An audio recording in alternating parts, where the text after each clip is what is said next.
The promised day is come. Shoghi Effendi. The promised day is come. Friends and fellow heirs of the kingdom of Bahá'u'lláh, a tempest unprecedented in its violence, unpredictable in its course, catastrophic in its immediate effects, unimaginably glorious in its ultimate consequences, is at present sweeping the face of the earth. Its driving power is remorselessly gaining in range and momentum. Its cleansing force, however much undetected, is increasing with every passing day. Humanity, gripped in the clutches of its devastating power, is smitten by the evidences of its resistless fury. It can neither perceive its origin, nor probe its significance, nor discern its outcome. Bewildered, agonized, and helpless, it watches this great and mighty wind of God, invading the remotest and fairest regions of the earth, rocking its foundations, deranging its equilibrium, sundering its nations, disrupting the homes of its peoples, wasting its cities, driving into exile its kings, pulling down its bulwarks, uprooting its institutions, dimming its light, and harrowing up the souls of its inhabitants. The time for the destruction of the world and its people, Baha'u'llah's prophetic pen has proclaimed, hath arrived. The hour is approaching, he specifically affirms, when the most great convulsion will have appeared. The promised day is come, the day when tormenting trials will have surged above your heads and beneath your feet, saying, taste ye what your hands have wrought. Soon shall the blasts of his chastisement beat upon you, and the dust of hell enshroud you. And again, and when the appointed hour is come, there shall suddenly appear that which shall cause the limbs of mankind to quake. The day is approaching when its civilizations, flame will devour the cities, when the tongue of grandeur will proclaim, the kingdom is God's, the Almighty, the All-Praised. The day will soon come, he referring to the foolish ones of the earth has written, whereon they will cry out for help and receive no answer. The day is approaching, he moreover has prophesied, when the wrathful anger of the Almighty will have taken hold of them. He verily is the omnipotent, the all-subduing, the most powerful. He shall cleanse the earth from the defilement of their corruption, and shall give it for an heritage unto such of his servants as are nigh unto him. As to those who deny him who is the sublime gate of God, the Bab for his part has affirmed in the Qayyumul Asma, for them we have prepared as justly decreed by God a sore torment, and he, God, is the mighty, the wise. And further, O peoples of the earth, I swear by your Lord, ye shall act as former generations have acted. Warn ye then yourselves of the terrible, the most grievous vengeance of God, for God is verily potent over all things.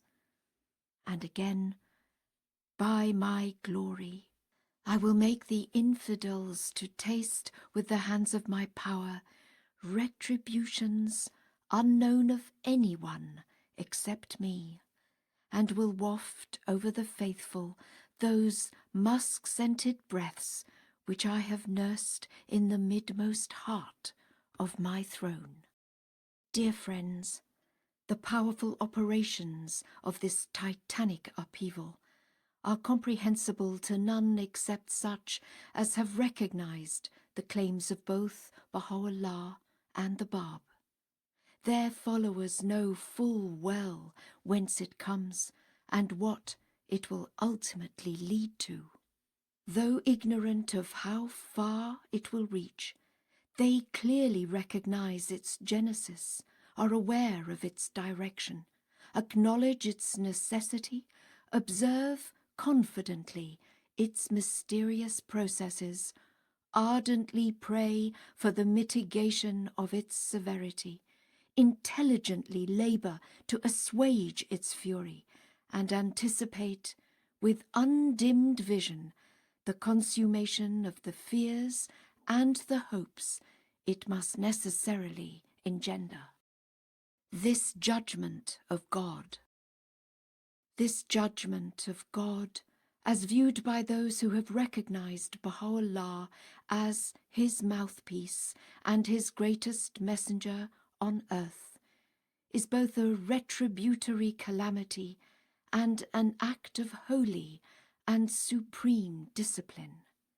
It is at once a visitation from God and a cleansing process for all mankind. Its fires punish the perversity of the human race and weld its component parts into one organic, indivisible, world-embracing community. Mankind in these fateful years, which at once signalize the passing of the first century of the Bahá'í era and proclaim the opening of a new one, is as ordained by him who is both the judge and the redeemer of the human race, being simultaneously called upon to give account of its past actions, and is being purged and prepared for its future mission. It can neither escape the responsibilities of the past nor shirk those of the future. God, the vigilant, the just, the loving, the all-wise ordainer, can in this supreme dispensation neither allow the sins of an unregenerate humanity, whether of omission or of commission, to go unpunished, nor will he be willing to abandon his children to their fate, and refuse them that culminating and blissful stage in their long, their slow, and painful evolution throughout the ages, which is at once their inalienable right and their true destiny. Bestir yourselves, O people, is on the one hand the ominous warning sounded by Bahá'u'lláh himself, in anticipation of the days of divine justice, for the promised hour is now come. Abandon that which ye possess, and seize that which God, who layeth low the necks of men, hath brought. Know ye of a certainty that if ye turn not back from that which ye have committed, chastisement will overtake you on every side, and ye shall behold things more grievous than that which ye beheld aforetime. And again, we have fixed a time for you, O people. If ye fail at the appointed hour to turn towards God, he verily will lay violent hold on you, and will cause grievous afflictions to assail you from every direction. How severe indeed is the chastisement with which your Lord will then chastise you. And again, God assuredly dominateth the lives of them that wronged us, and is well aware of their doings. He will most certainly lay hold on them for their sins. He verily is the fiercest of avengers.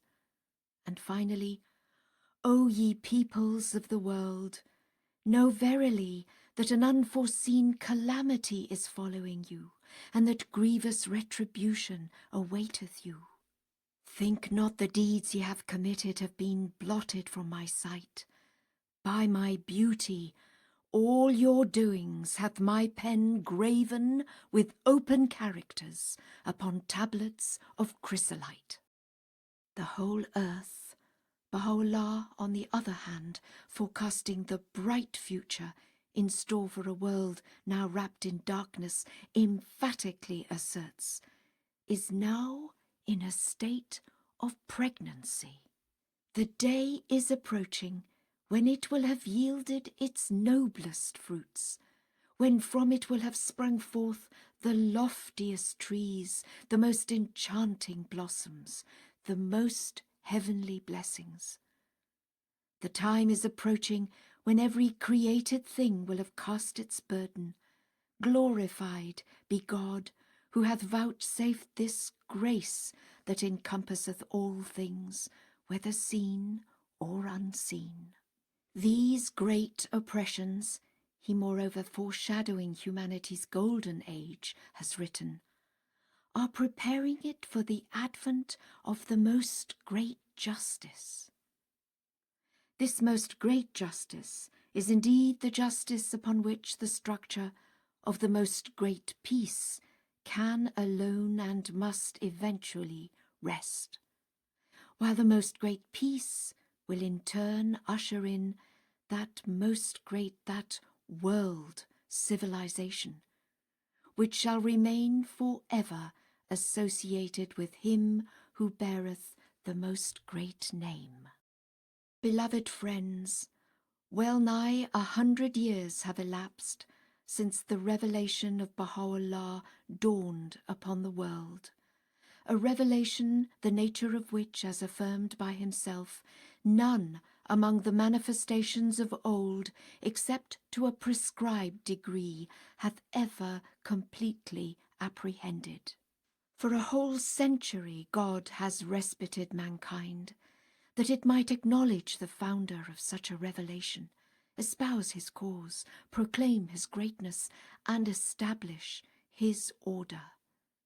In 100 volumes, the repositories of priceless precepts, mighty laws, unique principles, impassioned exhortations, reiterated warnings, amazing prophecies, sublime invocations, and weighty commentaries, the bearer of such a message has proclaimed, as no prophet before him has done, the mission with which God had entrusted him.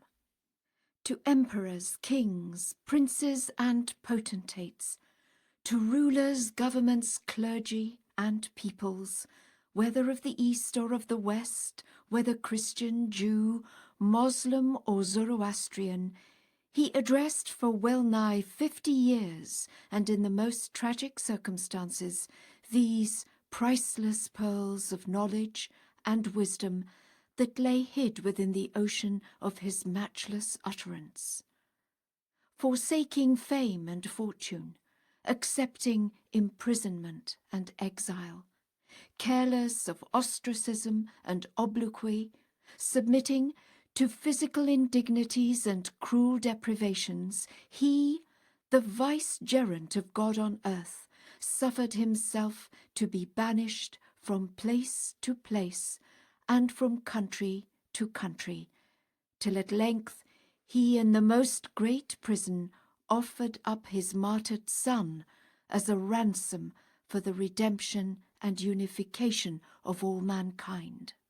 We verily, he himself has testified, have not fallen short of our duty to exhort men, and to deliver that whereunto I was bidden by God, the Almighty, the All-Praised. Had they hearkened unto me, they would have beheld the earth, another earth. And again, is there any excuse left for anyone in this revelation? No, by God, the Lord of the mighty throne, my signs have encompassed the earth, and my power enveloped all mankind, and yet the people are wrapped in a strange sleep. What response to his call? How, we may well ask ourselves, has the world, the object of such divine solicitude, repaid him who sacrificed his all for its sake? What manner of welcome did it accord him, and what response did his call evoke? A clamour unparalleled in the history of Shia Islam greeted in the land of its birth the infant light of the faith, in the midst of a people notorious for its crass ignorance, its fierce fanaticism, its barbaric cruelty, its ingrained prejudices, and the unlimited sway held over the masses by a firmly entrenched ecclesiastical hierarchy. A persecution kindling a courage which, as attested by no less eminent an authority than the late Lord Curzon of Kedleston, has been unsurpassed by that which the fires of Smithfield evoked, mowed down with tragic swiftness no less than 20,000 of its heroic adherents, who refused to barter their newly born faith for the fleeting honours and security of a mortal life. To the bodily agonies inflicted upon these sufferers, the charges, so unmerited, of nihilism, occultism, anarchism, eclecticism, immorality, sectarianism, heresy, political partisanship, each conclusively disproved by the tenets of the faith itself and by the conduct of its followers, were added, swelling thereby the number of those who, unwittingly or maliciously, were injuring its cause. Unmitigated indifference on the part of men of eminence and rank, unrelenting hatred shown by the ecclesiastical dignitaries of the faith from which it had sprung, the scornful derision of the people among whom it was born, the utter contempt which most of those kings and rulers who had been addressed by its author manifested towards it, the condemnations pronounced, the threats hurled, and the banishments decreed by those under whose sway it arose and first spread, the distortion to which its principles and laws were subjected by the envious and the malicious, in lands and among peoples far beyond the country of its origin, all these are but the evidences of the treatment meted out by a generation sunk in self-content, careless of its God, and oblivious of the omens, prophecies, warnings, and admonitions revealed by his messengers. The blows so heavily dealt the followers of so precious, so glorious, so potent a faith failed, however, to assuage the animosity that inflamed its persecutors. Nor did the deliberate and mischievous misrepresentations of its fundamental teachings, its aims and purposes, its hopes and aspirations, its institutions and activities, suffice to stay the hand of the oppressor and the calumniator, who sought by every means in their power to abolish its name and extirpate its system. The hand which had struck down so vast a number of its blameless and humble lovers and servants was now raised to deal its founders the heaviest and cruelest blows. The barb, the point, as affirmed by Bahá'u'lláh, round whom the realities of the prophets and messengers revolve, was the one first swept into the maelstrom which engulfed his supporters. Sudden arrest and confinement in the very first year of his short and spectacular career, public affront deliberately inflicted in the presence of the ecclesiastical dignitaries of Shiraz, strict and prolonged incarceration in the bleak fastnesses of the mountains of Azerbaijan, a contemptuous disregard and a cowardly jealousy evinced respectively by the chief magistrate of the realm and the foremost minister of his government, the carefully staged and farcical interrogatory sustained in the presence of the heir to the throne and the distinguished divines of Tabriz, the shameful infliction of the bastinado in the prayer house and at the hands of the Sheikhul Islam of that city, and, finally, suspension in the barrack square of Tabriz,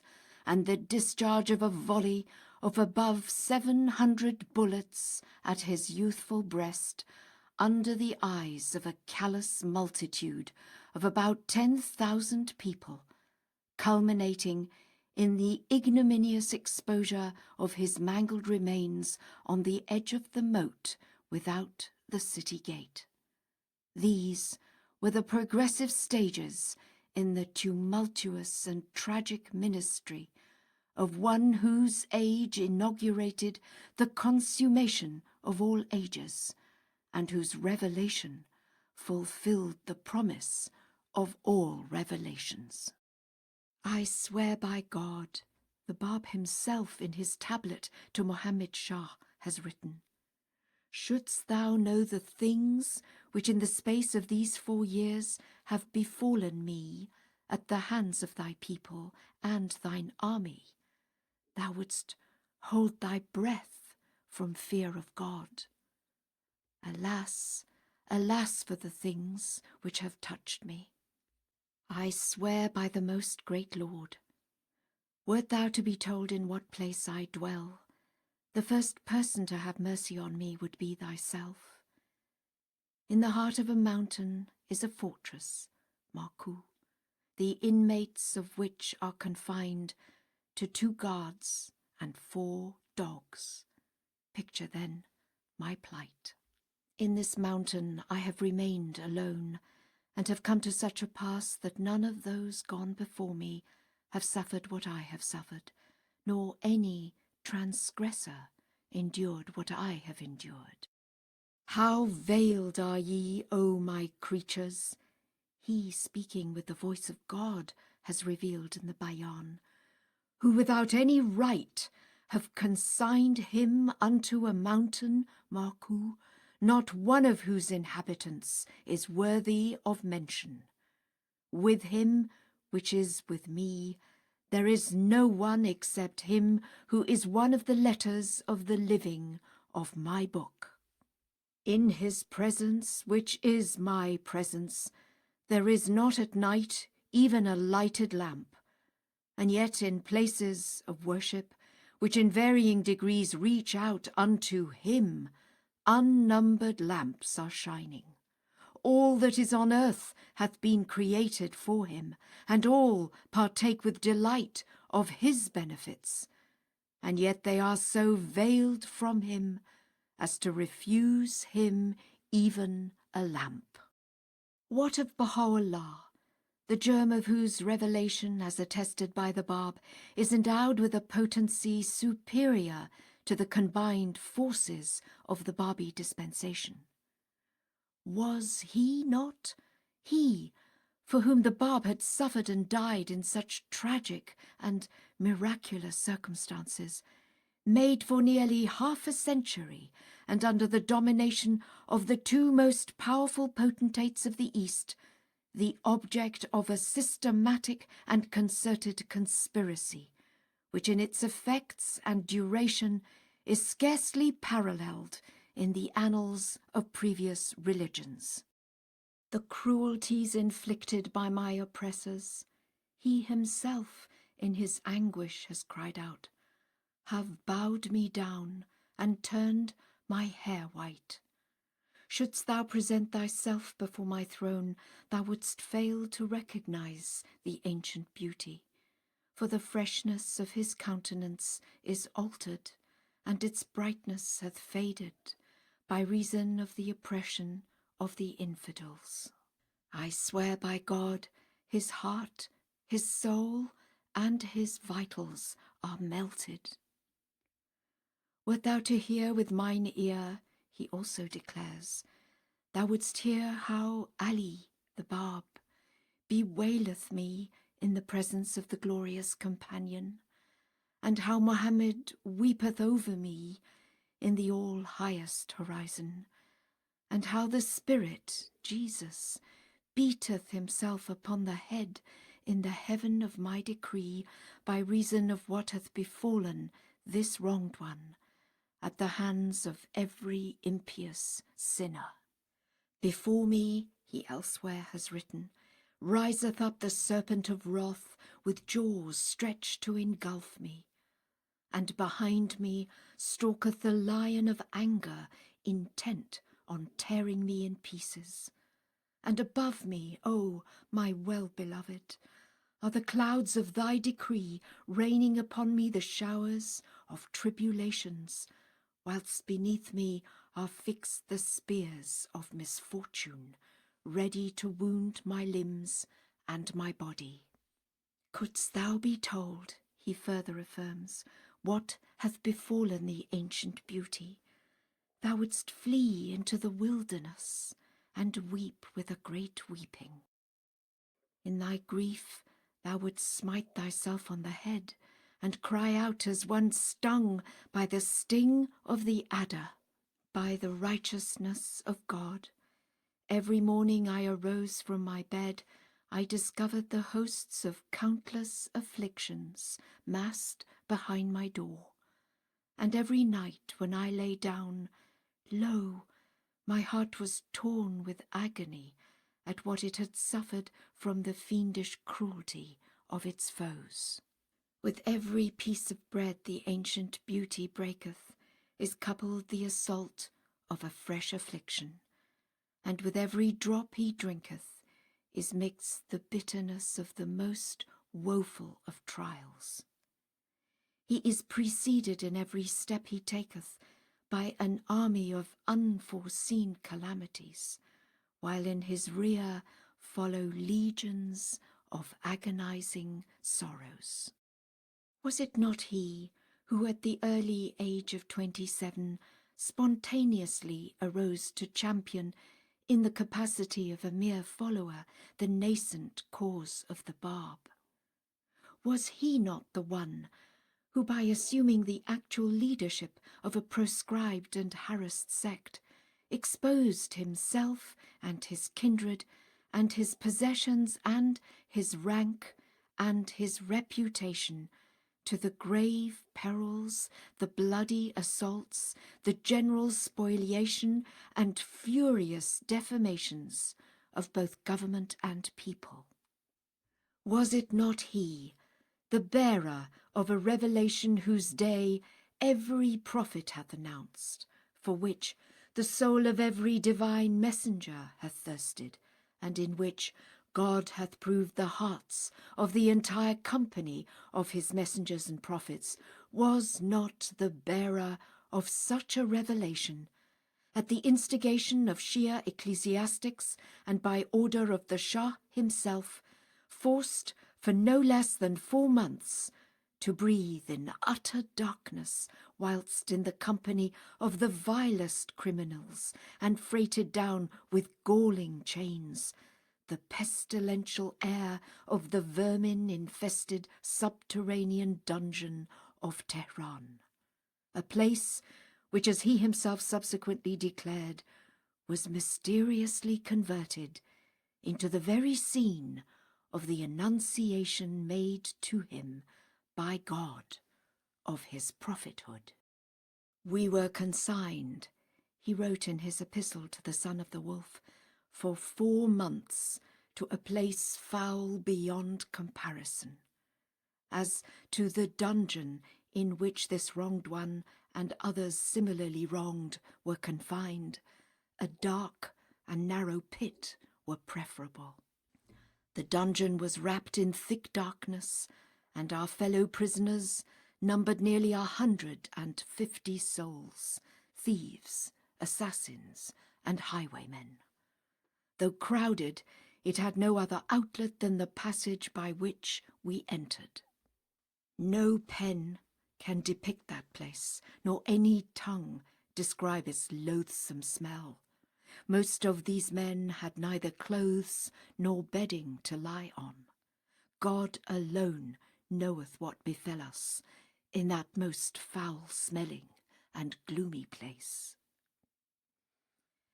Abdu'l-Baha, writes Dr. J.E. Esselmont, tells how one day he was allowed to enter the prison yard to see his beloved father when he came out for his daily exercise. Baha'u'lláh was terribly altered, so ill he could hardly walk, his hair and beard unkempt, his neck galled and swollen from the pressure of a heavy steel collar, his body bent by the weight of his chains. For 3 days and 3 nights, Nabil has recorded in his chronicle, no manner of food or drink was given to Baha'u'lláh. Rest and sleep were both impossible to him. The place was infested with vermin, and the stench of that gloomy abode was enough to crush the very spirits of those who were condemned to suffer its horrors. Such was the intensity of his suffering, that the marks of that cruelty remained imprinted upon his body all the days of his life. And what of the other tribulations, which before and immediately after this dreadful episode touched him? What of his confinement in the home of one of the Kat Khudas of Tehran? What of the savage violence with which he was stoned by the angry people in the neighbourhood of the village of Niyala? What of his incarceration by the emissaries of the army of the Shah in Mazandaran? And his receiving the bastinado by order and in the presence of the assembled Sayyids and Mujtahids, into whose hands he had been delivered by the civil authorities of Amul? What of the howls of derision and abuse with which a crowd of ruffians subsequently pursued him? What of the monstrous accusation brought against him by the imperial household, the court, and the people, when the attempt was made on the life of Nasir-ed-Din Shah? What of the infamous outrages, the abuse and ridicule heaped on him when he was arrested by responsible officers of the government and conducted from Niavaran on foot and in chains, with bared head and bare feet, and exposed to the fierce rays of the midsummer sun to the Siahchal of Tehran? What of the avidity with which corrupt officials sacked his house and carried away all his possessions and disposed of his fortune? What of the cruel edict that tore him from the small band of the Bab's bewildered, hounded, and shepherdless followers, separated him from his kinsmen and friends, and banished him in the depth of winter, despoiled and defamed, to Iraq? Severe as were these tribulations, which succeeded one another with bewildering rapidity as a result of the premeditated attacks and the systematic machinations of the court, the clergy, the government, and the people, they were but the prelude to a harrowing and extensive captivity which that edict had formally initiated, extending over a period of more than 40 years, and carrying him successively to Iraq, Soleimaniye, Constantinople, Adrianople, and finally to the penal colony of Akka. This long banishment was at last ended by his death, at the age of over 70 years and 10, terminating a captivity which in its range, its duration, and the diversity and severity of its afflictions is unexampled in the history of previous dispensations. No need to expatiate on the particular episodes which cast a lurid light on the moving annals of those years. No need to dwell on the character and actions of the peoples, rulers, and divines who have participated in and contributed to heighten the poignancy of the scenes of this, the greatest drama in the world's spiritual history. Features of this moving drama. To enumerate a few of the outstanding features of this moving drama will suffice to evoke in the reader of these pages, already familiar with the history of the faith, the memory of those vicissitudes which it has experienced, and which the world has until now viewed with such frigid indifference. The forced and sudden retirement of Bahá'u'lláh to the mountains of Soleimaniye, and the distressing consequences that flowed from his 2 years' complete withdrawal. The incessant intrigues indulged in by the exponents of Shia Islam in Najaf and Karbala, working in close and constant association with their confederates in Persia. The intensification of the repressive measures decreed by Sultan Abdulaziz, which brought to a head the defection of certain prominent members of the exiled community. The enforcement of yet another banishment by order of that same Sultan, this time to that far-off and most desolate of cities, causing such despair as to lead 2 of the exiles to attempt suicide. The unrelaxing surveillance to which they were subjected upon their arrival in Akka by hostile officials, and the insufferable imprisonment for 2 years in the barracks of that town. The interrogatory to which the Turkish Pasha subsequently subjected his prisoner at the headquarters of the government. His confinement for no less than 8 years in a humble dwelling surrounded by the befouled air of that city, his sole recreation being confined to pacing the narrow space of his room. These, as well as other tribulations, proclaim on the one hand the nature of the ordeal and the indignities he suffered, and point on the other the finger of accusation at those mighty ones of the earth who had either so sorely maltreated him or deliberately withheld from him their succour. No wonder that from the pen of him who bore this anguish with such sublime patience, these words should have been revealed. He who is the Lord of the seen and unseen is now manifest unto all men. His blessed self hath been afflicted with such harm that if all the seas, visible and invisible, were turned into ink, and all that dwell in the kingdom into pens, and all that are in the heavens and all that are on earth into scribes, they would of a certainty be powerless to record it. And again, I have been most of the days of my life, even as a slave, sitting under a sword hanging on a thread, knowing not whether it would fall soon or late upon him. All this generation, he affirms, could offer us were wounds from its darts, and the only cup it proffered to our lips was the cup of its venom. On our neck we still bear the scar of chains, and upon our body are imprinted the evidences of an unyielding cruelty. 20 years have passed, O kings. He, addressing the kings of Christendom at the height of his mission, has written, during which we have each day tasted the agony of a fresh tribulation. No one of them that were before us hath endured the things we have endured. Would that ye could perceive it. They that rose up against us have put us to death, have shed our blood, have plundered our property, and violated our honour.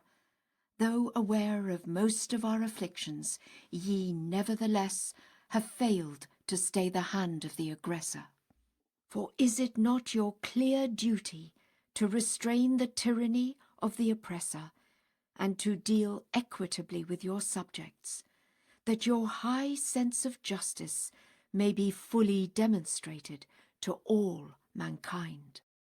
Who is the ruler may it not be confidently asked, whether of the East or of the West, who at any time since the dawn of so transcendent a revelation has been prompted to raise his voice either in its praise or against those who persecuted it? Which people has in the course of so long a captivity felt urge to arise and stem the tide of such tribulations? Who is the sovereign excepting a single woman shining in solitary glory, who has in however small a measure felt impelled to respond to the poignant call of Bahá'u'lláh? Who amongst the great ones of the earth was inclined to extend this infant faith of God the benefit of his recognition or support? Which one of the multitudes of creeds, sects, races, parties, and classes, and of the highly diversified schools of human thought, considered it necessary to direct its gaze towards the rising light of the faith, to contemplate its unfolding system, to ponder its hidden processes, to appraise its weighty message, to acknowledge its regenerative power, to embrace its salutary truth, or to proclaim its eternal verities? Who among the worldly wise and the so-called men of insight and wisdom can justly claim, after the lapse of nearly a century, to have disinterestedly approached its theme, to have considered impartially its claims, to have taken sufficient pains to delve into its literature, to have assiduously striven to separate facts from fiction, or to have accorded its cause the treatment it merits? Where are the preeminent exponents, whether of the arts or sciences, with the exception of a few isolated cases, who have lifted a finger or whispered a word of commendation in either the defence or the praise of a faith that has conferred upon the world so priceless a benefit, that has suffered so long and so grievously, and which enshrines within its shell so enthralling a promise for a world so woefully battered, so manifestly bankrupt? To the mounting tide of trials which laid low the Bab, to the long drawn-out calamities which rained on Bahá'u'lláh, to the warnings sounded by both the herald and the author of the Bahá'í revelation, must be added the sufferings which for no less than 70 years were endured by Abdu'l-Bahá, as well as his pleas and entreaties uttered in the evening of his life in connection with the dangers that increasingly threatened the whole of mankind. Born in the very year that witnessed the inception of the Babi revelation, baptized with the initial fires of persecution that raged around that nascent cause, an eyewitness when a boy of 8 of the violent upheavals that rocked the faith which his father had espoused, sharing with him the ignominy, the perils and rigours consequent upon the successive banishments from his native land to countries far beyond its confines. Arrested and forced to support in a dark cell the indignity of imprisonment soon after his arrival in Akka, the object of repeated investigations and the target of continual assaults and insults under the despotic rule of Sultan Abdul Hamid, and later under the ruthless military dictatorship of the suspicious and merciless Jamal Pasha. He, too, the centre and pivot of Baha'u'llah's peerless covenant, and the perfect exemplar of his teachings, was made to taste at the hands of potentates, ecclesiastics, governments, and peoples the cup of woe which the Bab and Bahá'u'lláh, as well as so many of their followers, had drained. With the warnings which both his pen and voice have given in countless tablets and discourses during an almost lifelong incarceration and in the course of his extended travels in both the European and American continents, they who labour for the spread of his father's faith in the Western world are sufficiently acquainted. How often and how passionately did he appeal to those in authority and to the public at large to examine dispassionately the precepts enunciated by his father. With what precision and emphasis he unfolded the system of the faith he was expounding, elucidated its fundamental verities, stressed its distinguishing features, and proclaimed the redemptive character of its principles. How insistently did he foreshadow the impending chaos, the approaching upheavals, the universal conflagration which in the concluding years of his life had only begun to reveal the measure of its force and the significance of its impact on human society.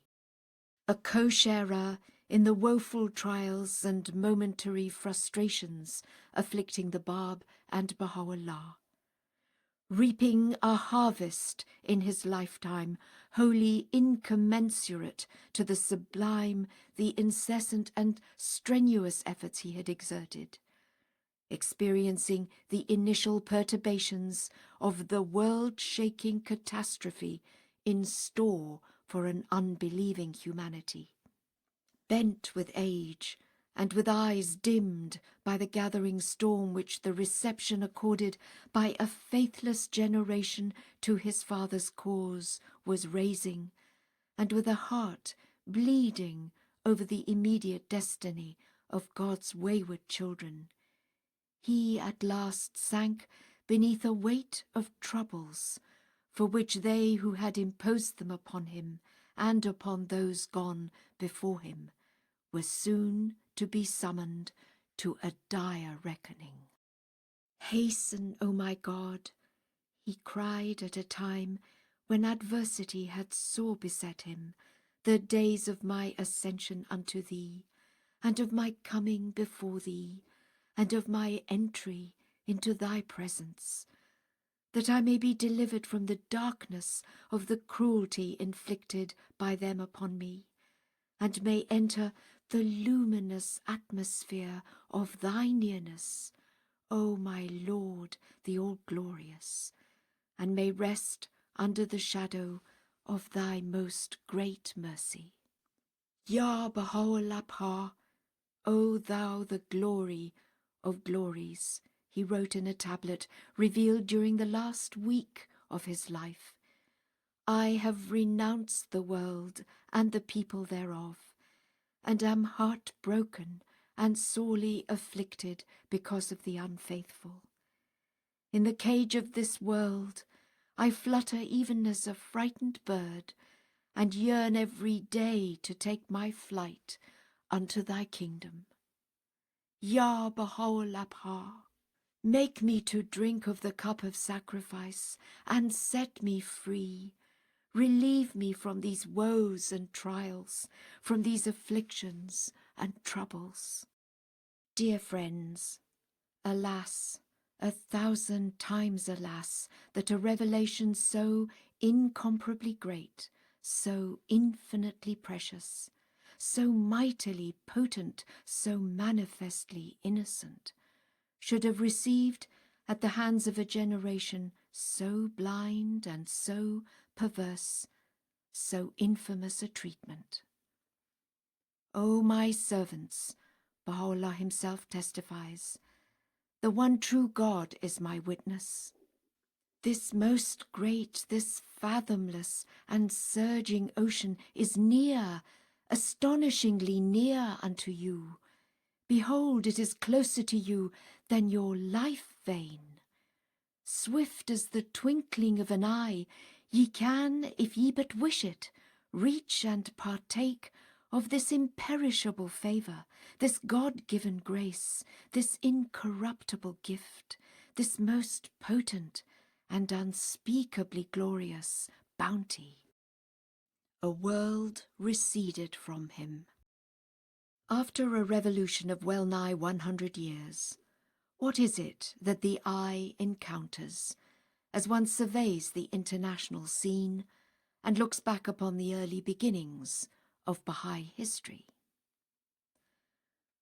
A world convulsed by the agonies of contending systems, races, and nations, entangled in the mesh of its accumulated falsities, receding farther and farther from him who is the sole author of its destinies, and sinking deeper and deeper into a suicidal carnage which its neglect and persecution of him who is its Redeemer have precipitated.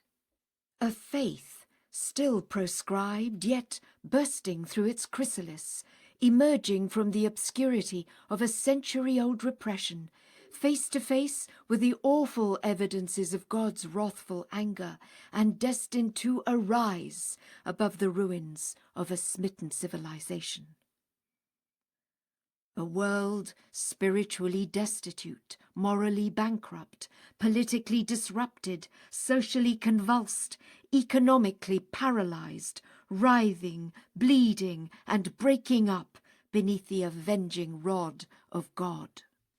A faith whose call remained unanswered, whose claims were rejected, whose warnings were brushed aside, whose followers were mowed down, whose aims and purposes were maligned, whose summons to the rulers of the earth were ignored, whose herald drained the cup of martyrdom, over the head of whose author swept a sea of unheard-of tribulations, and whose exemplar sank beneath the weight of lifelong sorrows and dire misfortunes.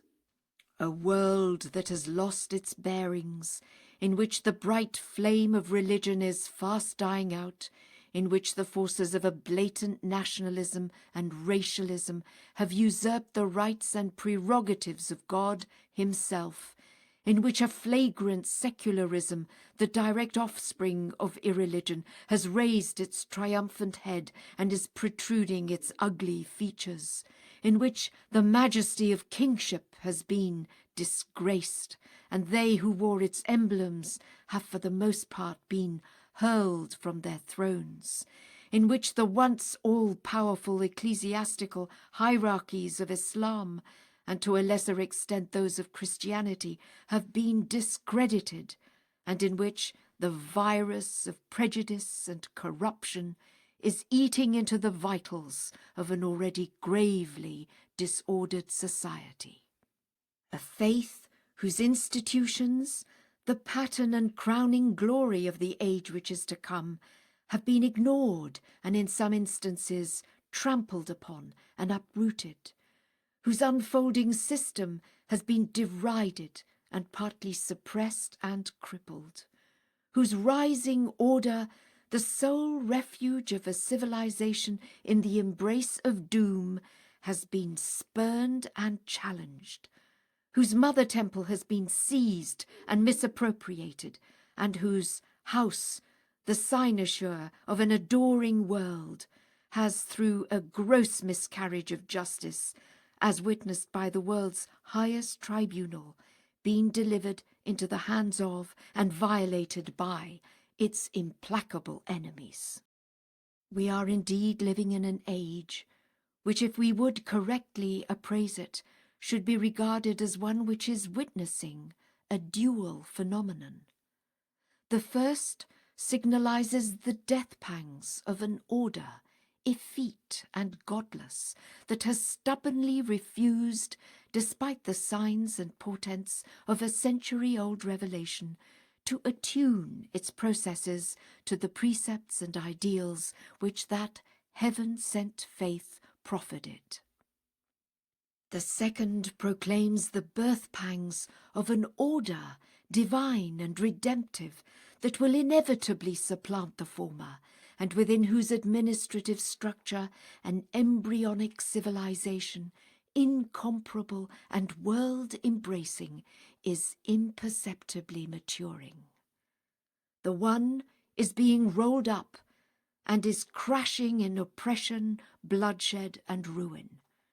The other opens up vistas of a justice, a unity, a peace, a culture such as no age has ever seen. The former has spent its force, demonstrated its falsity and barrenness, lost irretrievably its opportunity, and is hurrying to its doom.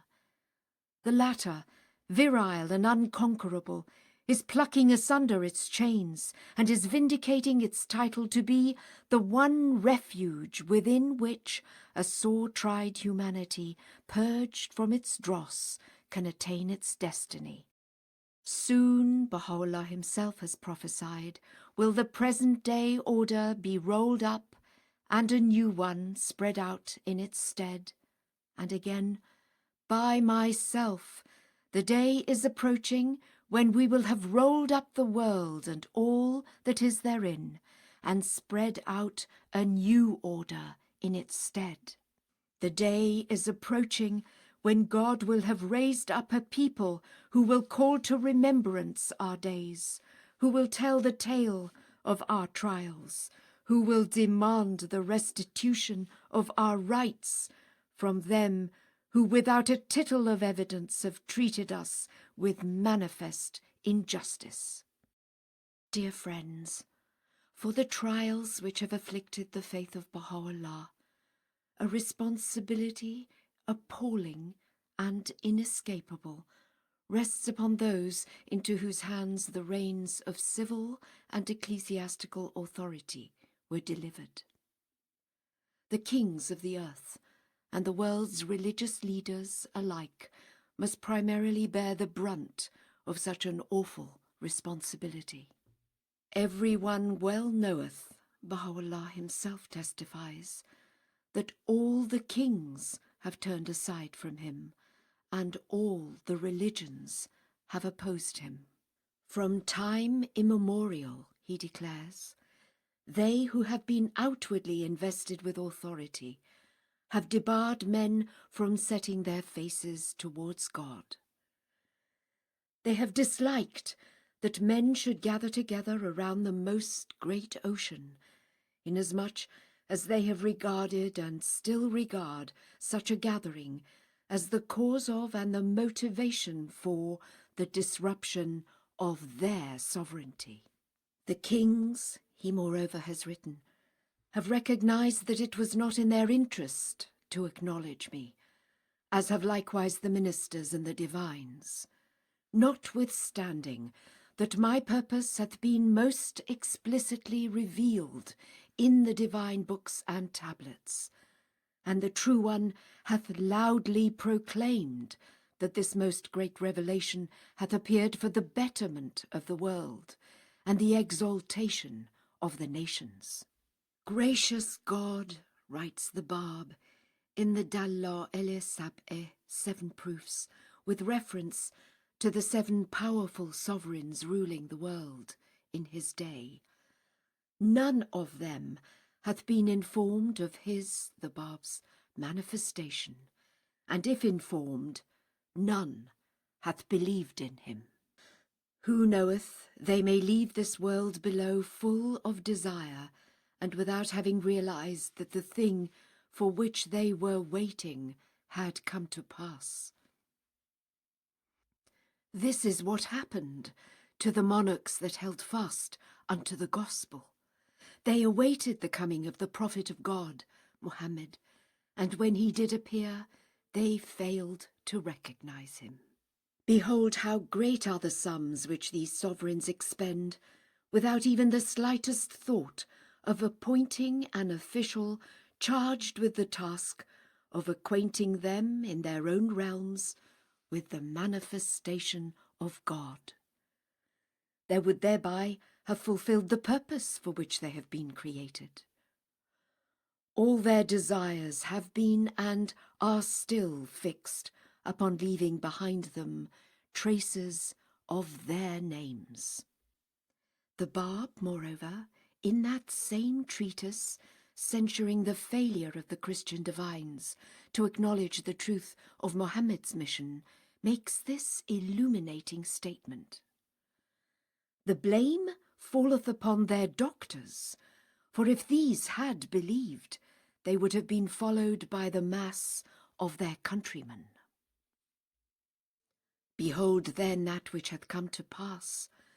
The learned men of Christendom are held to be learned by virtue of their safeguarding the teaching of Christ, and yet consider how they themselves have been the cause of men's failure to accept the faith and attain unto salvation. Recipients of the message.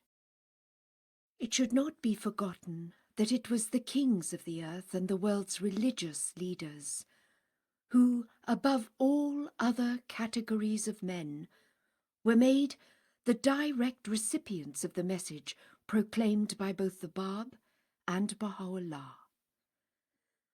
It was they who were deliberately addressed in numerous and historic tablets, who were summoned to respond to the call of God, and to whom were directed in clear and forcible language the appeals, the admonitions and warnings of his persecuted messengers.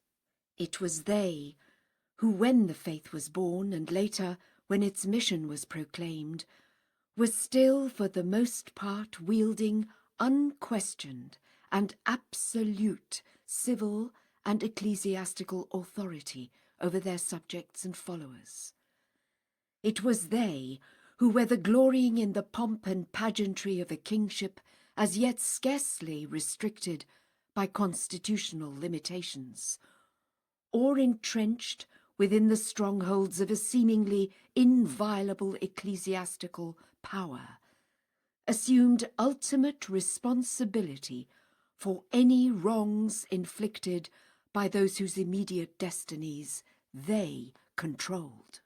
It would be no exaggeration to say that in most of the countries of the European and Asiatic continents, absolutism on the one hand, and complete subservience to ecclesiastical hierarchies on the other, were still the outstanding features of the political and religious life of the masses. These, dominated and shackled, were robbed of the necessary freedom that would enable them to either appraise the claims and merits of the message proffered to them, or to embrace unreservedly its truth. Small wonder, then, that the author of the Baha'i faith, and to a lesser degree its herald, should have directed at the world's supreme rulers and religious leaders the full force of their messages, and made them the recipients of some of their most sublime tablets, and invited them, in a language at once clear and insistent, to heed their call. Small wonder that they should have taken the pains to unroll before their eyes the truths of their respective revelations, and should have expatiated on their woes and sufferings. Small wonder that they should have stressed the preciousness of the opportunities which it was in the power of these rulers and leaders to seize, and should have warned them in ominous tones of the grave responsibilities which the rejection of God's message would entail, and should have predicted, when rebuffed and refused, the dire consequences which such a rejection involved. Small wonder that he who is the King of Kings and vicegerent of God himself should, when abandoned, condemned, and persecuted, have uttered this epigrammatic and momentous prophecy. From two ranks amongst men, power hath been seized, kings and ecclesiastics. As to the kings and emperors, who not only symbolized in their persons the majesty of earthly dominion, but who for the most part actually held unchallengeable sway over the multitudes of their subjects, their relation to the faith of Baha'u'lláh constitutes one of the most illuminating episodes in the history of the heroic and formative ages of that faith. The divine summons which embraced within its scope so large a number of the crowned heads of both Europe and Asia. The theme and language of the messages that brought them into direct contact with the source of God's revelation. The nature of their reaction to so stupendous an impact, and the consequences which ensued and can still be witnessed today are the salient features of a subject upon which I can but inadequately touch, and which will be fully and befittingly treated by future Bahá'í historians. The Emperor of the French, the most powerful ruler of his day on the European continent, Napoleon III. Pope Pius IX, the supreme head of the highest church in Christendom and wielder of the sceptre of both temporal and spiritual authority. The omnipotent Tsar of the vast Russian Empire, Alexander II. The renowned Queen Victoria, whose sovereignty extended over the greatest political combination the world has witnessed. William I, the conqueror of Napoleon III, King of Prussia and the newly acclaimed monarch of a unified Germany. Francis Joseph, the autocratic King Emperor of the Austro-Hungarian monarchy, the heir of the far-famed Holy Roman Empire. The tyrannical Abdul Aziz, the embodiment of the concentrated power vested in the Sultanate and the Caliphate. The notorious Nasir-ed-Din Shah, the despotic ruler of Persia and the mightiest potentate of Shia Islam.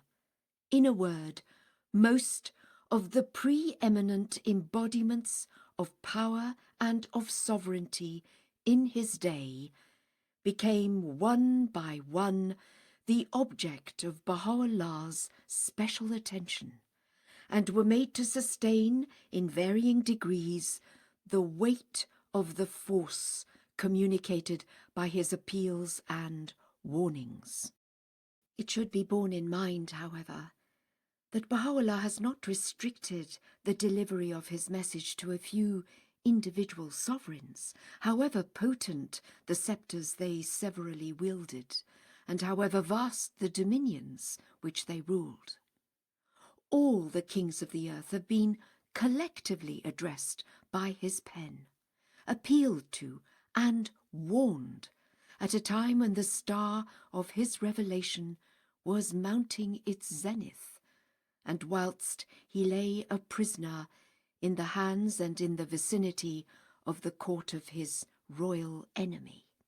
In a memorable tablet designated as the Surah Muluk, Surah of Kings, in which the Sultan himself and his ministers, and the kings of Christendom, and the French and Persian ambassadors accredited to the Sublime Porte, and the Muslim ecclesiastical leaders in Constantinople, and its wise men, and its inhabitants, and the people of Persia and the philosophers of the world have been specifically addressed and admonished. He thus directs his words to the entire company of the monarchs of East and West. Tablets to the Kings. O kings of the earth, give ear unto the voice of God, calling from this sublime, this fruit-laden tree that hath sprung out of the crimson hill upon the holy plain, intoning the words, There is none other God but He, the mighty, the all-powerful, the all-wise. Fear God, O concourse of kings, and suffer not yourselves to be deprived of this most sublime grace. Fling away then the things ye possess, and take fast hold on the handle of God the exalted, the great. Set your hearts towards the face of God, and abandon that which your desires have bidden you to follow, and be not of those who perish. Relate unto them, O servant, the story of Ali the Bab, when he came unto them with truth, bearing his glorious and weighty book, and holding in his hands a testimony and proof from God, and holy and blessed tokens from him. Ye, however, O kings, have failed to heed the remembrance of God in his days, and to be guided by the lights which arose and shone forth above the horizon of a resplendent heaven. Ye examined not his cause, when so to do would have been better for you than all that the sun shineth upon, could ye but perceive it. Ye remained careless until the divines of Persia, those cruel ones, pronounced judgment against him, and unjustly slew him. His spirit ascended unto God, and the eyes of the inmates of paradise, and the angels that are nigh unto him, wept sore by reason of this cruelty. Beware that ye be not careless henceforth, as ye have been careless aforetime. Return then unto God your Maker, and be not of the heedless. My face hath come forth from the veils, and shed its radiance upon all that is in heaven and on earth, and yet ye turned not towards him, notwithstanding that ye were created for him, O concourse of kings. Follow therefore that which I speak unto you, and hearken unto it with your hearts, and be not of such as have turned aside. For your glory consisteth not in your sovereignty, but rather in your nearness unto God, and your observance of his command, as sent down in his holy and preserved tablets. Should any one of you rule over the whole earth, and over all that lieth within it and upon it, its seas, its lands, its mountains and its plains, and yet be not remembered by God, all these would profit him not, could ye but know it. Arise then, and make steadfast your feet, and make ye amends for that which hath escaped you, and set then yourselves towards his holy court, on the shore of his mighty ocean, so that the pearls of knowledge and wisdom which God hath stored up within the shell of his radiant heart may be revealed unto you. Beware lest ye hinder the breeze of God from blowing over your hearts, the breeze through which the hearts of such as have turned unto him can be quickened. Lay not aside the fear of God, O kings of the earth, he in that same tablet has revealed. And beware that ye transgress not the bounds which the Almighty hath fixed. Observe the injunctions laid upon you in his book, and take good heed not to overstep their limits. Be vigilant that ye may not do injustice to anyone, be it to the extent of a grain of mustard seed. Tread ye the path of justice, for this verily is the straight path. Compose your differences, and reduce your armaments, that the burden of your expenditures may be lightened, and that your minds and hearts may be tranquilized. Heal the dissensions that divide you, and ye will no longer be in need of any armaments, except what the protection of your cities and territories demandeth. Fear ye God, and take heed not to outstrip the bounds of moderation, and be numbered among the extravagant. We have learned that you are increasing your outlay every year, and are laying the burden thereof on your subjects. This verily is more than they can bear, and is a grievous injustice. Decide justly between men, and be ye the emblems of justice amongst them. This, if ye judge fairly, is the thing that behoveth you, and beseemeth your station. Beware not to deal unjustly with any one that appealeth to you, and entereth beneath your shadow. Walk ye in the fear of God, and be ye of them that lead a godly life. Rest not on your power, your armies and treasures. Put your whole trust and confidence in God, who hath created you, and seek ye his help in all your affairs. Succour cometh from him alone. He succoureth whom he willeth, with the hosts of the heavens and of the earth. Know ye that the poor are the trust of God in your midst. Watch that ye betray not his trust, that ye deal not unjustly with them, and that ye walk not in the ways of the treacherous. Ye will most certainly be called upon to answer for his trust on the day when the balance of justice shall be set, the day when unto every one shall be rendered his due, when the doings of all men, be they rich or poor, shall be weighed. If ye pay no heed unto the counsels which, in peerless and unequivocal language, we have revealed in this tablet, divine chastisement shall assail you from every direction, and the sentence of his justice shall be pronounced against you. On that day ye shall have no power to resist him, and shall recognize your own impotence.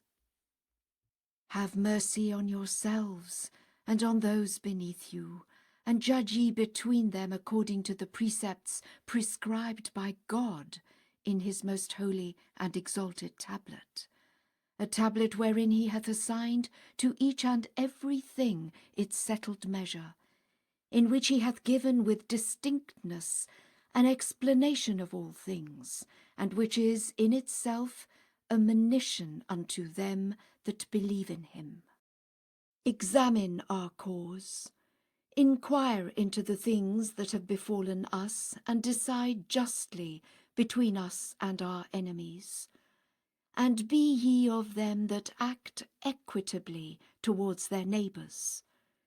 If ye stay not the hand of the oppressor, if ye fail to safeguard the rights of the downtrodden, what right have ye then to vaunt yourselves among men? What is it of which ye can rightly boast? Is it on your food and your drink that ye pride yourselves? On the riches ye lay up in your treasuries? On the diversity and the cost of the ornaments with which ye deck yourselves? If true glory were to consist in the possession of such perishable things, then the earth on which ye walk must needs vaunt itself over you, because it supplieth you and bestoweth upon you these very things by the decree of the Almighty. In its bowels are contained, according to what God hath ordained, all that ye possess. From it, as a sign of his mercy, ye derive your riches. Behold then your state, the thing in which ye glory. Would that ye could perceive it. Nay, by him who holdeth in his grasp the kingdom of the entire creation. Nowhere doth your true and abiding glory reside, except in your firm adherence unto the precepts of God, your wholehearted observance of his laws, your resolution to see that they do not remain unenforced, and to pursue steadfastly the right course. And again, in that same tablet, 20 years have passed, O kings, during which we have each day tasted the agony of a fresh tribulation. No one of them that were before us hath endured the things we have endured. Would that ye could perceive it. They that rose up against us have put us to death, have shed our blood, have plundered our property, and violated our honour. Though aware of most of our afflictions, ye nevertheless have failed to stay the hand of the aggressor. For is it not your clear duty to restrain the tyranny of the oppressor, and to deal equitably with your subjects, that your high sense of justice may be fully demonstrated to all mankind? God hath committed into your hands the reins of the government of the people, that ye may rule with justice over them, safeguard the rights of the downtrodden, and punish the wrongdoers. If ye neglect the duty prescribed unto you by God in his book, your names shall be numbered with those of the unjust in his sight. Grievous indeed will be your error. Cleave ye to that which your imaginations have devised, and cast behind your backs the commandments of God, the most exalted, the inaccessible, the all-compelling, the Almighty.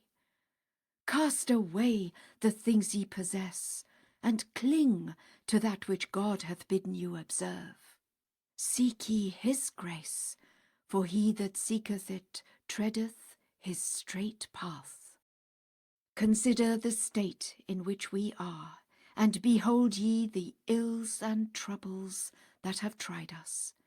Neglect us not, though it be for a moment, and judge ye between us and our enemies with equity. This will surely be a manifest advantage unto you.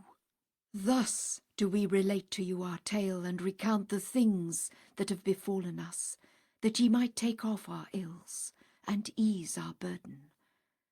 Let him who will relieve us from our trouble, and as to him that willeth not, my Lord is assuredly the best of helpers. Warn and acquaint the people, O servant, with the things we have sent down unto thee, and let the fear of no one dismay thee, and be thou not of them that waver. The day is approaching when God will have exalted his cause and magnified his testimony in the eyes of all who are in the heavens and all who are on the earth. Place in all circumstances thy whole trust in thy Lord, and fix thy gaze upon him, and turn away from all them that repudiate his truth. Let God thy Lord be thy sufficing succourer and helper. We have pledged ourselves to secure thy triumph upon earth, and to exalt our cause above all men, though no king be found who would turn his face towards thee. In the Kitab-i-Aqdas, the most holy book, that priceless treasury enshrining for all time the brightest emanations of the mind of Bahá'u'lláh, the charter of his world order, the chief repository of his laws, the harbinger of his covenant, the pivotal work containing some of his noblest exhortations, weightiest pronouncements, and portentous prophecies, and revealed during the full tide of his tribulations at a time when the rulers of the earth had definitely forsaken him. In such a book we read the following: O kings of the earth, he who is the sovereign Lord of all is come. The kingdom is God's, the omnipotent protector, the self-subsisting. Worship none but God, and with radiant hearts lift up your faces unto your Lord, the Lord of all names. This is a revelation to which whatever ye possess can never be compared, could ye but know it. We see you rejoicing in that which ye have amassed for others, and shutting out yourselves from the worlds which naught except my guarded tablet can reckon. The treasures ye have laid up have drawn you far away from your ultimate objective. This ill beseemeth you, could ye but understand it. Wash your hearts from all earthly defilements, and hasten to enter the kingdom of your Lord, the Creator of earth and heaven, who caused the world to tremble, and all its peoples to wail, except them that have renounced all things, and clung to that which the hidden tablet hath ordained. The most great law revealed. And further, O kings of the earth, the most great law hath been revealed in this spot, this scene of transcendent splendour. Every hidden thing hath been brought to light by virtue of the will of the Supreme Ordainer, he who hath ushered in the last hour, through whom the moon hath been cleft, and every irrevocable decree expounded. Ye are but vassals, O kings of the earth.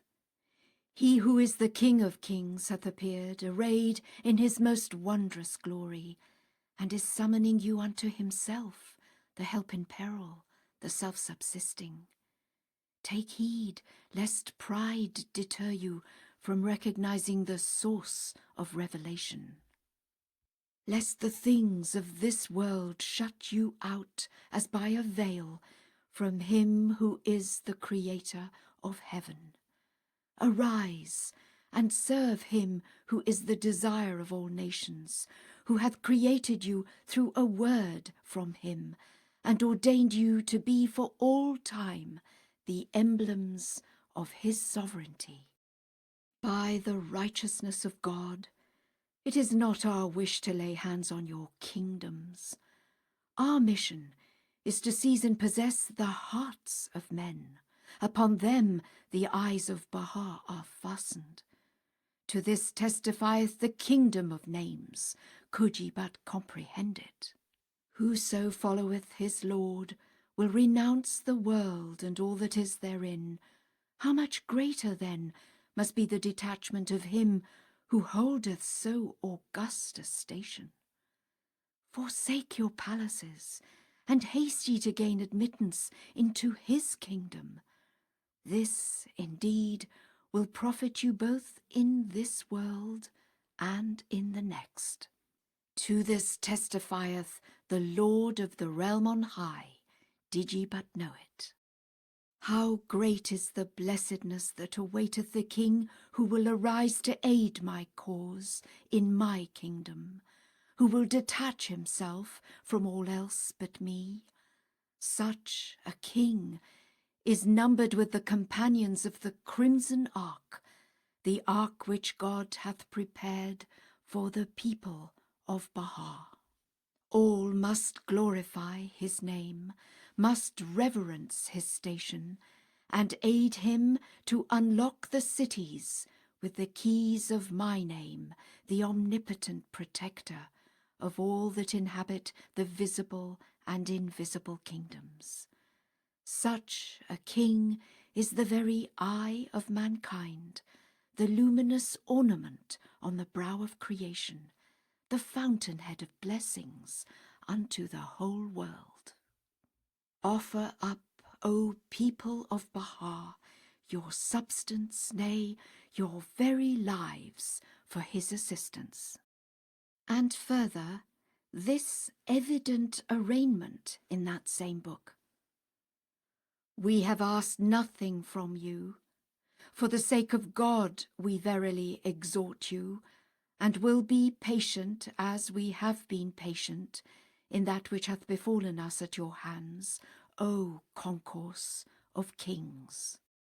Moreover, in his tablet to Queen Victoria, Baha'u'lláh thus addresses all the kings of the earth, summoning them to cleave to the lesser peace, as distinct from that most great peace which those who are fully conscious of the power of his revelation and avowedly profess the tenets of his faith can alone proclaim and must eventually establish.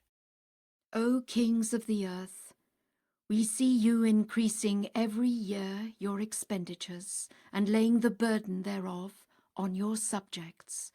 This verily is wholly and grossly unjust. Fear the sighs and tears of this wronged one, and lay not excessive burdens on your peoples. Do not rob them to rear palaces for yourselves, nay, rather choose for them that which ye choose for yourselves. Thus we unfold to your eyes that which profiteth you, if ye but perceive. Your people are your treasures. Beware lest your rule violate the commandments of God, and ye deliver your wards to the hands of the robber. By them ye rule, by their means ye subsist, by their aid ye conquer, yet how disdainfully ye look upon them. How strange, how very strange. Now that ye have refused the most great peace, hold ye fast unto this, the lesser peace, that haply ye may in some degree better your own condition and that of your dependents. O rulers of the earth, be reconciled among yourselves, that ye may need no more armaments save in a measure to safeguard your territories and dominions. Beware lest ye disregard the counsel of the all-knowing, the faithful. Be united, O kings of the earth, for thereby will the tempest of discord be stilled amongst you, and your peoples find rest, if ye be of them that comprehend. Should any one among you take up arms against another, rise ye all against him, for this is naught but manifest justice. To the Christian kings, Baha'u'lláh moreover particularly directs his words of censure, and in a language that cannot be mistaken, he discloses the true character of his revelation. O kings of Christendom, heard ye not the saying of Jesus, the Spirit of God, I go away and come again unto you? Wherefore then did ye fail, when he did come again unto you in the clouds of heaven, to draw nigh unto him, that ye might behold his face, and be of them that attained his presence? In another passage he saith, when he, the Spirit of truth, is come, he will guide you into all truth.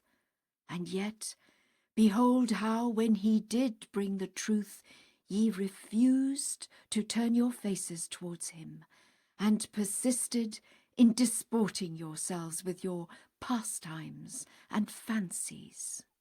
Ye welcomed him not, neither did ye seek his presence, that ye might hear the verses of God from his own mouth, and partake of the manifold wisdom of the Almighty, the All-Glorious, the All-Wise.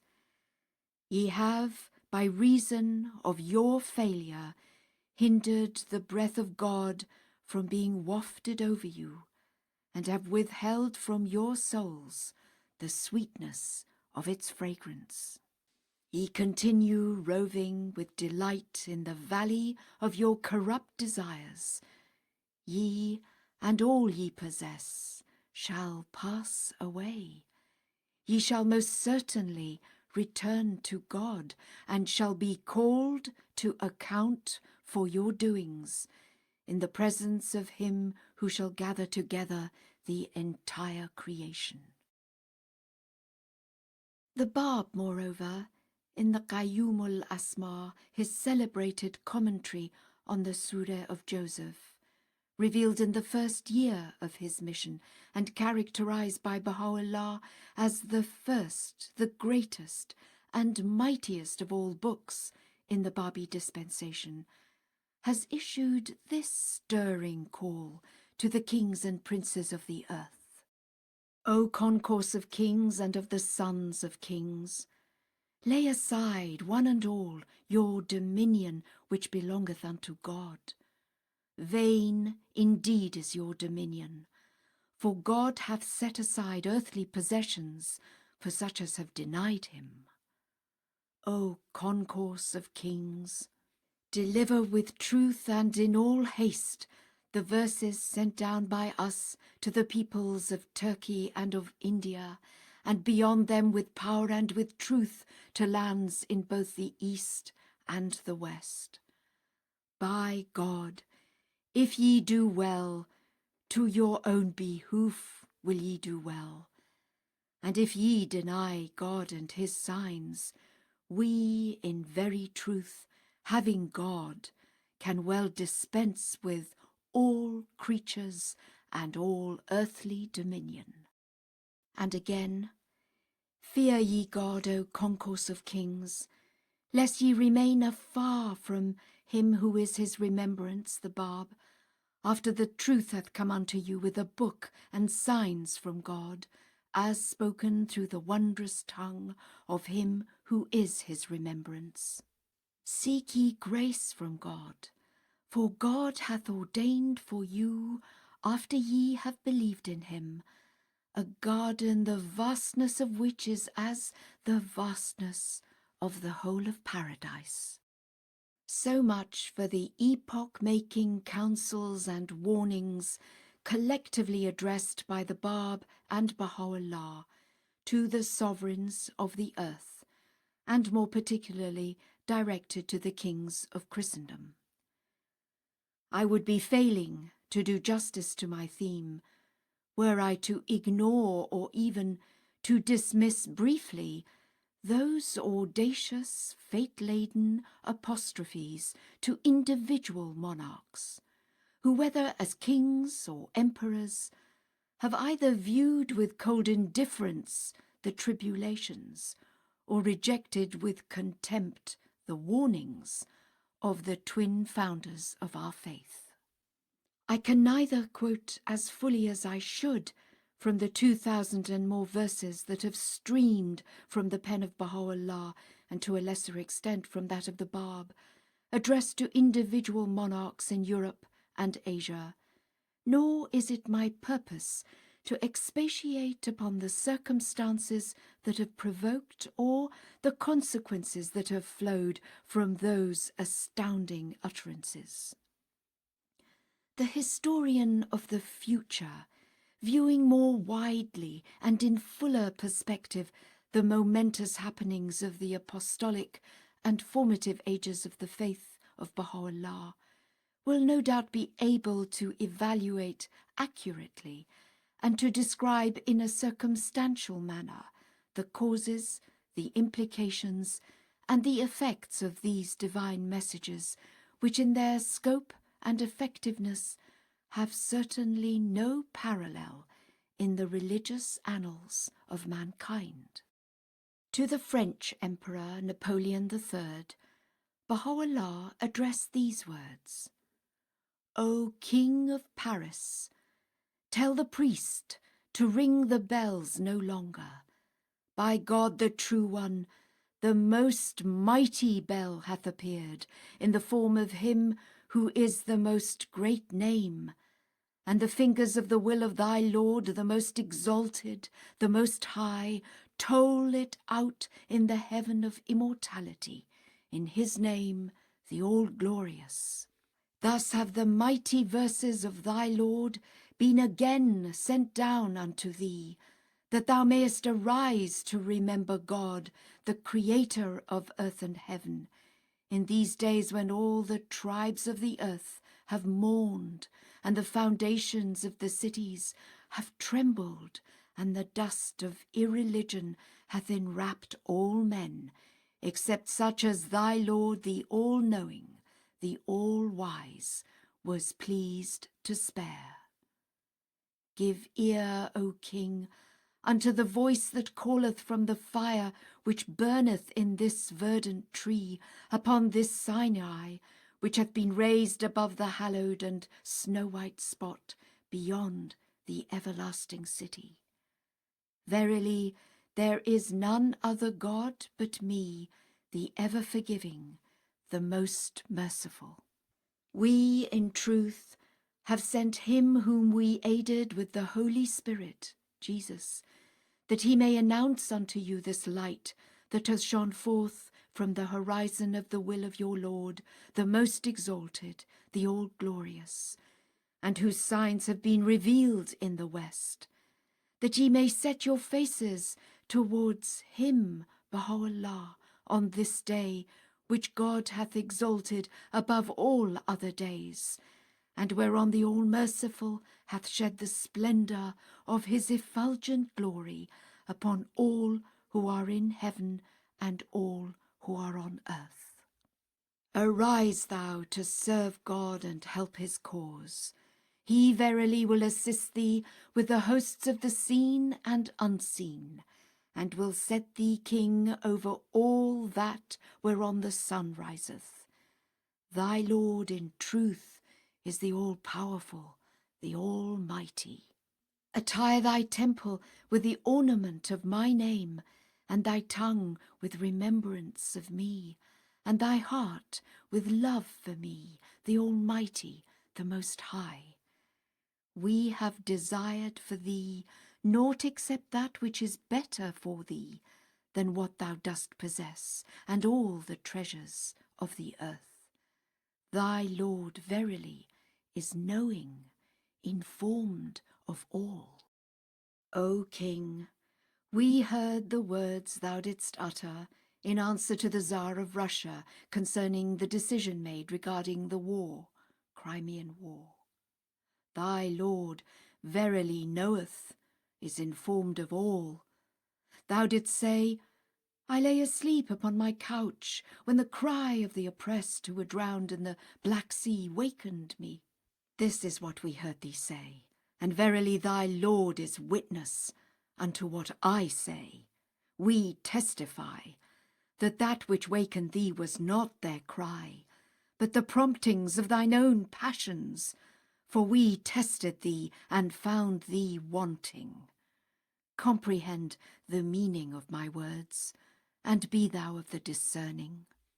Hadst thou been sincere in thy words, thou wouldst have not cast behind thy back the book of God when it was sent unto thee by him who is the Almighty, the All-Wise. We have proved thee through it, and found thee other than that which thou didst profess. Arise, and make amends for that which escaped thee. Ere long the world and all that thou possessest will perish, and the kingdom will remain unto God, thy Lord, and the Lord of thy fathers of old. It behoveth thee not to conduct thine affairs according to the dictates of thy desires. Fear the sighs of this wronged one, and shield him from the darts of such as act unjustly. For what thou hast done, thy kingdom shall be thrown into confusion, and thine empire shall pass from thine hands, as a punishment for that which thou hast wrought. Then wilt thou know how thou hast plainly erred. Commotions shall seize all the people in that land, unless thou arisest to help this cause, and followest him who is the Spirit of God, Jesus, in this the straight path. Hath thy pomp made thee proud? By my life it shall not endure, nay, it shall soon pass away, unless thou holdest fast by this firm cord. We see abasement hastening after thee, while thou art of the heedless. Abandon thy palaces to the people of the graves, and thine empire to whosoever desireth it, and turn then unto the kingdom, This verily is what God hath chosen for thee, wert thou of them that turn unto him. Shouldst thou desire to bear the weight of thy dominion, bear it then to aid the cause of thy Lord. Glorified be this station, which whoever attaineth thereunto hath attained unto all good that proceedeth from him who is the all-knowing, the all-wise. Exultest thou over the treasures thou dost possess, knowing they shall perish? Rejoicest thou in that thou rulest a span of earth, when the whole world, in the estimation of the people of Bahá'í, is worth as much as the black in the eye of a dead ant? Abandon it unto such as have set their affections upon it, and turn thou unto him who is the desire of the world. Whither are gone the proud and their palaces? Gaze thou into their tombs, that thou mayst profit by this example, inasmuch as we made it a lesson unto every beholder. Were the breezes of revelation to seize thee, thou wouldst flee the world and turn unto the kingdom, and wouldst expend all thou possessest, that thou mayest draw nigh unto this sublime vision. Revealed to the Pope. To Pope Pius IX, Bahá'u'lláh revealed the following. O Pope, rend the veils asunder. He who is the Lord of Lords is come, overshadowed with clouds, and the decree hath been fulfilled by God, the Almighty, the Unrestrained. He verily hath again come down from heaven, even as he came down from it the first time. Beware that thou dispute not with him, even as the Pharisees disputed with him, Jesus, without a clear token or proof. On his right hand flow the living waters of grace, and on his left the choice wine of justice, whilst before him march the angels of paradise, bearing the banners of his signs. Beware lest any name debar thee from God, the Creator of earth and heaven. Leave thou the world behind thee, and turn towards thy Lord, through whom the whole earth hath been illumined. Dwellest thou in palaces, whilst he who is the King of revelation liveth in the most desolate of abodes? Leave them unto such as desire them, and set thy face with joy and delight towards the kingdom. Arise in the name of thy Lord, the God of mercy, amidst the peoples of the earth, and seize thou the cup of life with the hands of confidence, and first drink thou therefrom, and proffer it then to such as turn towards it amongst the peoples of all faiths. Call thou to remembrance him who was the Spirit, Jesus, who when he came, the most learned of his age pronounced judgment against him in his own country, whilst he who was only a fisherman believed in him. Take heed then, ye men of understanding heart. Thou, in truth, art one of the sons of the heaven of his names. Guard thyself, lest darkness spread its veils over thee and fold thee away from his light. Consider those who opposed the Son, Jesus, when he came unto them with sovereignty and power. How many the Pharisees who were waiting to behold him, and were lamenting over their separation from him. And yet when the fragrance of his coming was wafted over them, and his beauty was unveiled, they turned aside from him, and disputed with him. None, save a very few, who were destitute of any power amongst men, turned towards his face. And yet today every man endowed with power and invested with sovereignty prideth himself on his name. In like manner, consider how numerous in these days are the monks who in my name have secluded themselves in their churches, and who, when the appointed time was fulfilled, and we unveiled our beauty, knew us not, though they call upon me at eventide and at dawn. The word which the Son concealed is made manifest. It hath been sent down in the form of the human temple in this day. Blessed be the Lord, who is the Father. He verily is come unto the nations in his most great majesty. Turn your faces towards him, O concourse of the righteous. This is the day whereon the rock Peter crieth out and shouteth, and celebrateth the praise of its Lord, the all-possessing, the Most High, saying, Lo, the Father is come, and that which ye were promised in the kingdom is fulfilled. My body longeth for the cross, and mine head waiteth the thrust of the spear in the path of the All-Merciful, that the world may be purged from its transgressions. O Supreme Pontiff, incline thine ear unto that which the fashioner of mouldering bones counselleth thee, as voiced by him who is his most great name.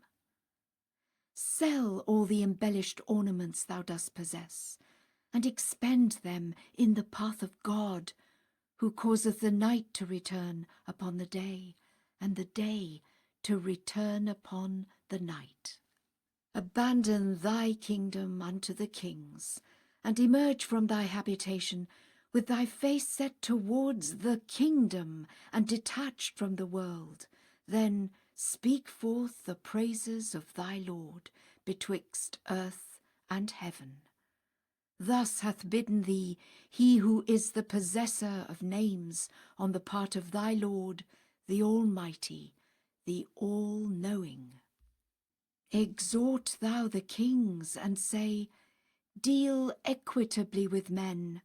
Beware lest ye transgress the bounds fixed in the book. This indeed becometh thee. Beware lest thou appropriate unto thyself the things of the world and the riches thereof. Leave them unto such as desire them, and cleave unto that which hath been enjoined upon thee by him who is the Lord of creation. Should any one offer thee all the treasures of the earth, refuse to even glance upon them. Be as thy Lord hath been. Thus hath the tongue of revelation spoken that which God hath made the ornament of the book of creation. Should the inebriation of the wine of my verses seize thee, and thou determinest to present thyself before the throne of thy Lord, the Creator of earth and heaven, make my love thy vesture, and thy shield remembrance of me, and thy provision reliance upon God, the revealer of all power. Verily the day of ingathering is come, and all things have been separated from each other. He hath stored away that which he chose in the vessels of justice, and cast into fire that which befitteth it. Thus hath it been decreed by your Lord, the mighty, the loving, in this promised day. He verily ordaineth what he pleaseth. There is none other God, save he, the Almighty, the All-Compelling. In the tablet addressed to the Tsar of Russia, Alexander II, we read, O Tsar of Russia, incline thine ear unto the voice of God, the King, the Holy, and turn thou unto paradise, the spot wherein abideth he who among the concourse on high beareth the most excellent titles, and who in the kingdom of creation is called by the name of God, the Effulgent, the all-glorious. Beware lest thy desire deter thee from turning towards the face of thy Lord, the compassionate, the most merciful. We verily have heard the thing for which thou didst supplicate thy Lord, whilst secretly communing with him. Wherefore the breeze of my loving kindness wafted forth, and the sea of my mercy surged, and we answered thee in truth. Thy Lord verily is the all-knowing, the all-wise. Whilst I lay chained and fettered in the prison, one of thy ministers extended me his aid. Wherefore hath God ordained for thee a station which the knowledge of none can comprehend except his knowledge. Beware lest thou barter away this sublime station. Beware lest thy sovereignty withhold thee from him who is the supreme sovereign.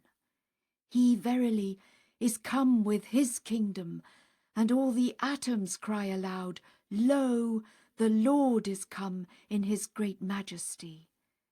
He who is the Father is come, and the Son, Jesus, in the holy veil crieth out, Here am I, O Lord my God. Whilst Sinai circleth round the house, and the burning bush calleth aloud, The all-bounteous is come, mounted upon the clouds. Blessed is he that draweth nigh unto him, and woe betide them that are far away. Arise thou amongst men in the name of this all-compelling cause, and summon then the nations unto God the exalted, the great. Be thou not of them who called upon God by one of his names, but who, when he who is the object of all names appeared, denied him, and turned aside from him, and in the end pronounced sentence against him with manifest injustice. Consider and call thou to mind the days whereon the Spirit of God, Jesus, appeared, and Herod gave judgment against him. God, however, aided him with the hosts of the unseen, and protected him with truth, and sent him down unto another land, according to his promise. He verily ordaineth what he pleaseth. Thy Lord truly preserveth whom he willeth, be he in the midst of the seas, or in the maw of the serpent, or beneath the sword of the oppressor. Again I say, Hearken unto my voice that calleth from my prison, that it may acquaint thee with the things that have befallen my beauty at the hands of them that are the manifestations of my glory, and that thou mayest perceive how great hath been my patience, notwithstanding my might, and how immense my forbearance, notwithstanding my power. By my life, couldst thou but know the things sent down by my pen, and discover the treasures of my cause and the pearls of my mysteries, which lie hid in the seas of my names and in the goblets of my words, thou wouldst, in thy love for my name and in thy longing for my glorious and sublime kingdom, lay down thy life in my path. Know thou that though my body be beneath the swords of my foes, and my limbs be beset with incalculable afflictions, yet my spirit is filled with a gladness with which all the joys of the earth can never compare. Set thine heart towards him who is the point of adoration for the world, and say, O peoples of the earth, have ye denied the one in whose path he who came with the truth, bearing the announcement of your Lord, the exalted, the great, suffered martyrdom?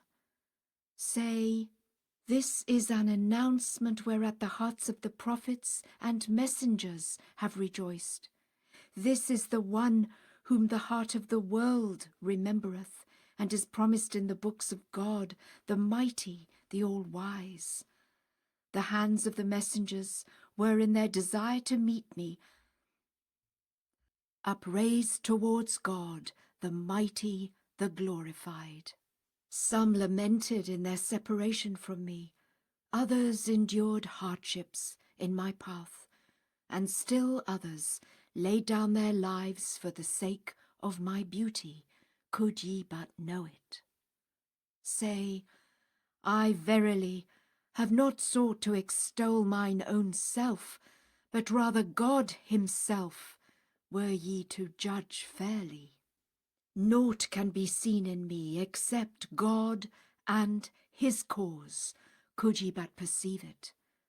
I am the one whom the tongue of Isaiah hath extolled, the one with whose name both the Torah and the Evangel were adorned. Blessed be the King, whose sovereignty hath withheld him not from his sovereign, and who hath turned unto God with his heart. He verily is accounted of those that have attained unto that which God the mighty, the all-wise, hath willed. Ere long will such a one find himself numbered with the monarchs of the realms of the kingdom. Thy Lord is in truth potent over all things. He giveth what he willeth to whomsoever he willeth, and withholdeth what he pleaseth from whomsoever he willeth. He verily is the all-powerful, the almighty. To Queen Victoria, Bahá'u'lláh has written, O Queen in London, incline thine ear unto the voice of thy Lord, the Lord of all mankind, calling from the divine lote tree. Verily, no God is there but me, the Almighty, the All-Wise. Cast away all that is on earth, and attire the head of thy kingdom with the crown of the remembrance of thy Lord the All-Glorious. He, in truth, hath come unto the world in his most great glory, and all that hath been mentioned in the gospel hath been fulfilled. The land of Syria hath been honoured by the footsteps of its Lord, the Lord of all men, and north and south are both inebriated with the wine of his presence. Blessed is the man that inhaled the fragrance of the Most Merciful, and turned unto the dawning place of his beauty in this resplendent dawn. The mosque of Aqsa vibrateth through the breezes of its Lord, the All-Glorious, whilst Batha, Mecca, trembleth at the voice of God, the Exalted, the Most High. Whereupon every single stone of them celebrateth the praise of the Lord through this great name. Lay aside thy desire, and set then thine heart towards thy Lord, the Ancient of Days. We make mention of thee for the sake of God, and desire that thy name may be exalted through thy remembrance of God, the Creator of earth and heaven. He verily is witness unto that which I say. We have been informed that thou hast forbidden the trading in slaves, both men and women. This verily is what God hath enjoined in this wondrous revelation. God hath truly destined a reward for thee because of this. He verily will pay the doer of good his due recompense, wert thou to follow what hath been sent unto thee by him who is the all-knowing, the all-informed. As to him who turneth aside and swelleth with pride, after that the clear tokens have come unto him from the revealer of signs, his work shall God bring to naught. He in truth hath power over all things. Man's actions are acceptable after his having recognized the manifestation. He that turneth aside from the true one is indeed the most veiled amongst his creatures. Thus hath it been decreed by him who is the Almighty, the most powerful. We have also heard that thou hast entrusted the reins of counsel into the hands of the representatives of the people.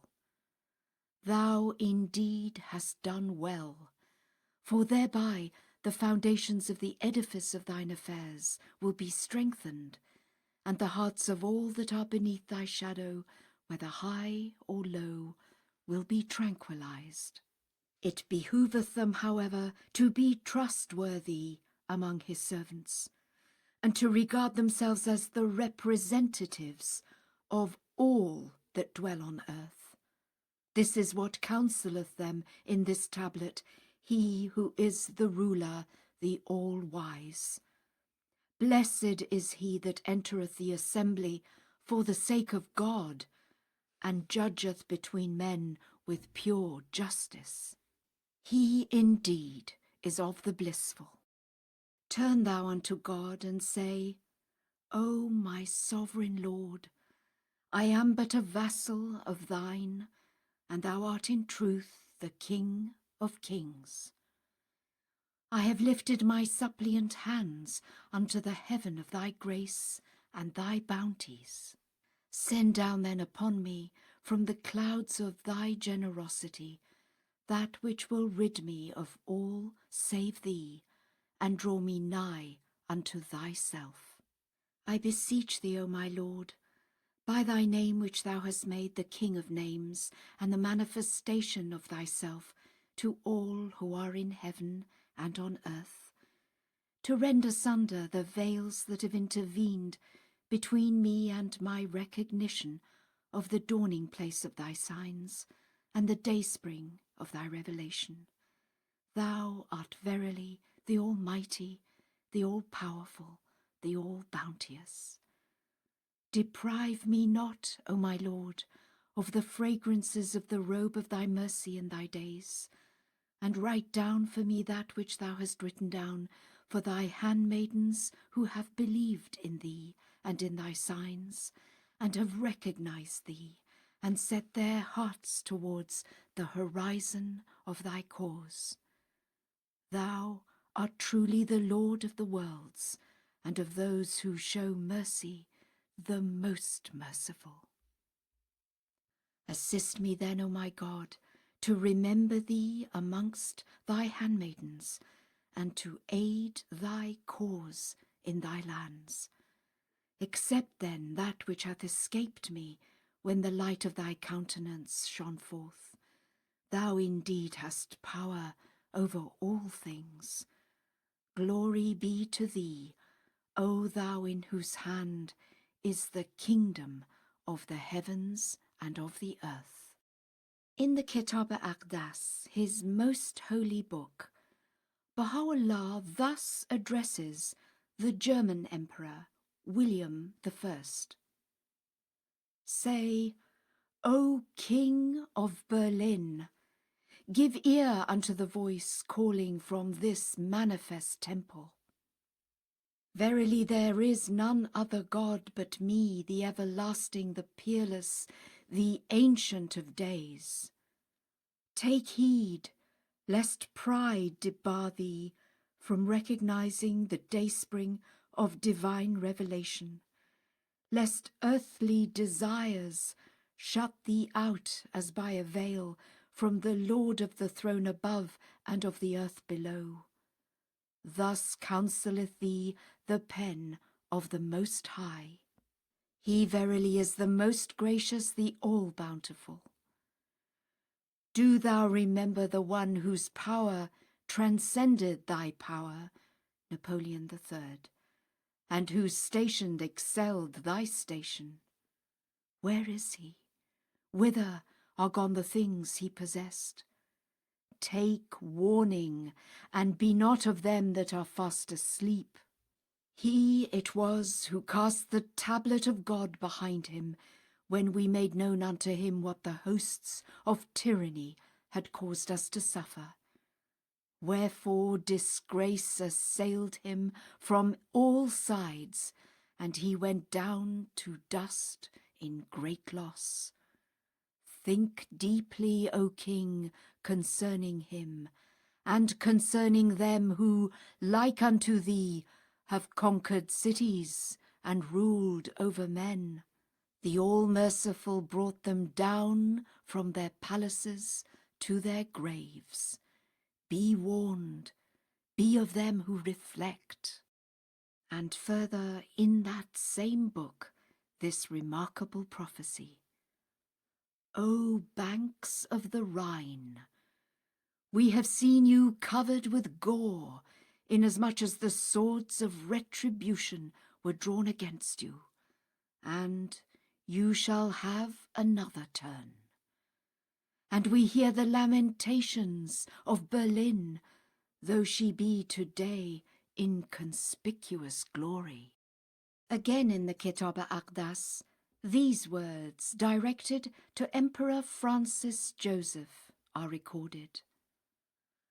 O Emperor of Austria, he who is the dayspring of God's light dwelt in the prison of Acca at the time when thou didst set forth to visit the Aqsa Mosque, Jerusalem.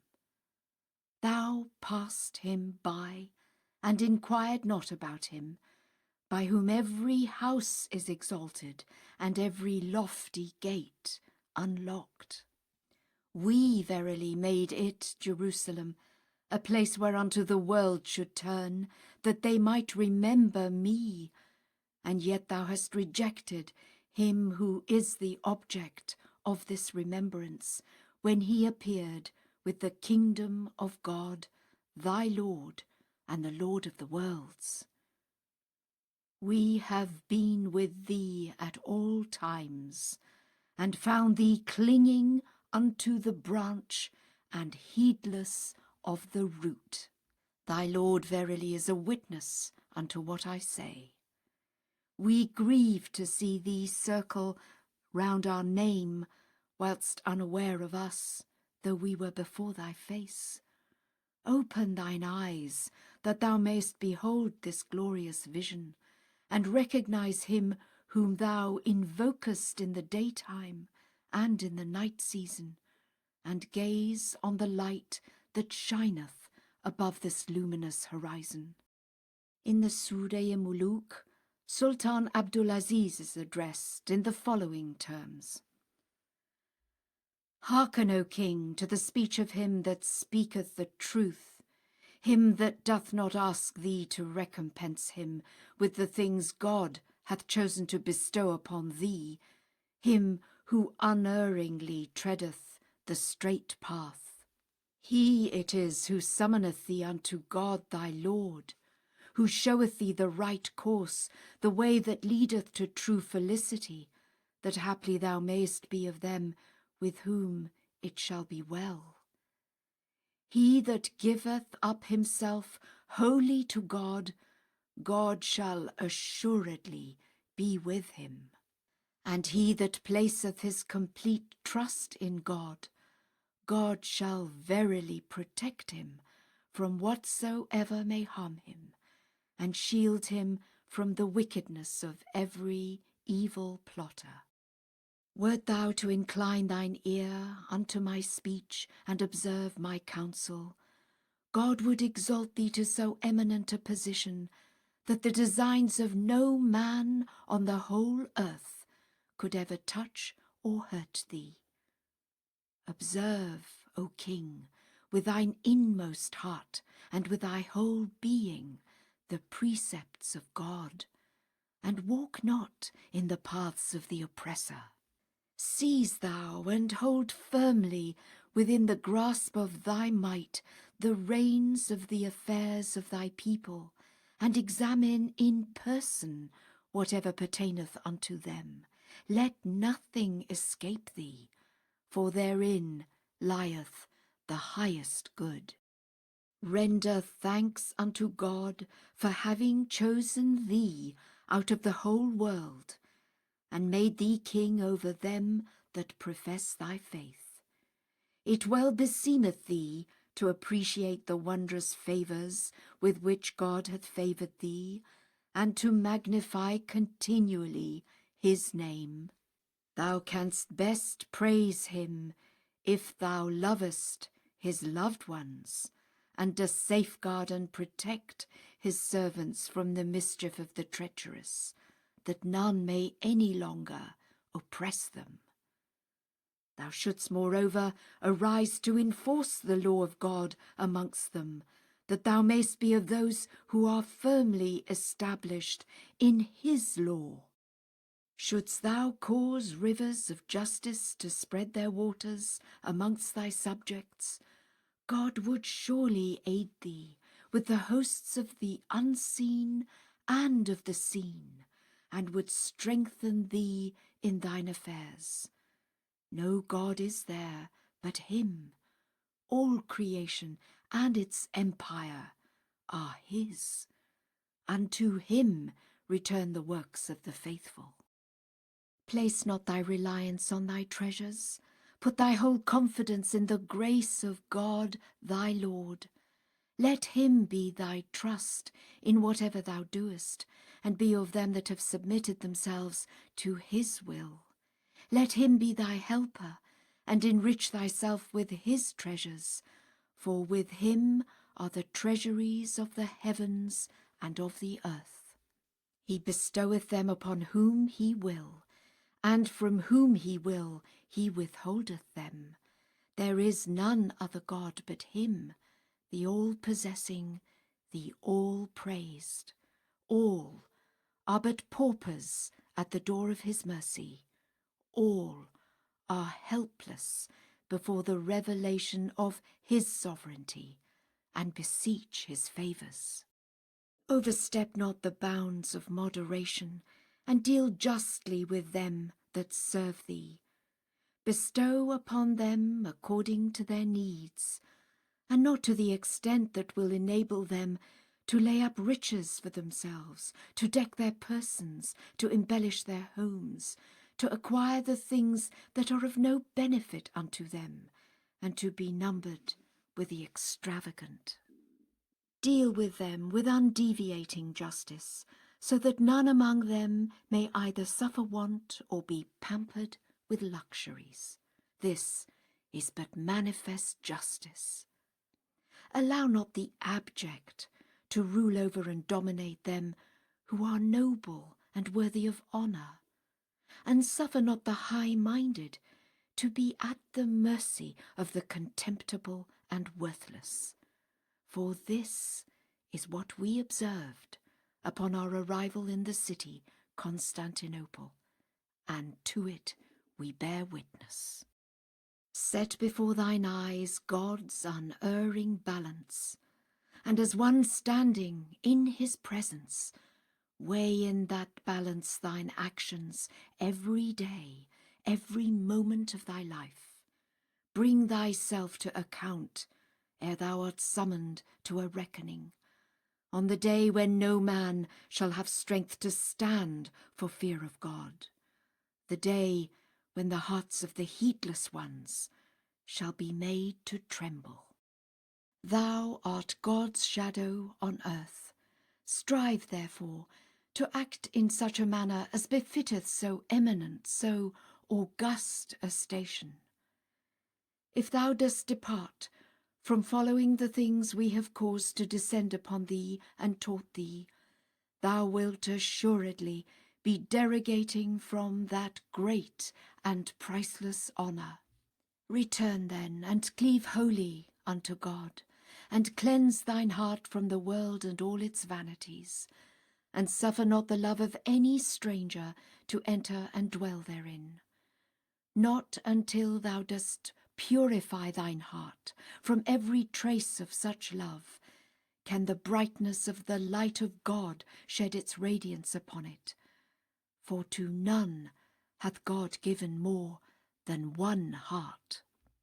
This verily hath been decreed and written down in his ancient book, And as the human heart, as fashioned by God, is one and undivided, it behoveth thee to take heed that its affections be also one and undivided.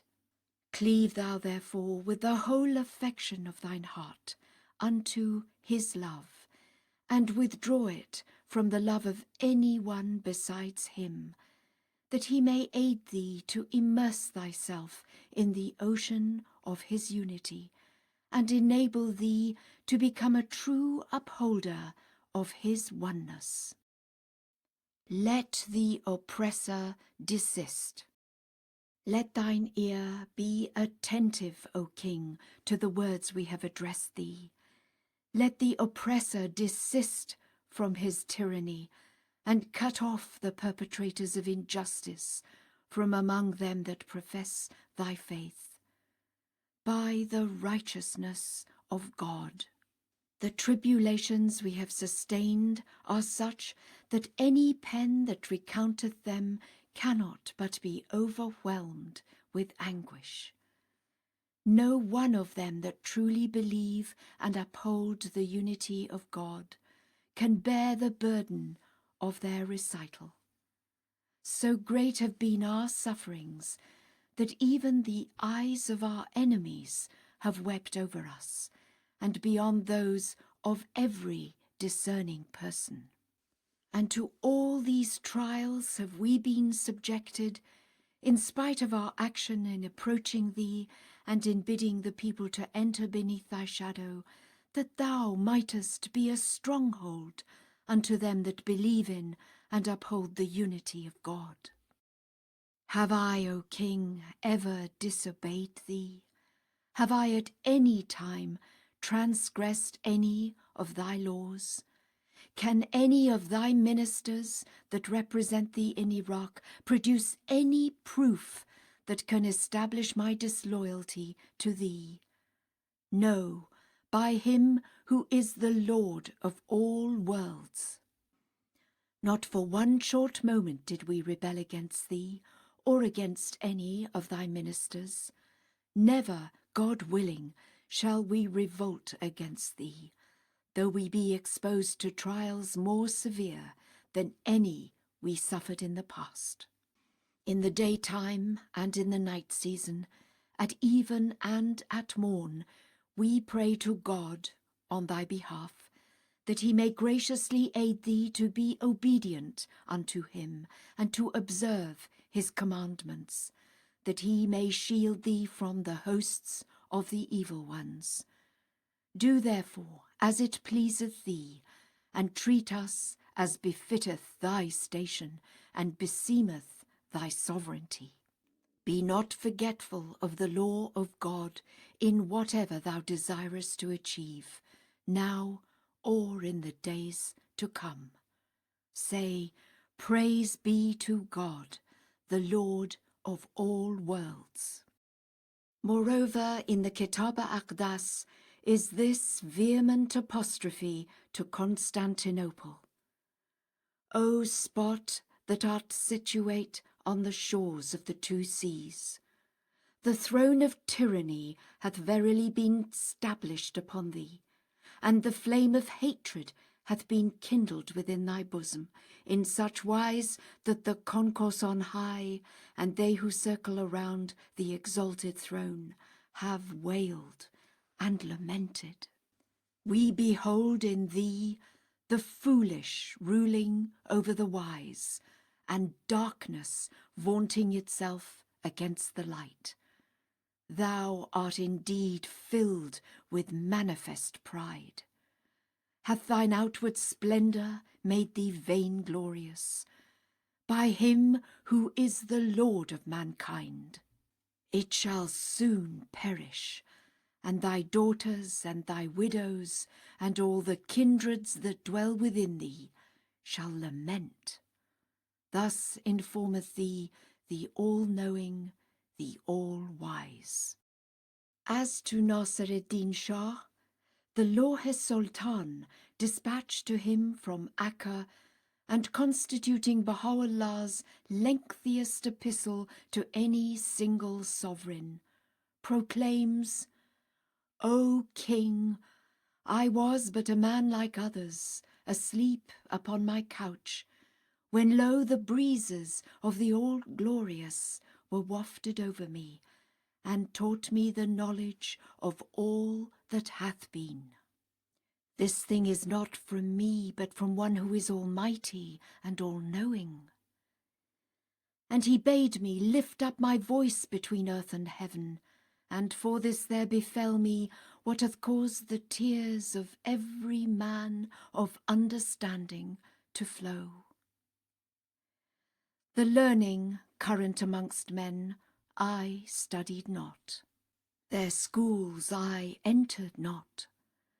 Ask of the city wherein I dwelt, that thou mayst be well assured that I am not of them who speak falsely.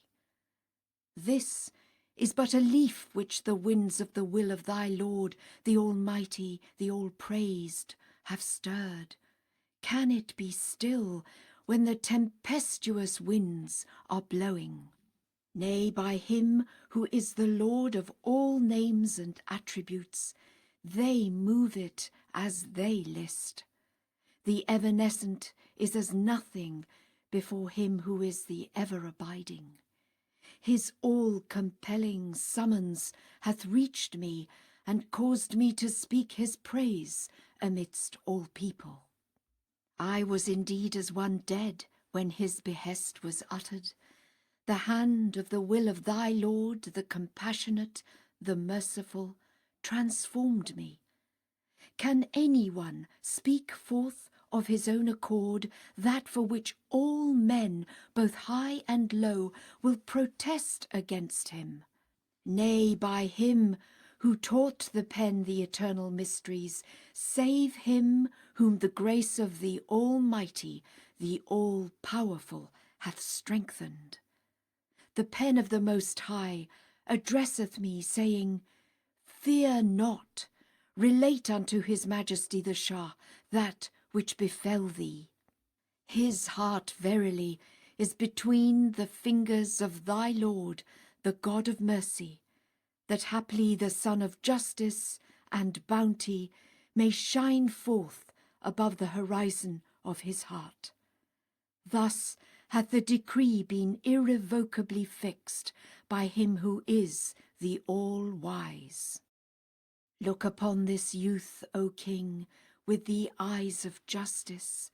Judge thou then with truth concerning what hath befallen him.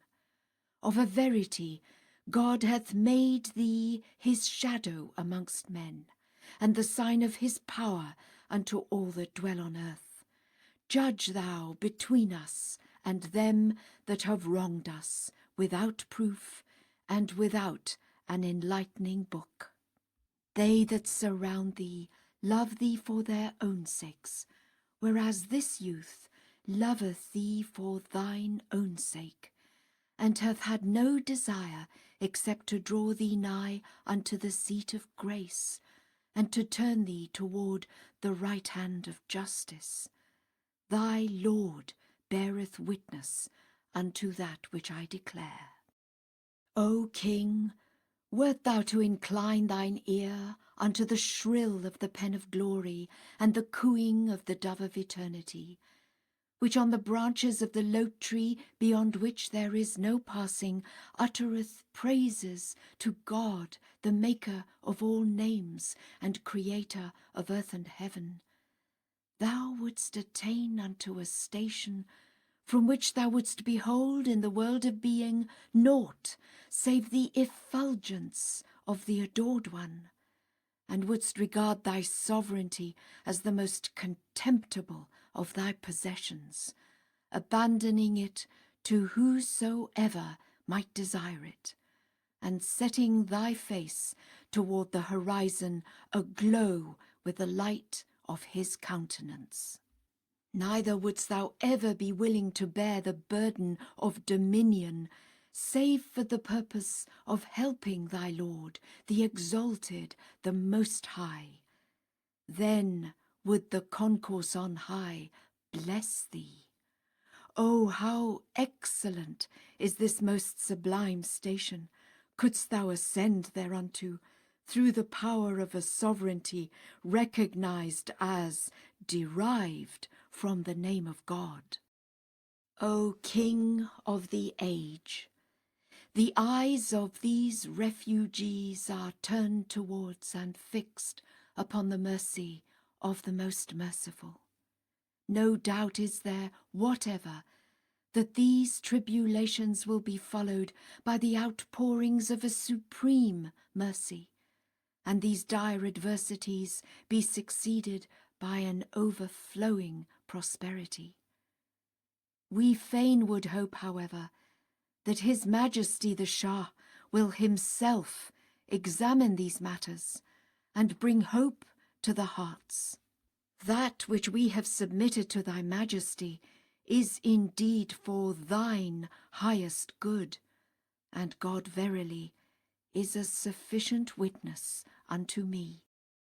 O would that thou wouldst permit me, O Shah, to send unto thee that which would cheer the eyes and tranquilize the souls, and persuade every fair-minded person that with him is the knowledge of the book.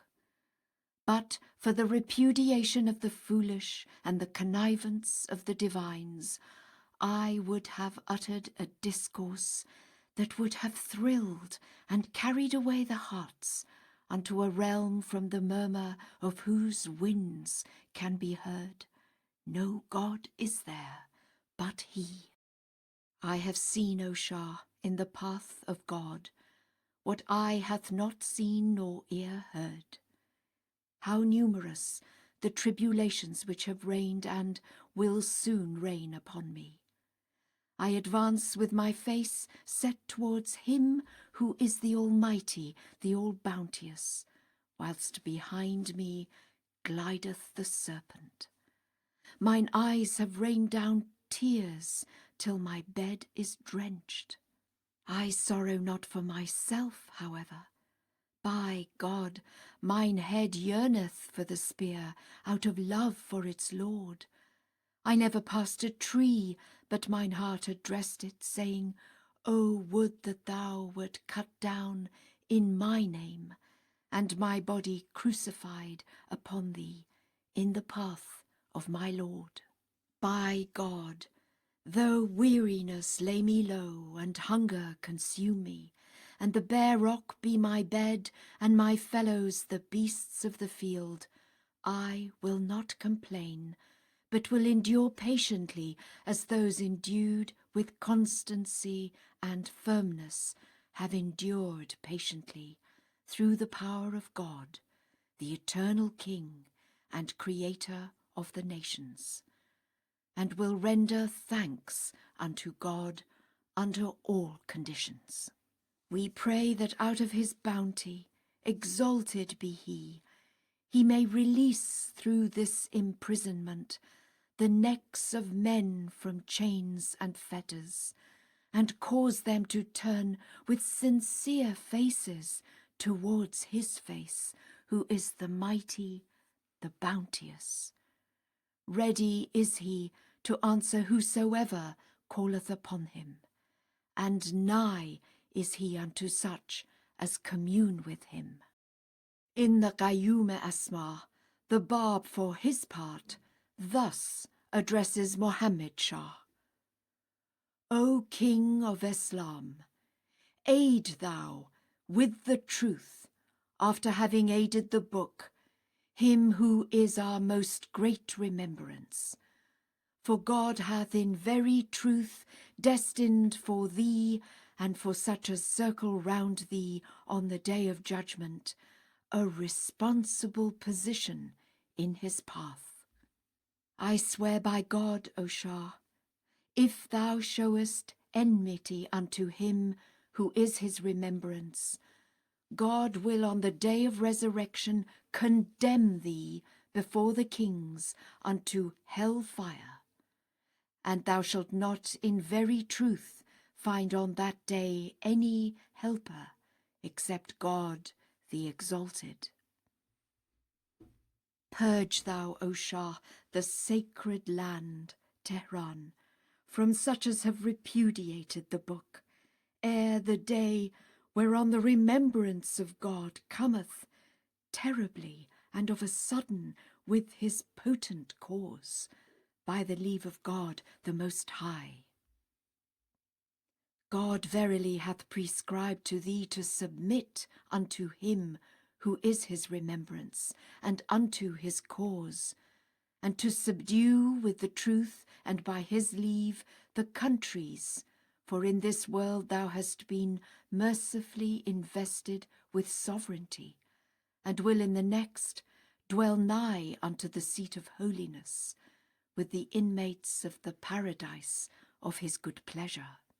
Let not thy sovereignty deceive thee, O Shah, for every soul shall taste of death, and this in very truth hath been written down as a decree of God. In his tablet to Muhammad Shah, the Bab, moreover, has revealed, I am the primal point from which have been generated all created things. I am the countenance of God, whose splendour can never be obscured, the light of God, whose radiance can never fade. All the keys of heaven God hath chosen to place on my right hand, and all the keys of hell on my left. I am one of the sustaining pillars of the primal word of God. Whosoever hath recognized me hath known all that is true and right, and hath attained all that is good and seemly. The substance wherewith God hath created me is not the clay out of which others have been formed. He hath conferred upon me that which the worldly wise can never comprehend, nor the faithful discover. By my life, but for the obligation to acknowledge the cause of him who is the testimony of God, I would not have announced this unto thee.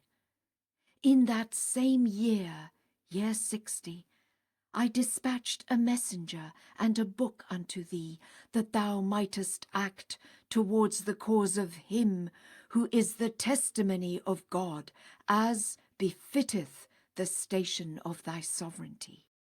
I swear by the truth of God, were he who hath been willing to treat me in such a manner, to know who it is whom he hath so treated, he verily would never in his life be happy. Nay, I verily acquaint thee with the truth of the matter. It is as if he hath imprisoned all the prophets, and all the men of truth, and all the chosen ones. Woe betide him from whose hands floweth evil, and blessed the man from whose hands floweth good. I swear by God, I seek no earthly goods from thee, be it as much as a mustard seed. I swear by the truth of God, wert thou to know that which I know, thou wouldst forego the sovereignty of this world and of the next, that thou mightest attain my good pleasure through thine obedience unto the true one. Wert thou to refuse, the Lord of the world would raise up one who will exalt his cause, and the command of God will verily be carried into effect. God's vicar on earth. Dear friends, how vast a panorama these gem-like, these soul-searching, divinely uttered pronouncements outspread before our eyes. What memories they evoke, how sublime the principles they inculcate, what hopes they engender, what apprehensions they excite, and yet how fragmentary must these above-quoted words, suited as they are to the immediate purpose of my theme, appear when compared with the torrential majesty which only the reading of the full text can disclose. He who was God's vicar on earth, addressing, at the most critical moment when his revelation was attaining its zenith, those who concentrated in their persons the splendour, the sovereignty, and the strength of earthly dominion, could certainly not subtract one jot or tittle from the weight and force which the presentation of so historic a message demanded. Neither the perils which were fast closing in upon him, nor the formidable power with which the doctrine of absolute sovereignty invested at that time the emperors of the West and the potentates of the East, could restrain the exile and prisoner of Adrianople from communicating the full blast of his message to his twin imperial persecutors, as well as to the rest of their fellow sovereigns. The magnitude and diversity of the theme, the cogency of the argument, the sublimity and audacity of the language arrest our attention and astound our minds. Emperors, kings and princes, chancellors and ministers, the Pope himself, priests, monks and philosophers, the exponents of learning, parliamentarians and deputies, the rich ones of the earth, the followers of all religions, and the people of Bahá'í, all are brought within the purview of the author of these messages, and receive, each according to their merits, the counsels and admonitions they deserve. No less amazing is the diversity of the subjects touched upon in these tablets. The transcendent majesty and unity of an unknowable and unapproachable God is extolled, and the oneness of his messengers proclaimed and emphasized.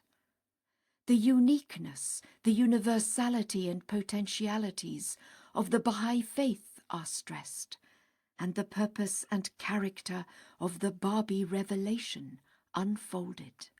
The significance of Baha'u'llah's sufferings and banishments is disclosed, and the tribulations rained down upon his herald and upon his namesake, recognized and lamented. His own yearning for the crown of martyrdom, which they both so mysteriously won, is voiced, and the ineffable glories and wonders in store for his own dispensation foreshadowed. Episodes at once moving and marvellous at various stages of his ministry are recounted, and the transitoriness of worldly pomp, fame, riches, and sovereignty repeatedly and categorically asserted. Appeals for the application of the highest principles in human and international relations are forcibly and insistently made, and the abandonment of discreditable practices and conventions detrimental to the happiness, the growth, the prosperity, and the unity of the human race enjoined. Kings are censured, ecclesiastical dignitaries arraigned, ministers and plenipotentiaries condemned, and the identification of his advent with the coming of the Father himself unequivocally admitted and repeatedly announced. The violent downfall of a few of these kings and emperors is prophesied. 2 of them are definitely challenged. Most are warned. All are appealed to and exhorted. In the Lawh-e-Sultan tablet to the Shah of Persia, Baha'u'lláh declares, "Would that the world-adorning wish of His Majesty might decree that this servant be brought face to face with the divines of the age, and produce proofs and testimonies in the presence of His Majesty the Shah. This servant is ready, and taketh hope in God, that such a gathering may be convened in order that the truth of the matter may be made clear and manifest before His Majesty the Shah. It is then for thee to command, and I stand ready before the throne of thy sovereignty. Decide then for me or against me. And moreover, in the Lawh-e Rais, Baha'u'lláh, recalling his conversation with the Turkish officer charged with the task of enforcing his banishment to the fortress town of Akka, has written, "There is a matter which, if thou findest it possible, I request thee to submit to His Majesty the Sultan, that for 10 minutes this youth be enabled to meet him, so that he may demand whatsoever he deemeth as a sufficient testimony, and regardeth as proof of the veracity of him who is the truth. Should God enable him to produce it, let him then release these wronged ones, and leave them to themselves." He promised, Baha'u'lláh adds in that tablet, to transmit this message and to give us his reply. We received, however, no news from him. Although it becometh not him who is the truth to present himself before any person, inasmuch as all have been created to obey him, yet, in view of the condition of these little children and the large number of women so far removed from their friends and countries, we have acquiesced in this matter. In spite of this, nothing hath resulted. Omar himself is alive and accessible. Inquire from him, that the truth may be made known unto you. Referring to these tablets addressed to the sovereigns of the earth, and which Abdu'l-Baha has acclaimed as a miracle, Baha'u'lláh has written, "Each one of them hath been designated by a special name. The first hath been named the rumbling, the second the blow, the third the inevitable, the fourth the plain, the fifth the catastrophe, and the others the stunning trumpet blast, the near event, the great terror, the trumpet, the bugle, and their like, so that all the peoples of the earth may know of a certainty, and may witness with outward and inner eyes, that he who is the Lord of names hath prevailed, and will continue to prevail, under all conditions, over all men. Never since the beginning of the world hath the message been so openly proclaimed. Glorified be this power which hath shone forth and compassed the worlds. This act of the causer of causes hath, when revealed, produced 2 results. It hath at once sharpened the swords of the infidels, and unloosed the tongues of such as have turned towards him in his remembrance and praise. This is the effect of the fertilizing winds, mention of which hath been made aforetime in the Lawh-e Haykal. The whole earth is now in a state of pregnancy. The day is approaching when it will have yielded its noblest fruits, when from it will have sprung forth the loftiest trees, the most enchanting blossoms, the most heavenly blessings. Immeasurably exalted is the breeze that wafteth from the garment of thy Lord, the glorified. For lo, it hath breathed its fragrance, and made all things new. Well is it with them that comprehend. It is indubitably clear and evident that in these things he who is the Lord of revelation hath sought nothing for himself. Though aware that they would lead to tribulations and be the cause of troubles and afflictive trials, he solely as a token of his loving kindness and favour, and for the purpose of quickening the dead and of manifesting the cause of the Lord of all names and attributes, and of redeeming all who are on earth, hath closed his eyes to his own well-being, and borne that which no other person hath borne or will bear. The most important of his tablets, addressed to individual sovereigns, Bahá'u'lláh ordered to be written in the form of a pentacle, symbolizing the temple of man, including therein, as a conclusion, the following words which reveal the importance he attached to those messages and indicate their direct association with the prophecy of the Old Testament.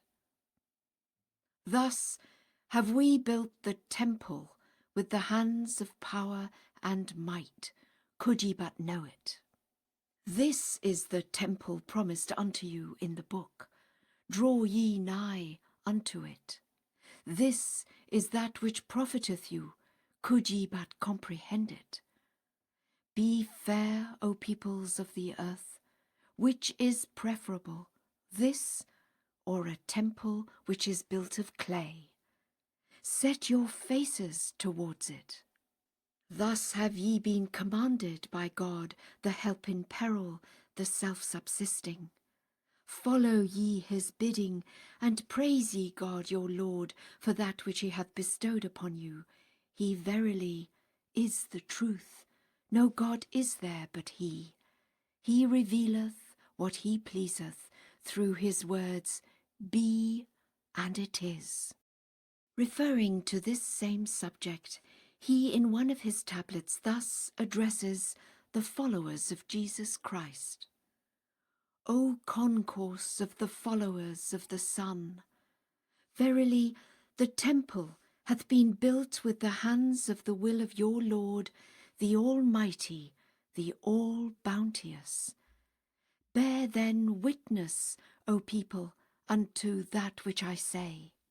Which is preferable, that which is built of clay, or that which is built by the hands of your Lord, the revealer of verses? This is the temple promised unto you in the tablets. It calleth aloud, O followers of religions, haste ye to attain unto him who is the source of all causes, and follow not every infidel and doubter. It should not be forgotten that apart from these specific tablets in which the kings of the earth are severally and collectively addressed, Bahá'u'lláh has revealed other tablets, the Lawh-e Ra'is being an outstanding example, and interspersed the mass of his voluminous writings with unnumbered passages in which direct addresses as well as references have been made to ministers, governments, and their accredited representatives. I am not concerned, however, with such addresses and references, which, vital as they are, cannot be regarded as being endowed with that peculiar pregnancy which direct and specific messages, voiced by the manifestation of God and directed to the world's chief magistrates in his day, must possess.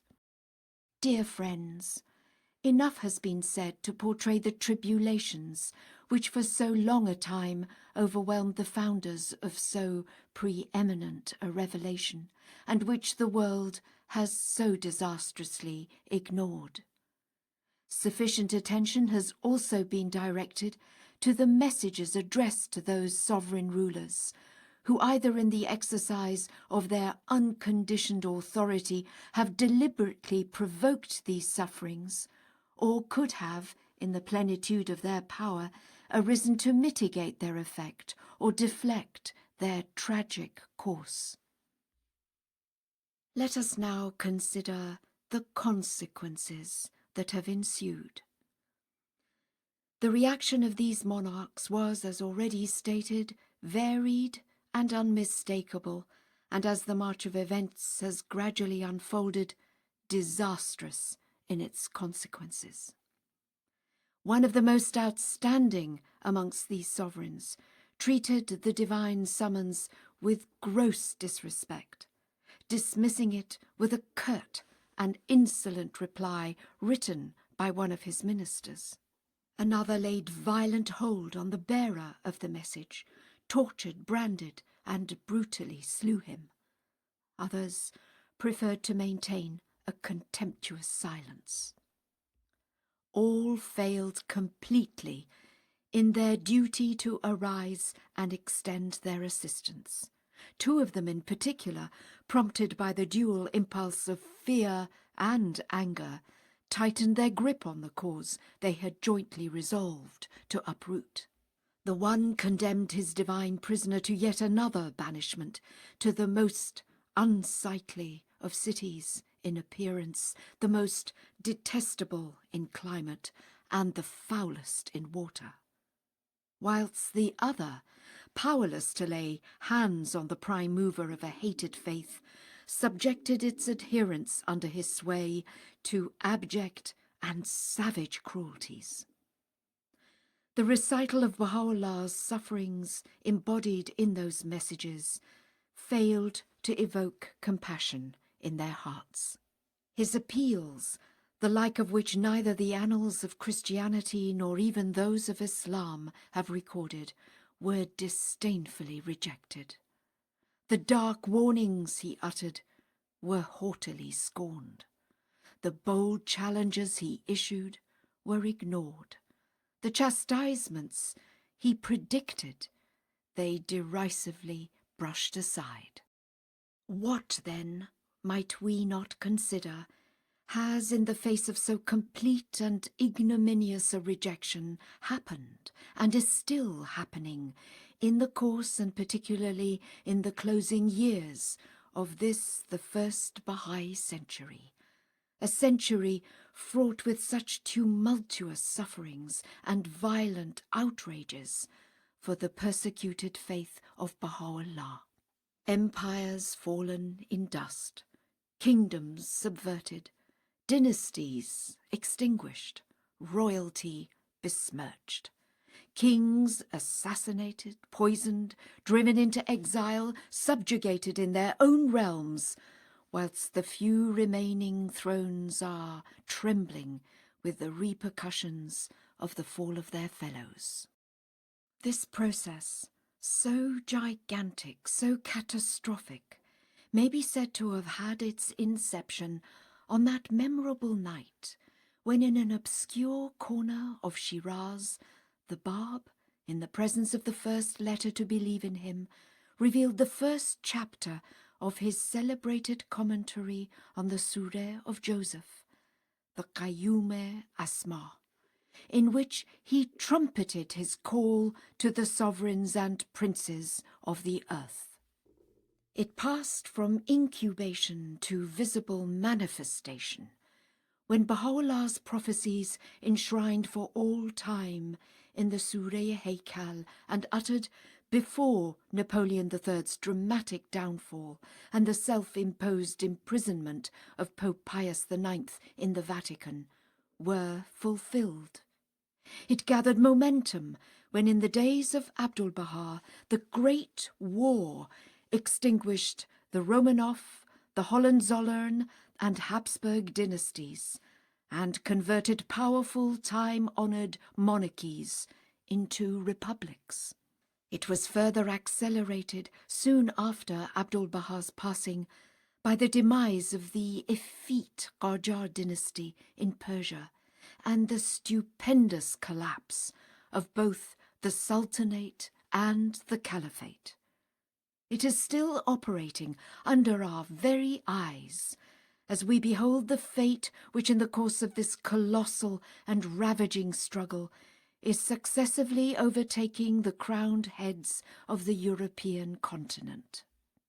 Surely no man, contemplating dispassionately the manifestations of this relentless, revolutionizing process within comparatively so short a time, can escape the conclusion that the last 100 years may well be regarded, in so far as the fortunes of royalty are concerned, as one of the most cataclysmic periods in the annals of mankind. Humiliation immediate and complete. Of all the monarchs of the earth, at the time when Bahá'u'lláh, proclaiming his message to them, revealed the Surah Muluk in Adrianople. The most august and influential were the French Emperor and the Supreme Pontiff. In the political and religious spheres, they respectively held the foremost rank, and the humiliation both suffered was alike immediate and complete.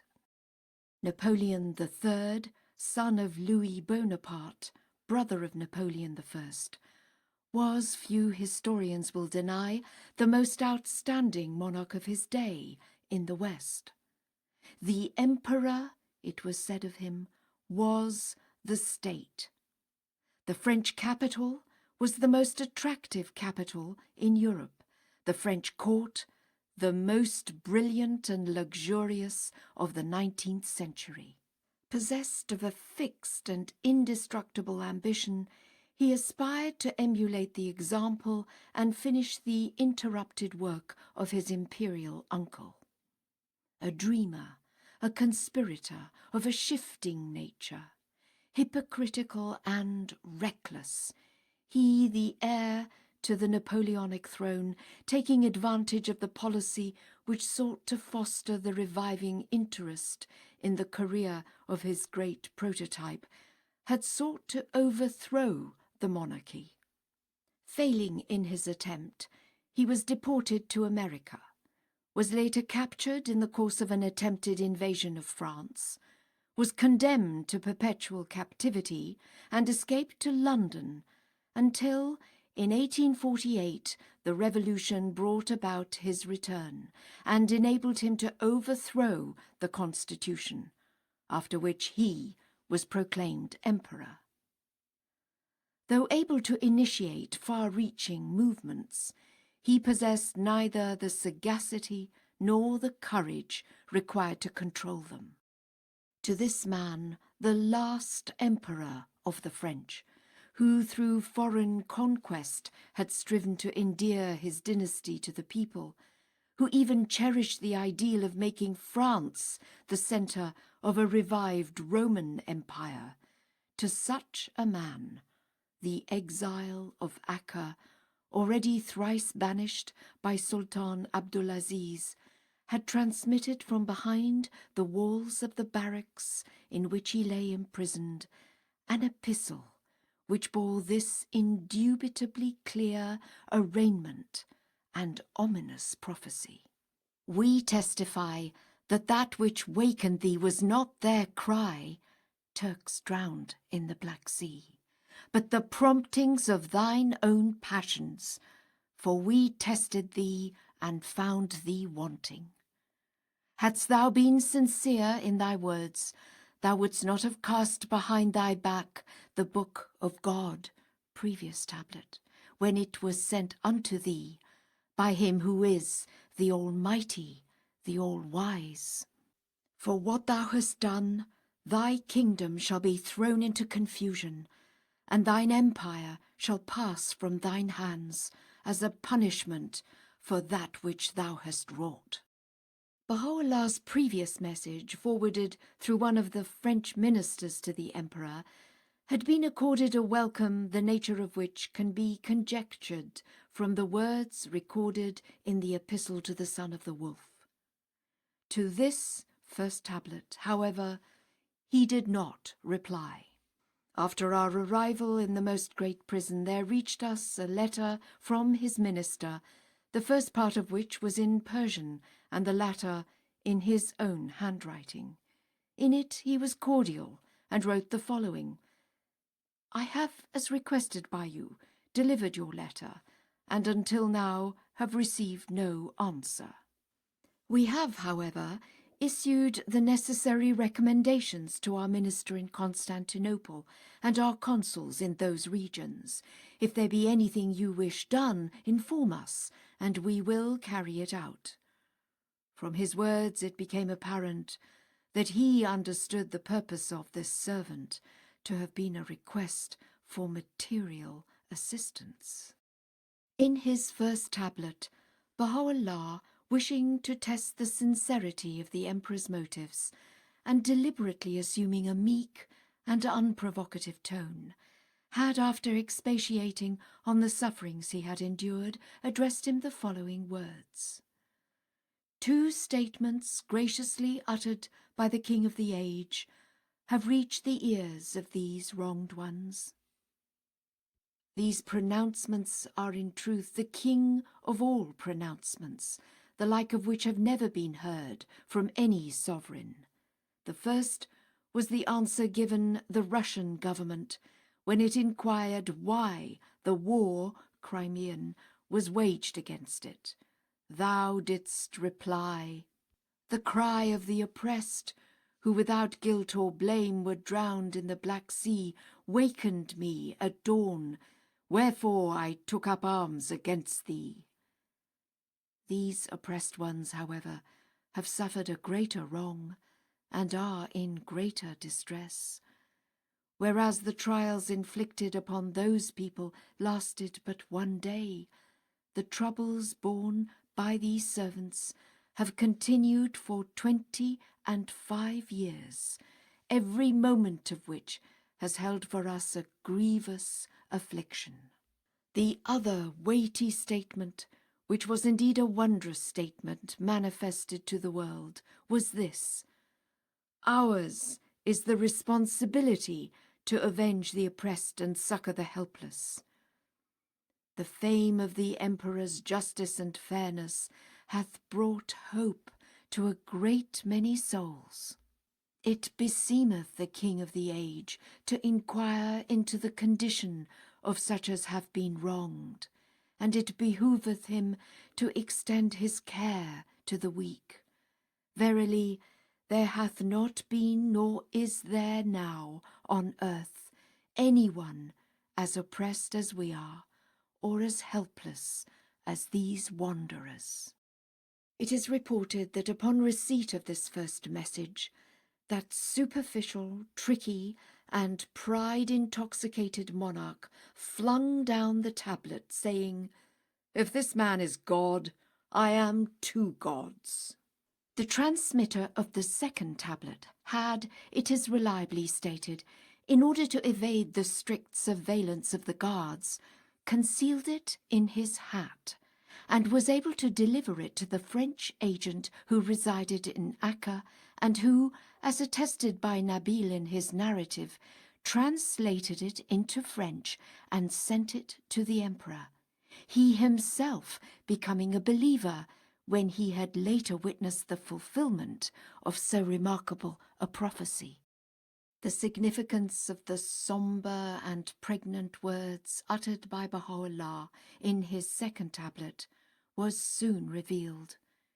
He, who was actuated in provoking the Crimean War by his selfish desires, who was prompted by a personal grudge against the Russian Emperor, who was impatient to tear up the Treaty of 1815 in order to avenge the disaster of Moscow, and who sought to shed military glory over his throne, was soon himself engulfed by a catastrophe that hurled him in the dust and caused France to sink from her preeminent station among the nations to that of a fourth power in Europe.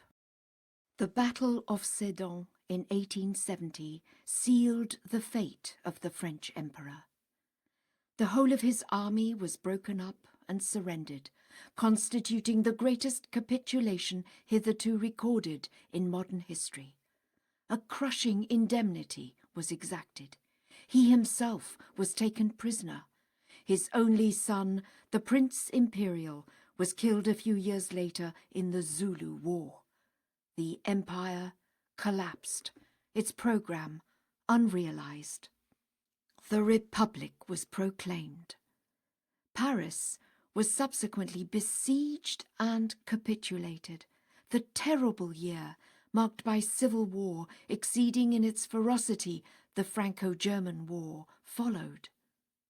William I, the Prussian king, was proclaimed German emperor in the very palace which stood as a mighty monument and symbol of the power and pride of Louis XIV, a power which had been secured to some extent by the humiliation of Germany.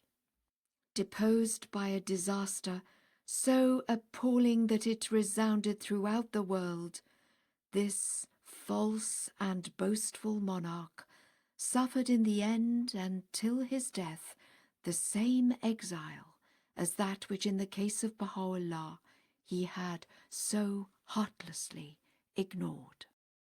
A humiliation less spectacular, yet historically more significant, awaited Pope Pius IX. It was to him, who regarded himself as the vicar of Christ, that Bahá'u'lláh wrote that the word which the Son Jesus concealed is made manifest, that it hath been sent down in the form of the human temple, that the Word was himself, and he himself the Father. It was to him, who styling himself the servant of the servants of God, that the promised one of all ages, unveiling his station in its plenitude, announced that he who is the Lord of Lords is come, overshadowed with clouds. It was he who, claiming to be the successor of St. Peter, was reminded by Bahá'u'lláh that this is the day whereon the rock, Peter, crieth out and shouteth, saying, Lo, the Father is come, and that which ye were promised in the kingdom is fulfilled. It was he, the wearer of the triple crown, who later became the first prisoner of the Vatican, who was commanded by the divine prisoner of Acca to leave his palaces unto such as desire them, to sell all the embellished ornaments he possessed, and to expend them in the path of God, and to abandon his kingdom unto the kings, and emerge from his habitation with his face set towards the kingdom. Count Mastai Ferretti, Bishop of Imola, the 254th Pope since the inception of St. Peter's primacy, who had been elevated to the apostolic throne 2 years after the declaration of the Bab, and the duration of whose pontificate exceeded that of any of his predecessors, will be permanently remembered as the author of the bull which declared the Immaculate Conception of the Blessed Virgin, 1854, referred to in the Kitab-i-Iqan, to be a doctrine of the Church, and as the promulgator of the new dogma of papal infallibility, 1870. Authoritarian by nature, a poor statesman, disinclined to conciliation, determined to preserve all his authority, he, while he succeeded through his assumption of an ultramontane attitude in defining further his position and in reinforcing his spiritual authority, failed in the end to maintain that temporal rule, which for so many centuries had been exercised by the heads of the Catholic Church. This temporal power had throughout the ages shrunk to insignificant proportions. The decades preceding its extinction were fraught with the gravest vicissitudes. As the sun of Bahá'u'llah's revelation was mounting to full meridian splendour, the shadows that beset the dwindling patrimony of St. Peter were correspondingly deepening. The tablet of Bahá'u'lláh, addressed to Pius IX, precipitated its extinction. A hasty glance at the course of its ebbing fortunes during those decades will suffice. Napoleon I had driven the Pope from his estates.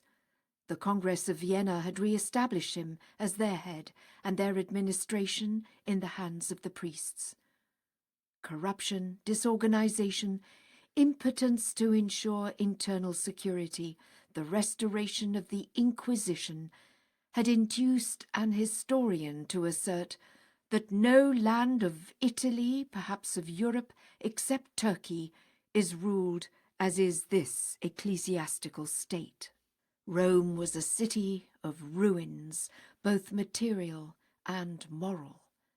Insurrections led to Austria's intervention. 5 great powers demanded the introduction of far-reaching reforms which the Pope promised but failed to carry out. Austria again reasserted herself and was opposed by France. Both watched each other on the papal estates until 1838, when on their withdrawal, absolutism was again restored. The Pope's temporal power was now denounced by some of his own subjects, heralding its extinction in 1870. Internal complications forced him to flee in the dead of night and in the disguise of a humble priest from Rome, which was declared a republic. It was later restored by the French to its former status. The creation of the Kingdom of Italy, the shifting policy of Napoleon III, the disaster of Sedan, the misdeeds of the papal government denounced by Clarendon at the Congress of Paris, terminating the Crimean War as a disgrace to Europe, sealed the fate of that tottering dominion. In 1870, after Bahá'u'lláh had revealed his epistle to Pius IX, King Victor Emmanuel II went to war with the Papal States, and his troops entered Rome and seized it. On the eve of its seizure, the Pope repaired to the Lateran, and despite his age and with his face bathed in tears, ascended on bended knees the Scala Santa. The following morning, as the cannonade began, he ordered the white flag to be hoisted above the dome of St. Peter. Despoiled, he refused to recognize this creation of revolution, excommunicated the invaders of his states, denounced Victor Emmanuel as the robber king and as forgetful of every religious principle, despising every right, trampling upon every law. Rome, the eternal city on which rest 25 centuries of glory, and over which the popes had ruled in unchallengeable right for 10 centuries, finally became the seat of the new kingdom and the scene of that humiliation which Bahá'u'lláh had anticipated and which the prisoner of the Vatican had imposed upon himself. The last years of the old Pope, writes a commentator on his life, were filled with anguish. To his physical infirmities was added the sorrow of beholding all too often the faith outraged in the very heart of Rome, the religious orders despoiled and persecuted, the bishops and priests debarred from exercising their functions. Every effort to retrieve the situation created in 1870 proved fruitless. The Archbishop of Posen went to Versailles to solicit Bismarck's intervention in behalf of the papacy, but was coldly received. Later, a Catholic party was organized in Germany to bring political pressure on the German Chancellor. All, however, was in vain. The mighty process already referred to had to pursue inexorably its course. Even now, after the lapse of above half a century, the so-called restoration of temporal sovereignty has but served to throw into greater relief the helplessness of this erstwhile potent prince, at whose name kings trembled and to whose dual sovereignty they willingly submitted.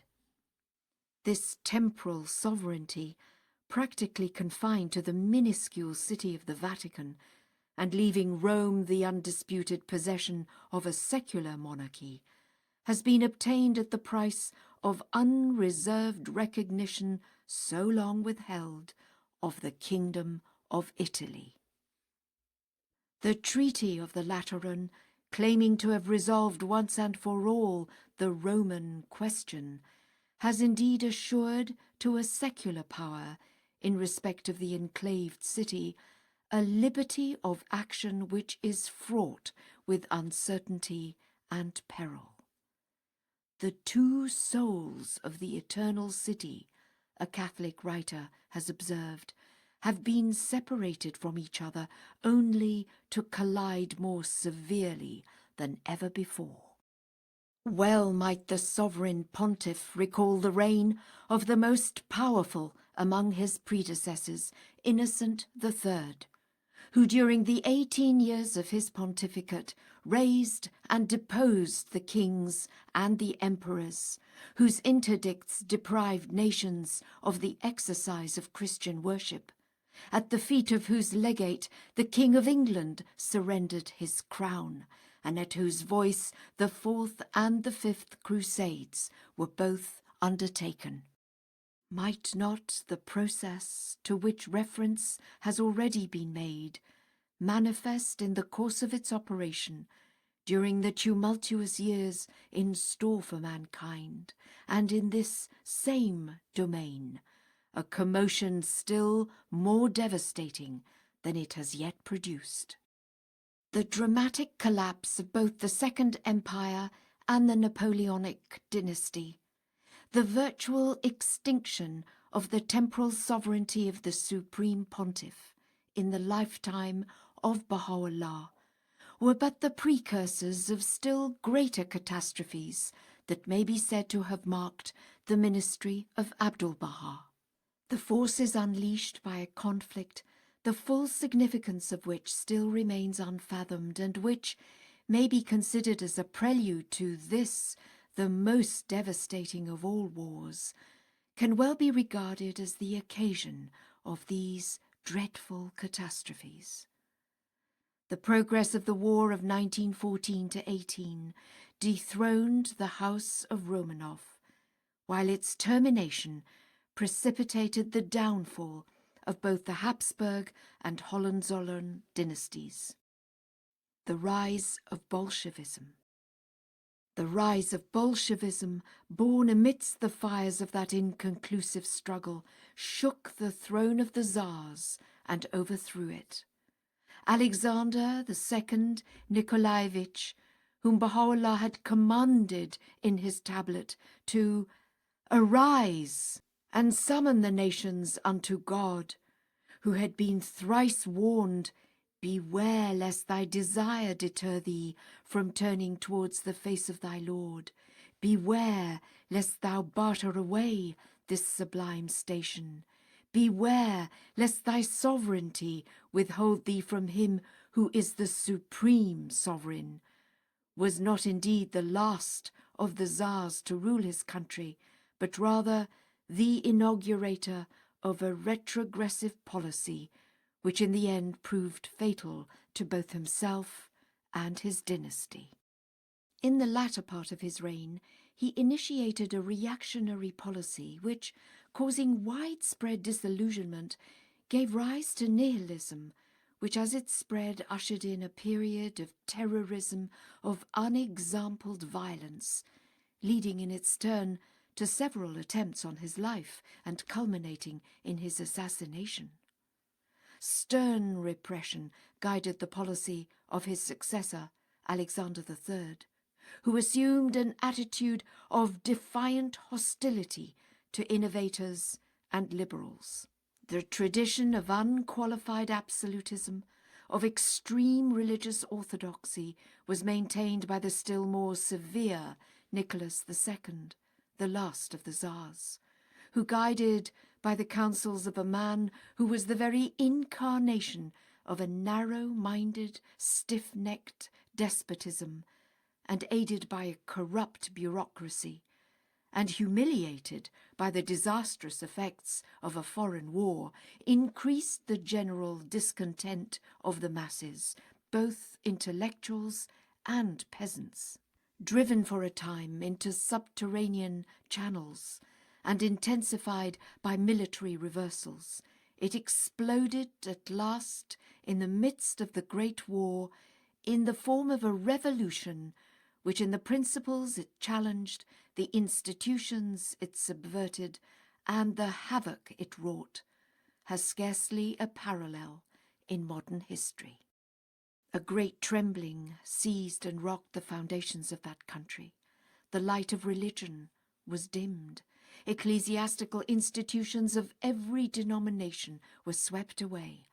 The state religion was disendowed, persecuted, and abolished.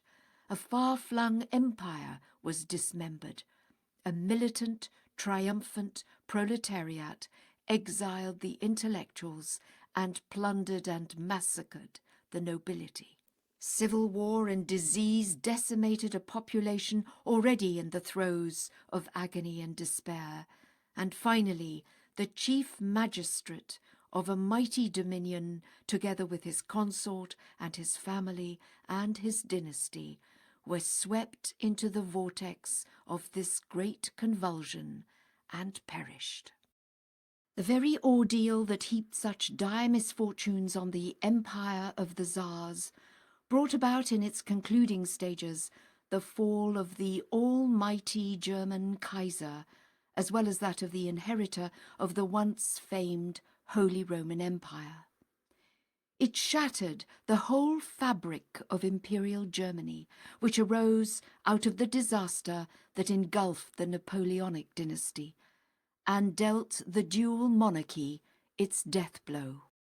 Almost half a century before, Bahá'u'lláh, who had predicted in clear and resounding terms the ignominious fall of the successor of the great Napoleon, had in the Kitab Aqdas addressed to Kaiser William I, the newly acclaimed victor, a no less significant warning, and prophesied in his apostrophe to the banks of the Rhine, in words equally unambiguous, the mourning that would afflict the capital of the newly federated empire. Do thou remember, Bahá'u'lláh thus addressed him, the one, Napoleon, whose power transcended thy power, and whose station excelled thy station. Think deeply, O king, concerning him, and concerning them who like unto thee have conquered cities and ruled over men. And again, O banks of the Rhine, we have seen you covered with gore, inasmuch as the swords of retribution were drawn against you, and you shall have another turn. And we hear the lamentations of Berlin, though she be today in conspicuous glory.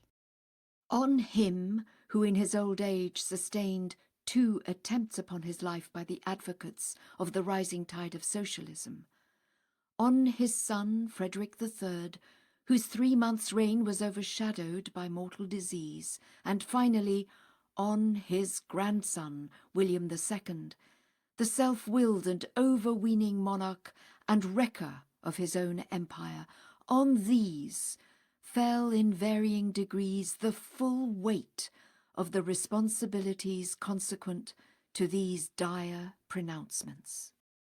William I, first German emperor and 7th king of Prussia, whose entire lifetime had up to the date of his accession been spent in the army, was a militaristic, autocratic ruler imbued with antiquated ideas, who initiated, with the aid of a statesman rightly regarded as one of the geniuses of his century, a policy which may be said to have inaugurated a new era not only for Prussia, but for the world. This policy was pursued with characteristic thoroughness and perfected through the repressive measures that were taken to safeguard and uphold it, through the wars that were waged for its realization and the political combinations that were subsequently formed to exalt and consolidate it, combinations that were fraught with such dreadful consequences to the European continent. William II, temperamentally dictatorial, politically inexperienced, militarily aggressive, religiously insincere, posed as the apostle of European peace, yet actually insisted on the mailed fist and the shining armour. Irresponsible, indiscreet, inordinately ambitious, his first act was to dismiss that sagacious statesman, the true founder of his empire, to whose sagacity Bahá'u'lláh had paid tribute, and to the unwisdom of whose imperial and ungrateful master, Abdu'l-Bahá, had testified. War indeed became a religion of his country, and by enlarging the scope of his multifarious activities, he proceeded to prepare the way for that final catastrophe that was to dethrone him and his dynasty.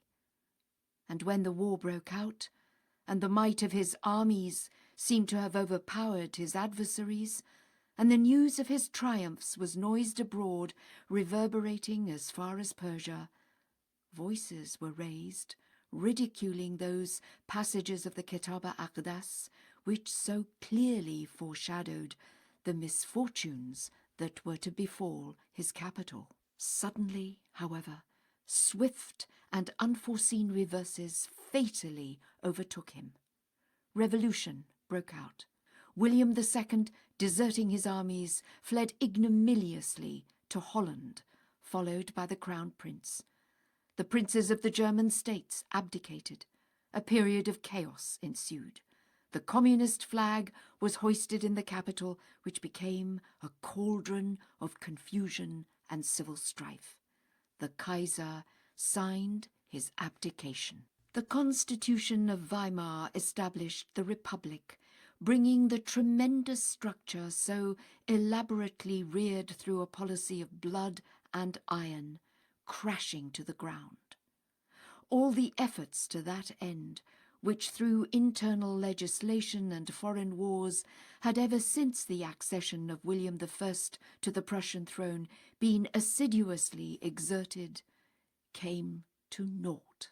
The lamentations of Berlin, tortured by the terms of a treaty monstrous in its severity, were raised, contrasting with the hilarious shouts of victory that rang half a century before in the Hall of Mirrors of the Palace of Versailles. The Habsburg monarch, heir of centuries of glorious history, simultaneously toppled from his throne. It was Francis Joseph whom Bahá'u'lláh chided in the Kitab al-Aqdas for having failed in his duty to investigate his cause, let alone to seek his presence when so easily accessible to him in the course of his visit to the Holy Land. Thou passed him by, he thus reproves the pilgrim emperor, and inquired not about him. We have been with thee at all times, and found thee clinging unto the branch and heedless of the root. Open thine eyes, that thou mayest behold this glorious vision, and recognize him whom thou invokest in the daytime and in the night season, and gaze on the light that shineth above this luminous horizon. The House of Habsburg, in which the imperial title had remained practically hereditary for almost 5 centuries, was, ever since those words were uttered, being increasingly menaced by the forces of internal disintegration, and was sowing the seeds of an external conflict, to both of which it ultimately succumbed. Francis Joseph, Emperor of Austria, King of Hungary, a reactionary ruler, re-established old abuses, ignored the rights of nationalities, and restored the bureaucratic centralization that proved in the end so injurious to his empire. Repeated tragedies darkened his reign. His brother Maximilian was shot in Mexico. The Crown Prince Rudolph perished in a dishonorable affair. The Empress was assassinated in Geneva. Archduke Francis Ferdinand and his wife were murdered in Sarajevo, kindling a war in the midst of which the Emperor himself died, closing a reign which is unsurpassed by any other reign in the disasters it brought to the nation. End of the Holy Roman Empire. Belated efforts had been made to steady his tottering throne. The ramshackle empire, a medley of states, races and languages, was, however, relentlessly and rapidly disintegrating. The political and economic situation was desperate. The defeat of Austria and Hungary in that same war sounded its death knell and brought its dismemberment. Hungary sundered its connection. The conglomerate realm was carved up, and all that was left of the once formidable Holy Roman Empire was a shrunken republic that led a miserable existence until, in more recent times, it was, unlike its sister nation, completely extinguished and wiped off the political map of Europe. Such was the fate of the Napoleonic, the Romanov, the Hohenzollern and the Habsburg empires, whose rulers, together with the sovereign occupant of the papal throne, were individually addressed by the pen of the Most High, and who were respectively chastised, forewarned, condemned, rebuked, and admonished. What of the fate of those sovereigns who, exercising direct political jurisdiction over the faith, its founders and followers, and within the radius of whose domains that faith was born and first spread, were at liberty to crucify its herald, banish its founder, and mow down its adherents? What of Turkey and Persia? Already, in the lifetime of Bahá'u'lláh, and later during the ministry of Abdu'l-Bahá, the first blows of a slow yet steady and relentless retribution were falling alike upon the rulers of the Turkish house of Osman and of the Qajar dynasty in Persia, the arch-enemies of God's infant faith. Sultan Abdul Aziz fell from power and was murdered soon after Baha'u'llah's banishment from Adrianople, while Nasir-ed-Din Shah succumbed to an assassin's pistol during Abdu'l-Bahá's incarceration in the fortress town of Akka. It was reserved, however, for the formative period of the faith of God, the age of the birth and rise of its administrative order, which, as stated in a previous communication, is through its unfoldment casting such a turmoil in the world, to witness not only the extinction of both of these dynasties, but also the abolition of the twin institutions of the Sultanate and the Caliphate. Of the two despots, Abdul Aziz was the more powerful, the more exalted in rank, the more preeminent in guilt, and the more concerned with the tribulations and fortunes of the founder of our faith.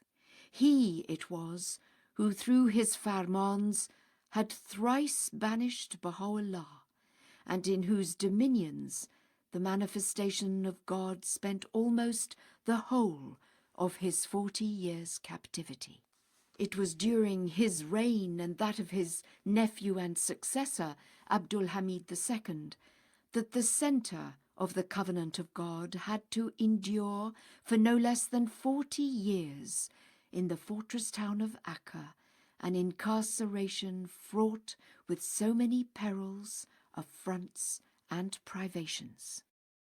Hearken, O King, is the summons issued to Sultan Abdul Aziz by Baha'u'lláh, to the speech of him that speaketh the truth, him that doth not ask thee to recompense him with the things God hath chosen to bestow upon thee, him who unerringly treadeth the straight path. Observe, O King, with thine inmost heart and with thy whole being the precepts of God, and walk not in the paths of the oppressor. Place not thy reliance on thy treasures. Put thy whole confidence in the grace of God thy Lord. Overstep not the bounds of moderation, and deal justly with them that serve thee.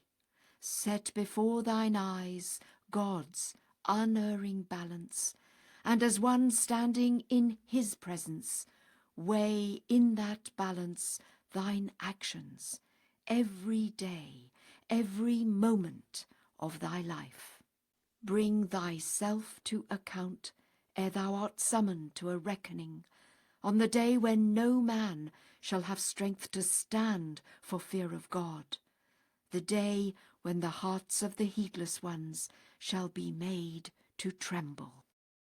The day is approaching, Bahá'u'lláh thus prophesies in the Lawh-e Ra'is, when the land of mystery, Adrianople, and what is beside it, shall be changed, and shall pass out of the hands of the king, and commotions shall appear, and the voice of lamentation shall be raised, and the evidences of mischief shall be revealed on all sides, and confusion shall spread by reason of that which hath befallen these captives at the hands of the hosts of oppression. The course of things shall be altered, and conditions shall wax so grievous that the very sands on the desolate hills will moan, and the trees on the mountain will weep, and blood will flow out of all things. Then wilt thou behold the people in sore distress. Soon, he moreover has written, will he seize you in his wrathful anger, and sedition will be stirred up in your midst, and your dominions will be disrupted. Then will ye bewail and lament, and will find none to help or succour you. Several times calamities have overtaken you, and yet ye failed utterly to take heed. One of them was the conflagration which devoured most of the city, Constantinople, with the flames of justice, and concerning which many poems were written, stating that no such fire had ever been witnessed, and yet ye waxed more heedless. Plague likewise broke out, and ye still failed to give heed. Be expectant, however, for the wrath of God is ready to overtake you. Ere long will ye behold that which hath been sent down from the pen of my command. By your deeds, he in another tablet, anticipating the fall of the Sultanate and the Caliphate, thus reproves the combined forces of Sunni and Shia Islam. The exalted station of the people hath been abased, the standard of Islam hath been reversed, and its mighty throne hath fallen. And finally, in the Kitab al-Aqdas, revealed soon after Baha'u'llah's banishment to Akka, he thus apostrophizes the seat of Turkish imperial power.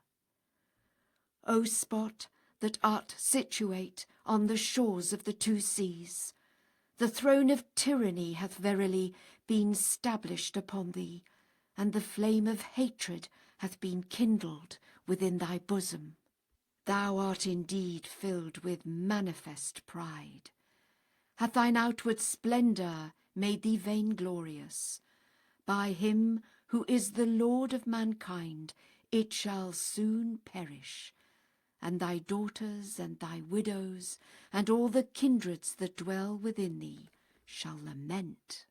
Thus informeth thee the all-knowing, the all-wise.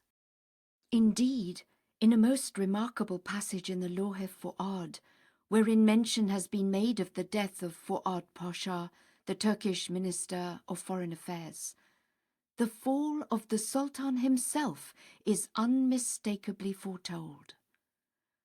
Soon will we dismiss the one who was like unto him, and will lay hold on their chief who ruleth the land, and I verily am the Almighty, the all-compelling. The Sultan's reaction to these words, bearing upon his person, his empire, his throne, his capital, and his ministers, can be gathered from the recital of the sufferings he inflicted on Bahá'u'lláh, and already referred to in the beginning of these pages. The extinction of the outward splendour surrounding that proud seat of imperial power is the theme I now proceed to expose. The doom of imperial Turkey. A cataclysmic process, one of the most remarkable in modern history, was set in motion ever since Bahá'u'lláh, while a prisoner in Constantinople, delivered to a Turkish official his tablet, addressed to Sultan Abdulaziz and his ministers, to be transmitted to Ali Pasha, the Grand Vizier. It was this tablet which, as attested by that officer and affirmed by Nabil in his chronicle, affected the Vizier so profoundly that he paled while reading it. This process received fresh impetus after the Lawh-e-Rais was revealed on the morrow of its author's final banishment from Adrianople to Akka. Relentless, devastating, and with ever-increasing momentum, it ominously unfolded, damaging the prestige of the empire, dismembering its territory, dethroning its sultans, sweeping away their dynasty, degrading and deposing its caliph, disestablishing its religion, and extinguishing its glory. The sick man of Europe, whose condition had been unerringly diagnosed by the divine physician, and whose doom was pronounced inevitable, fell a prey during the reign of 5 successive sultans, all degenerate, all deposed, to a series of convulsions which in the end proved fatal to his life. Imperial Turkey, that had under Abdul-Majid been admitted into the European concert and had emerged victorious from the Crimean War, entered under his successor Abdul-Aziz upon a period of swift decline, culminating soon after Abdul-Bahá's passing in the doom which the judgment of God had pronounced against it.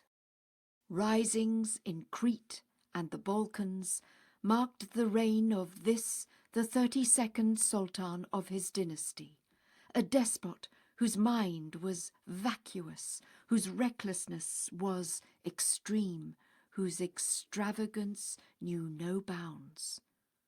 The Eastern question entered upon an acute phase.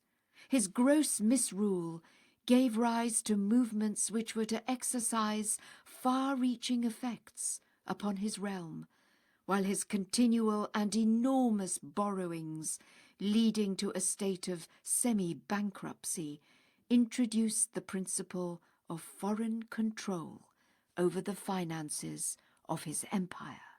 A conspiracy leading to a palace revolution finally deposed him. A fatwa of the Mufti denounced his incapacity and extravagance. 4 days later, he was assassinated and was succeeded by his nephew Murad V, whose mind had been reduced to a nullity by intemperance and by a long seclusion in the cage. Declared to be imbecile, he, after a reign of 3 months, was deposed and was succeeded by the subtle, the resourceful, the suspicious, the tyrannical Abdul-Hamid II, who proved to be the most mean, cunning, untrustworthy, and cruel intriguer of the long dynasty of Osman. No one knew, it was written of him, from day to day, who was the person on whose advice the Sultan overruled his ostensible ministers, whether a favourite lady of his harem, or a eunuch, or some fanatical dervish, or an astrologer, or a spy. The Bulgarian atrocities heralded the black reign of this great assassin, which thrilled Europe with horror and were characterised by Gladstone as the basest and blackest outrages upon record in that 19th century. The War of 1877–78 accelerated the process of the empire's dismemberment. No less than 11 million people were emancipated from Turkish yoke. The Russian troops occupied Adrianople. Serbia, Montenegro and Romania proclaimed their independence. Bulgaria became a self-governing state, tributary to the Sultan. Cyprus and Egypt were occupied. The French assumed a protectorate over Tunis. Eastern Rumelia was ceded to Bulgaria. The wholesale massacres of Armenians, involving directly and indirectly 100,000 souls, were but a foretaste of the still more extensive bloodbaths to come in a later reign. Bosnia and Herzegovina were lost to Austria. Bulgaria obtained her independence. Universal contempt and hatred of an infamous sovereign, shared alike by his Christian and Muslim subjects, finally culminated in a revolution swift and sweeping. The Committee of Young Turks secured from the Sheikhul-Islam the condemnation of the Sultan. Deserted and friendless, execrated by his subjects and despised by his fellow rulers, he was forced to abdicate and was made a prisoner of state, thus ending a reign more disastrous in its immediate losses of territory and in the certainty of others to follow, and more conspicuous for the deterioration of the condition of his subjects than that of any other of his 23 degenerate predecessors since the death of Suleiman the Magnificent. The end of so shameful a reign was but the beginning of a new era, which, however auspiciously hailed at first, was destined to witness the collapse of the Ottoman ramshackle and worm-eaten state. Mohammed V, a brother of Abdul Hamid II, an absolute nonentity, failed to improve the status of his subjects. The follies of his government ultimately sealed the doom of the empire. The war of 1914–18 provided the occasion. Military reverses brought to a head the forces that were sapping its foundations. While the war was still being fought, the defection of the Sharif of Mecca and the revolt of the Arabian provinces portended the convulsion which was to seize the Turkish throne. The precipitate flight and complete destruction of the army of Jamal Pasha, the commander-in-chief in Syria, he who had sworn to raze to the ground after his triumphant return from Egypt the tomb of Bahá'u'lláh, and to publicly crucify the centre of his covenant in a public square of Constantinople, was the signal for the nemesis that was to overtake an empire in distress. 9/10 of the large Turkish armies had melted away.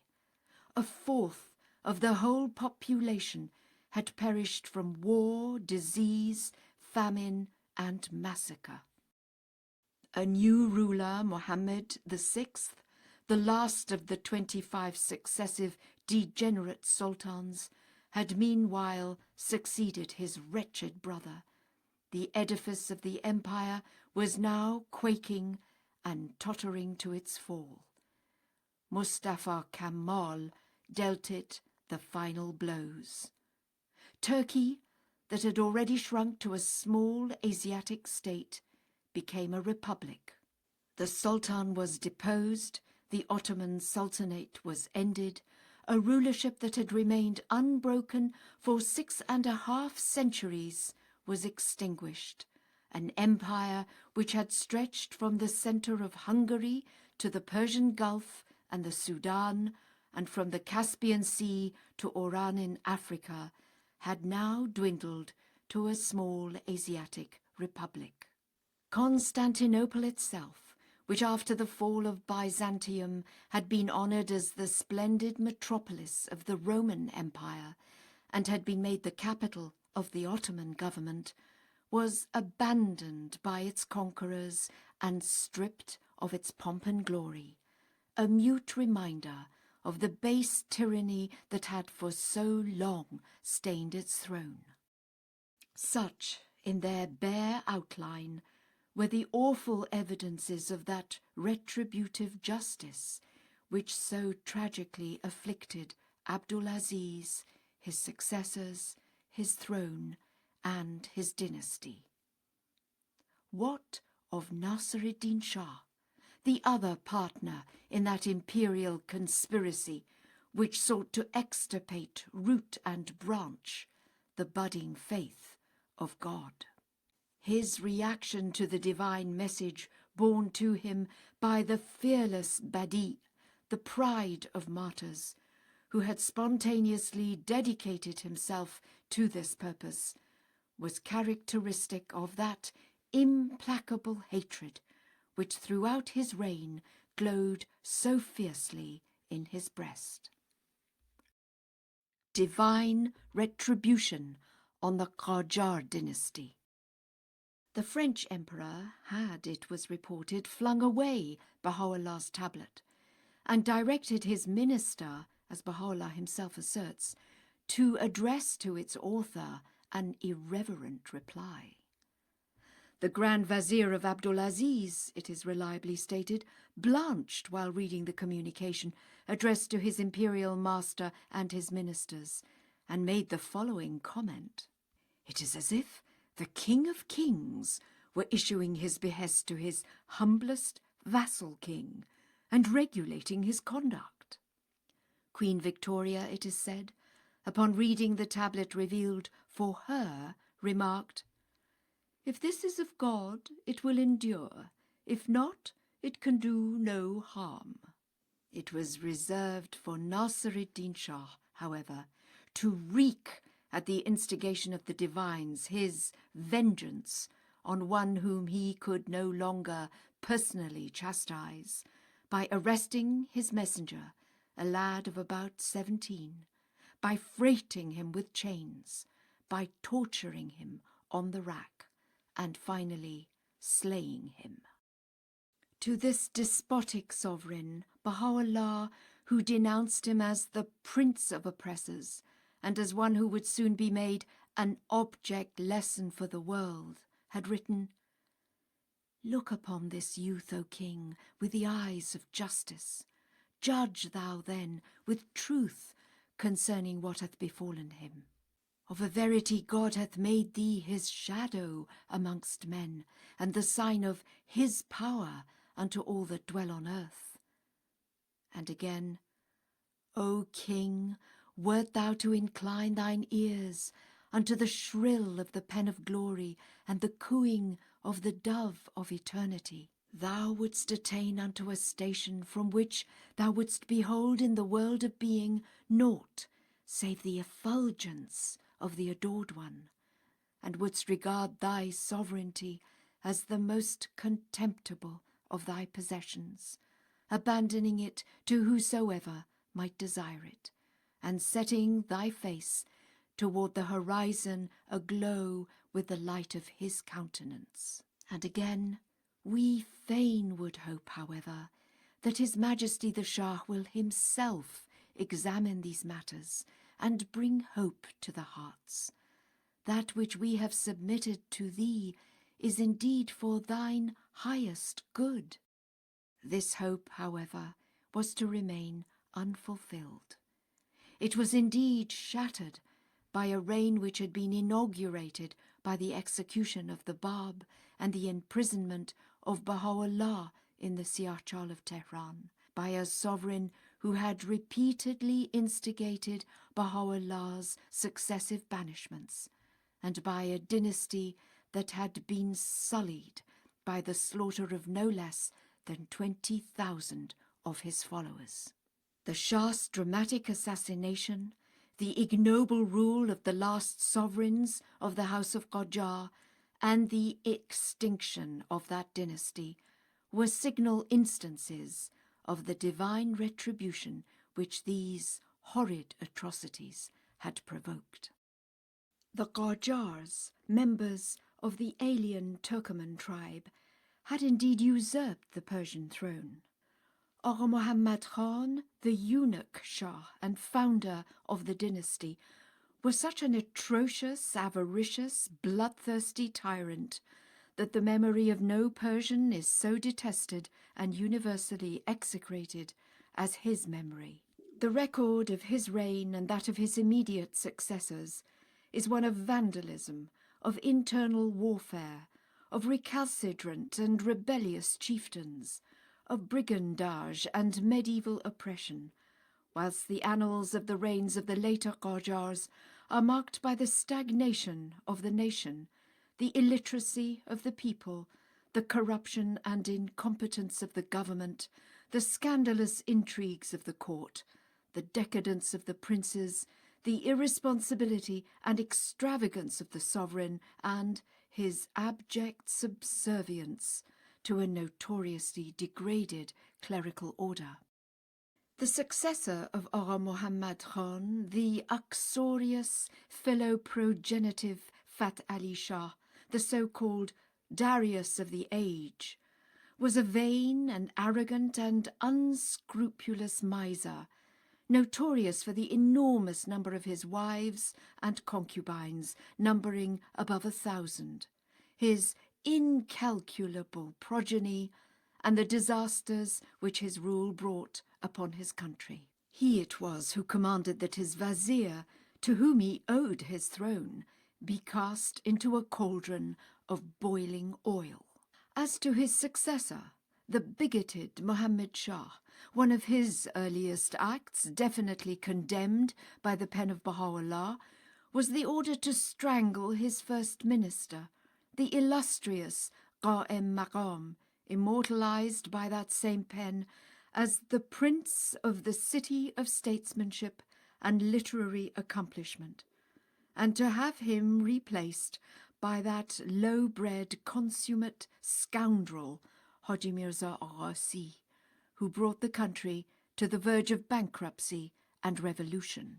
It was this same Shah who refused to interview the Bab and imprisoned him in Azerbaijan, and who at the age of 40 was afflicted by a complication of maladies to which he succumbed, hastening the doom forecast in these words of the Qayyum Asma: I swear by God, O Shah, if thou showest enmity unto him who is his remembrance, God will on the day of resurrection condemn thee before the kings unto hell fire, and thou shalt not in very truth find on that day any helper except God the Exalted.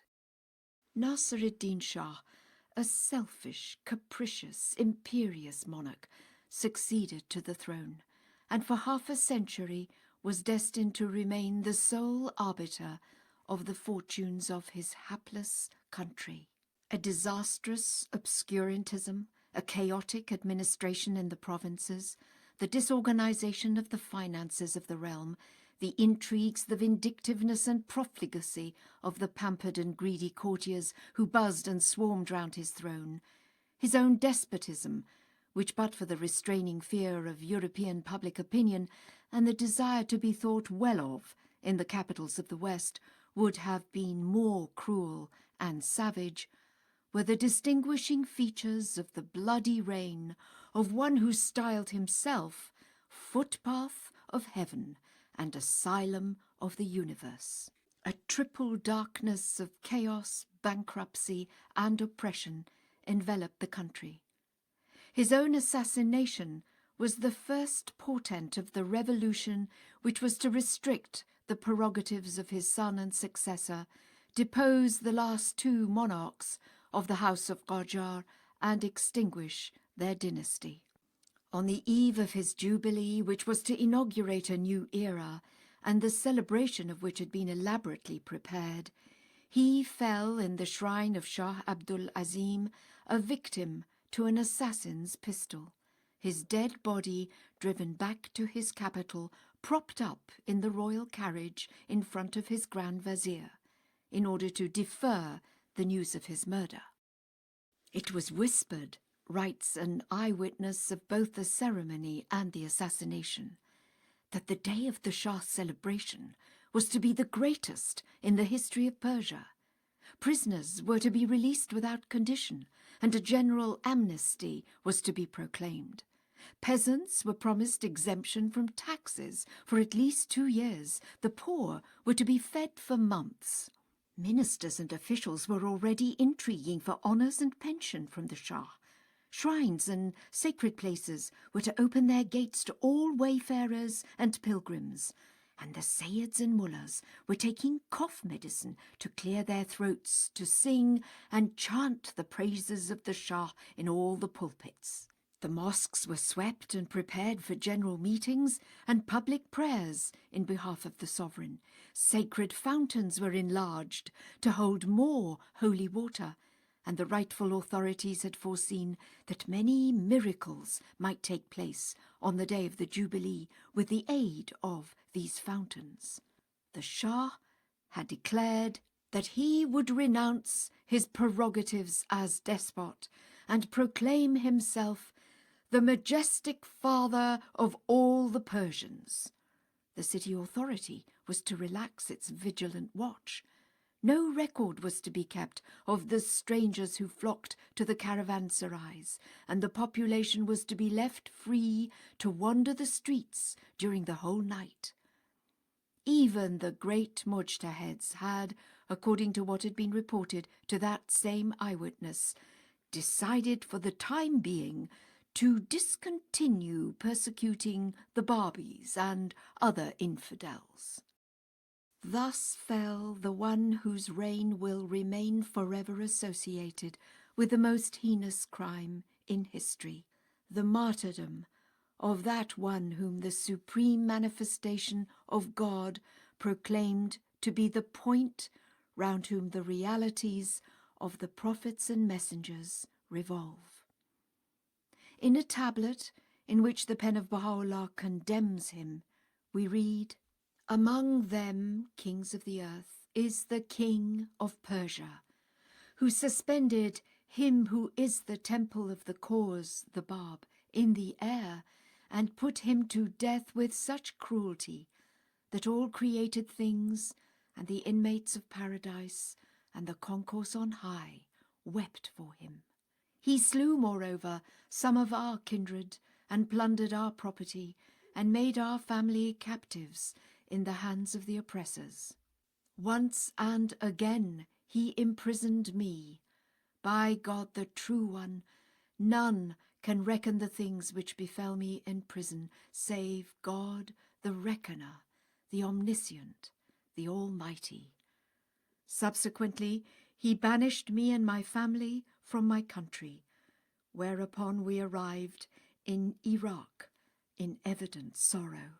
We tarried there until the time when the King of Roum, Sultan of Turkey, arose against us and summoned us unto the seat of his sovereignty. When we reached it, there flowed over us that whereat the King of Persia rejoiced. Later, we entered this prison, wherein the hands of our loved ones were torn from the hem of our robe. In such a manner hath he dealt with us." The days of the Qajar dynasty were now numbered. The torpor of the national consciousness had vanished. The reign of Nasr-ed-Din Shah's successor, Muzaffar-ed-Din Shah, a weak and timid creature, extravagant and lavish to his courtiers, led the country down the broad road to ruin. The movement in favour of a constitution limiting the sovereign's prerogatives gathered force and culminated in the signature of the constitution by the dying Shah, who expired a few days later. Muhammad Ali Shah, a despot of the worst type, unprincipled and avaricious, succeeded to the throne.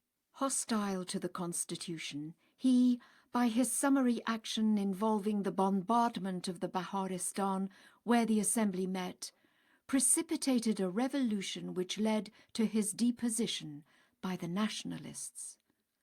Accepting after much bargaining a large pension, he ignominiously withdrew to Russia. The boy king, Ahmad Shah, who succeeded him, was a mere cipher and careless of his duties. The crying needs of his country continued to be ignored. Increasing anarchy, the impotence of the central government, the state of the national finances, the progressive deterioration of the general condition of the country, practically abandoned by a sovereign who preferred the gaieties and frivolities of society life in the European capitals to the discharge of the stern and urgent responsibilities which the plight of his nation demanded, sounded the death knell of a dynasty which it was generally felt had forfeited the crown. Whilst abroad on one of his periodic visits, Parliament deposed him and proclaimed the extinction of his dynasty, which had occupied the throne of Persia for 130 years, whose rulers proudly claimed no less a descent than from Japhet, son of Noah, and whose successive monarchs, with only one exception, were either assassinated, deposed, or struck down by mortal disease. Their myriad progeny, a veritable beehive of princelings, a race of royal drones, were both a disgrace and a menace to their countrymen. Now, however, these luckless descendants of a fallen house, shorn of all power, and some of them reduced even to beggary, proclaim in their distress the consequences of the abominations which their progenitors have perpetrated.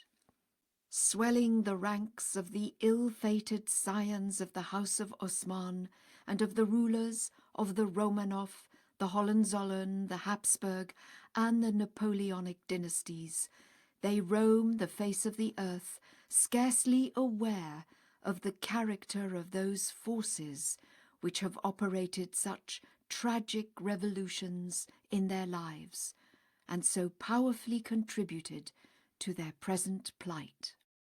Already grandsons of both Nasir-ed-Din Shah and of Sultan Abdulaziz have in their powerlessness and destitution turned to the world's centre of the faith of Bahá'u'lláh and sought respectively political aid and pecuniary assistance. In the case of the former, the request was promptly and firmly refused, whilst in the case of the latter, it was unhesitatingly offered.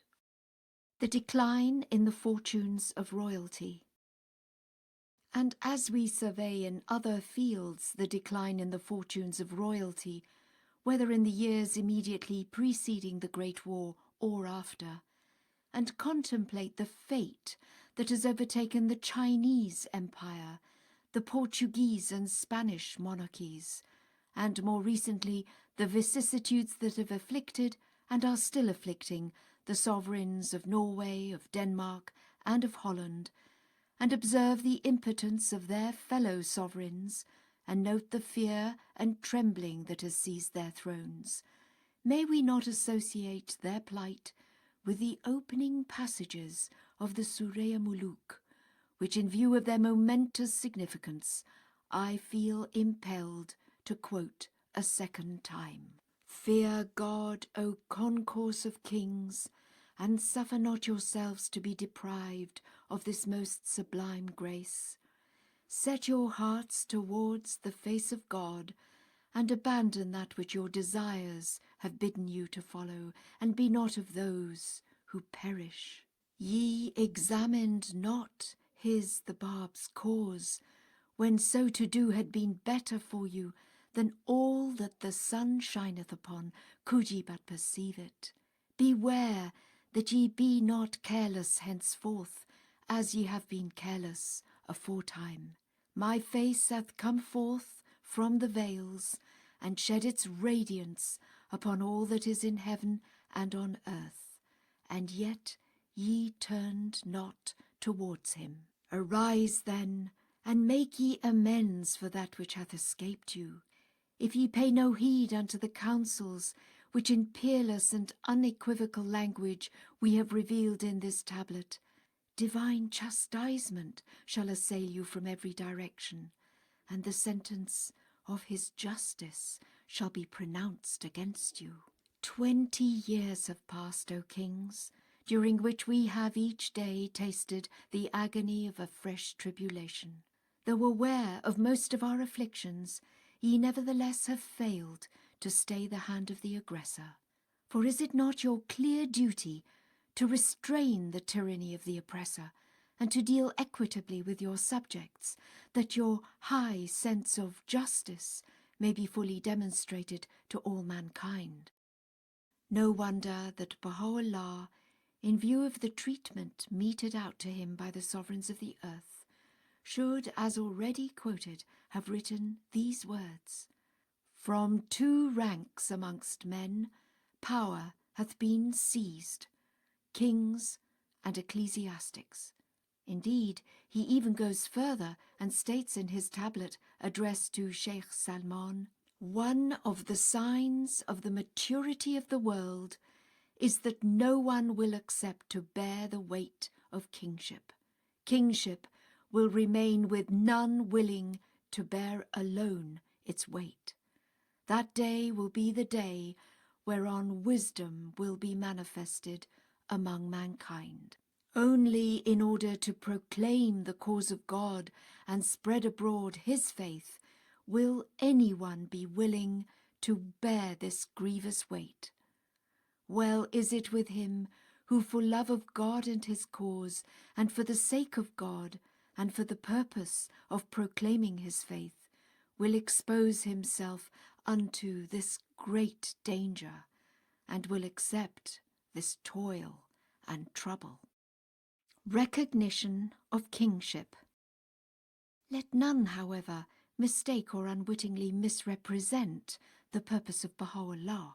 Severe as has been his condemnation pronounced against those sovereigns who persecuted him, and however strict the censure expressed collectively against those who failed signally in their clear duty to investigate the truth of his faith and to restrain the hand of the wrongdoer, his teachings embody no principle that can in any way be construed as a repudiation or even a disparagement, however veiled, of the institution of kingship. The catastrophic fall and the extinction of the dynasties and empires of those monarchs whose disastrous end he particularly prophesied, and the declining fortunes of the sovereigns of his own generation, whom he generally reproved, both constituting a passing phase of the evolution of the faith, should in no wise be confounded with the future position of that institution. Indeed, if we delve into the writings of the author of the Bahá'í faith, we cannot fail to discover unnumbered passages in which, in terms that none can misrepresent, the principle of kinship is eulogized. The rank and conduct of just and fair-minded kings is extolled.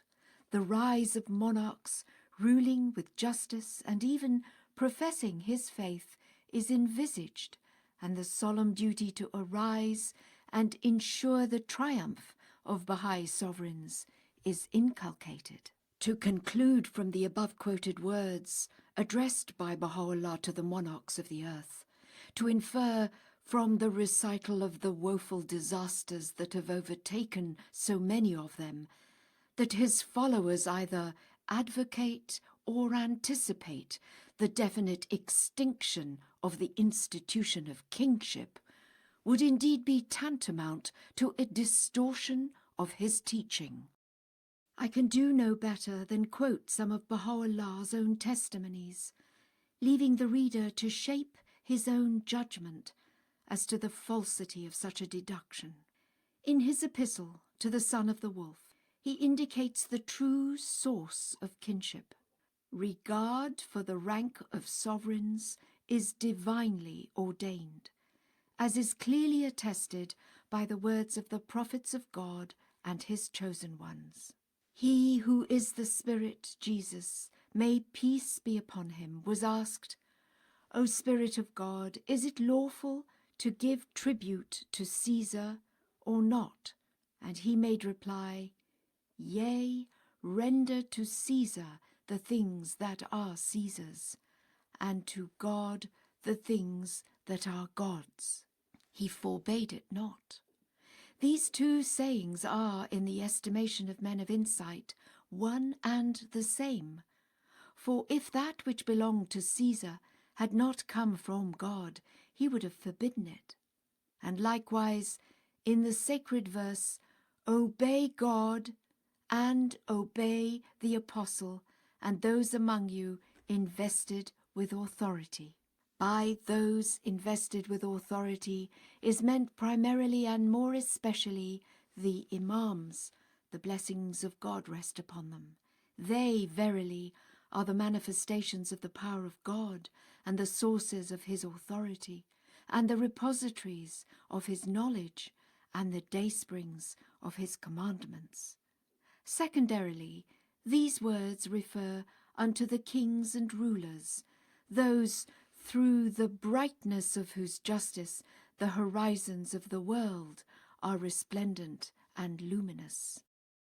And again, in the Epistle to the Romans, St. Paul hath written, Let every soul be subject unto the higher powers, for there is no power but of God. The powers that be are ordained of God. Whosoever therefore resisteth the power resisteth the ordinance of God.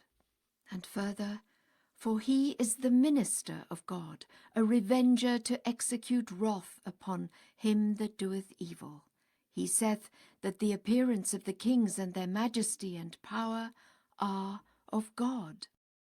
And again, a just king enjoyeth nearer access unto God than anyone. Unto this testifieth he who speaketh in his most great prison. Likewise, in the Besharat, Glad Tidings, Baha'u'lláh asserts that the majesty of kingship is one of the signs of God. We do not wish, he adds, that the countries of the world should be deprived thereof.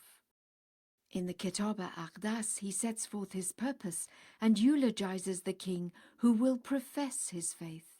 By the righteousness of God, it is not our wish to lay hands on your kingdoms. Our mission is to seize and possess the hearts of men. Upon them the eyes of Baha are fastened. To this testifieth the kingdom of names, could ye but comprehend it. Whoso followeth his Lord will renounce the world and all that is therein. How much greater, then, must be the detachment of him who holdeth so august a station. How great the blessedness that awaiteth the king who will arise to aid my cause in my kingdom, who will detach himself from all else but me. Such a king is numbered with the companions of the crimson ark, the ark which God hath prepared for the people of Baha. All must glorify his name, must reverence his station, and aid him to unlock the cities with the keys of my name, the omnipotent protector of all that inhabit the visible and invisible kingdoms. Such a king is the very eye of mankind, the luminous ornament on the brow of creation, the fountainhead of blessings unto the whole world. offer up, O people of Baha, your substance, nay, your very lives, for his assistance. In the Lawh-e-Sultan, Baha'u'lláh further reveals the significance of kingship. A just king is the shadow of God on earth. All should seek shelter under the shadow of his justice and rest in the shade of his favour. This is not a matter which is either specific or limited in its scope, that it might be restricted to one or another person, inasmuch as the shadow telleth of the One who casteth it. God, glorified be his remembrance, hath called himself the Lord of the worlds, for he hath nurtured and still nurtureth every one. Glorified be then his grace that hath preceded all created things, and his mercy that hath surpassed the worlds. In one of his tablets, Baha'u'lláh has also written, "The one true God, exalted be his glory, hath bestowed the government of the earth upon the kings. To none is given the right to act in any manner that would run counter to the considered views of them who are in authority. That which he hath reserved for himself are the cities of men's hearts, and of these the loved ones of him who is the sovereign truth are in this day as the keys." In the following passage he expresses this wish: "We cherish the hope that one of the kings of the earth will, for the sake of God, arise for the triumph of this wronged, this oppressed people. Such a king will be eternally extolled and glorified. God hath prescribed unto this people the duty of aiding whosoever will aid them, of serving his best interests, and of demonstrating to him their abiding loyalty." In the Lawh-e-Rais, he actually and categorically prophesies the rise of such a king. "Ere long will God raise up from among the kings one who will aid his loved ones. He verily encompasseth all things. He will instill in the hearts the love of his loved ones." This indeed is irrevocably decreed by one who is the Almighty, the Beneficent. In the Rizwanul-Adl, wherein the virtue of justice is exalted, he makes a parallel prediction. "Ere long will God make manifest on earth kings who will recline on the couches of justice, and will rule amongst men even as they rule their own selves. They indeed are among the choicest of my creatures in the entire creation." In the Kitab-e-Aqdas, he visualizes in these words the elevation to the throne of his native city, the mother of the world and the dayspring of light, of a king who will be adorned with the twin ornaments of justice and of devotion to his faith. "Let nothing grieve thee, O land of Tar, for God hath chosen thee to be the source of the joy of all mankind.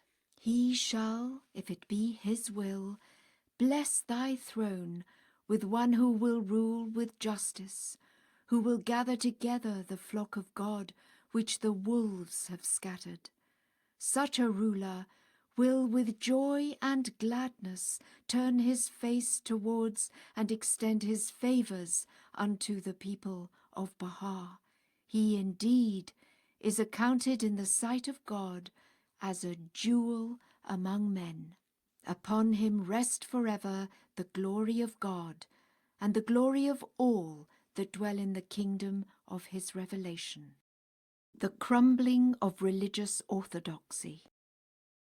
Dear friends, the decline in the fortunes of the crowned wielders of temporal power has been paralleled by a no less startling deterioration in the influence exercised by the world's spiritual leaders. The colossal events that have heralded the dissolution of so many kingdoms and empires have almost synchronized with the crumbling of the seemingly inviolable strongholds of religious orthodoxy. That same process, which swiftly and tragically sealed the doom of kings and emperors and extinguished their dynasties, has operated in the case of the ecclesiastical leaders of both Christianity and Islam, damaging their prestige and in some cases overthrowing their highest institutions. Power hath been seized indeed from both kings and ecclesiastics. The glory of the former has been eclipsed, the power of the latter irretrievably lost. Those leaders who exercised guidance and control over the ecclesiastical hierarchies of their respective religions have likewise been appealed to, warned, and reproved by Bahá'u'lláh, in terms no less uncertain than those in which the sovereigns who presided over the destinies of their subjects have been addressed. They too, and more particularly the heads of Moslem ecclesiastical orders, have, in conjunction with despots and potentates, launched their assaults and thundered their anathemas against the founders of the faith of God, its followers, its principles, and its institutions. Were not the divines of Persia the first who hoisted the standard of revolt, who inflamed the ignorant and subservient masses against it, and who instigated the civil authorities through their outcry, their threats, their lies, their calumnies and denunciations, to decree the banishments, to enact the laws, to launch the punitive campaigns, and to carry out the executions and massacres that fill the pages of its history? So abominable and savage was the butchery committed in a single day instigated by these divines, and so typical of the callousness of the brute and the ingenuity of the fiend, that Renan in his Les Apôtres characterized that day as perhaps unparalleled in the history of the world. It was these divines who, by these very acts, sowed the seeds of the disintegration of their own institutions, institutions that were so potent, so famous, and appeared so invulnerable when the faith was born.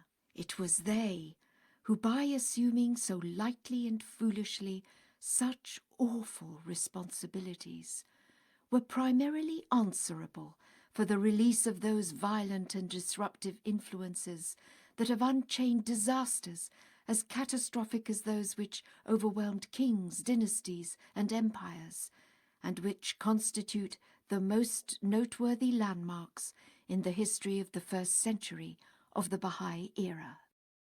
This process of deterioration, however startling in its initial manifestations, is still operating with undiminished force, and will, as the opposition to the faith of God from various sources and in distant fields gathers momentum, be further accelerated and reveal still more remarkable evidences of its devastating power.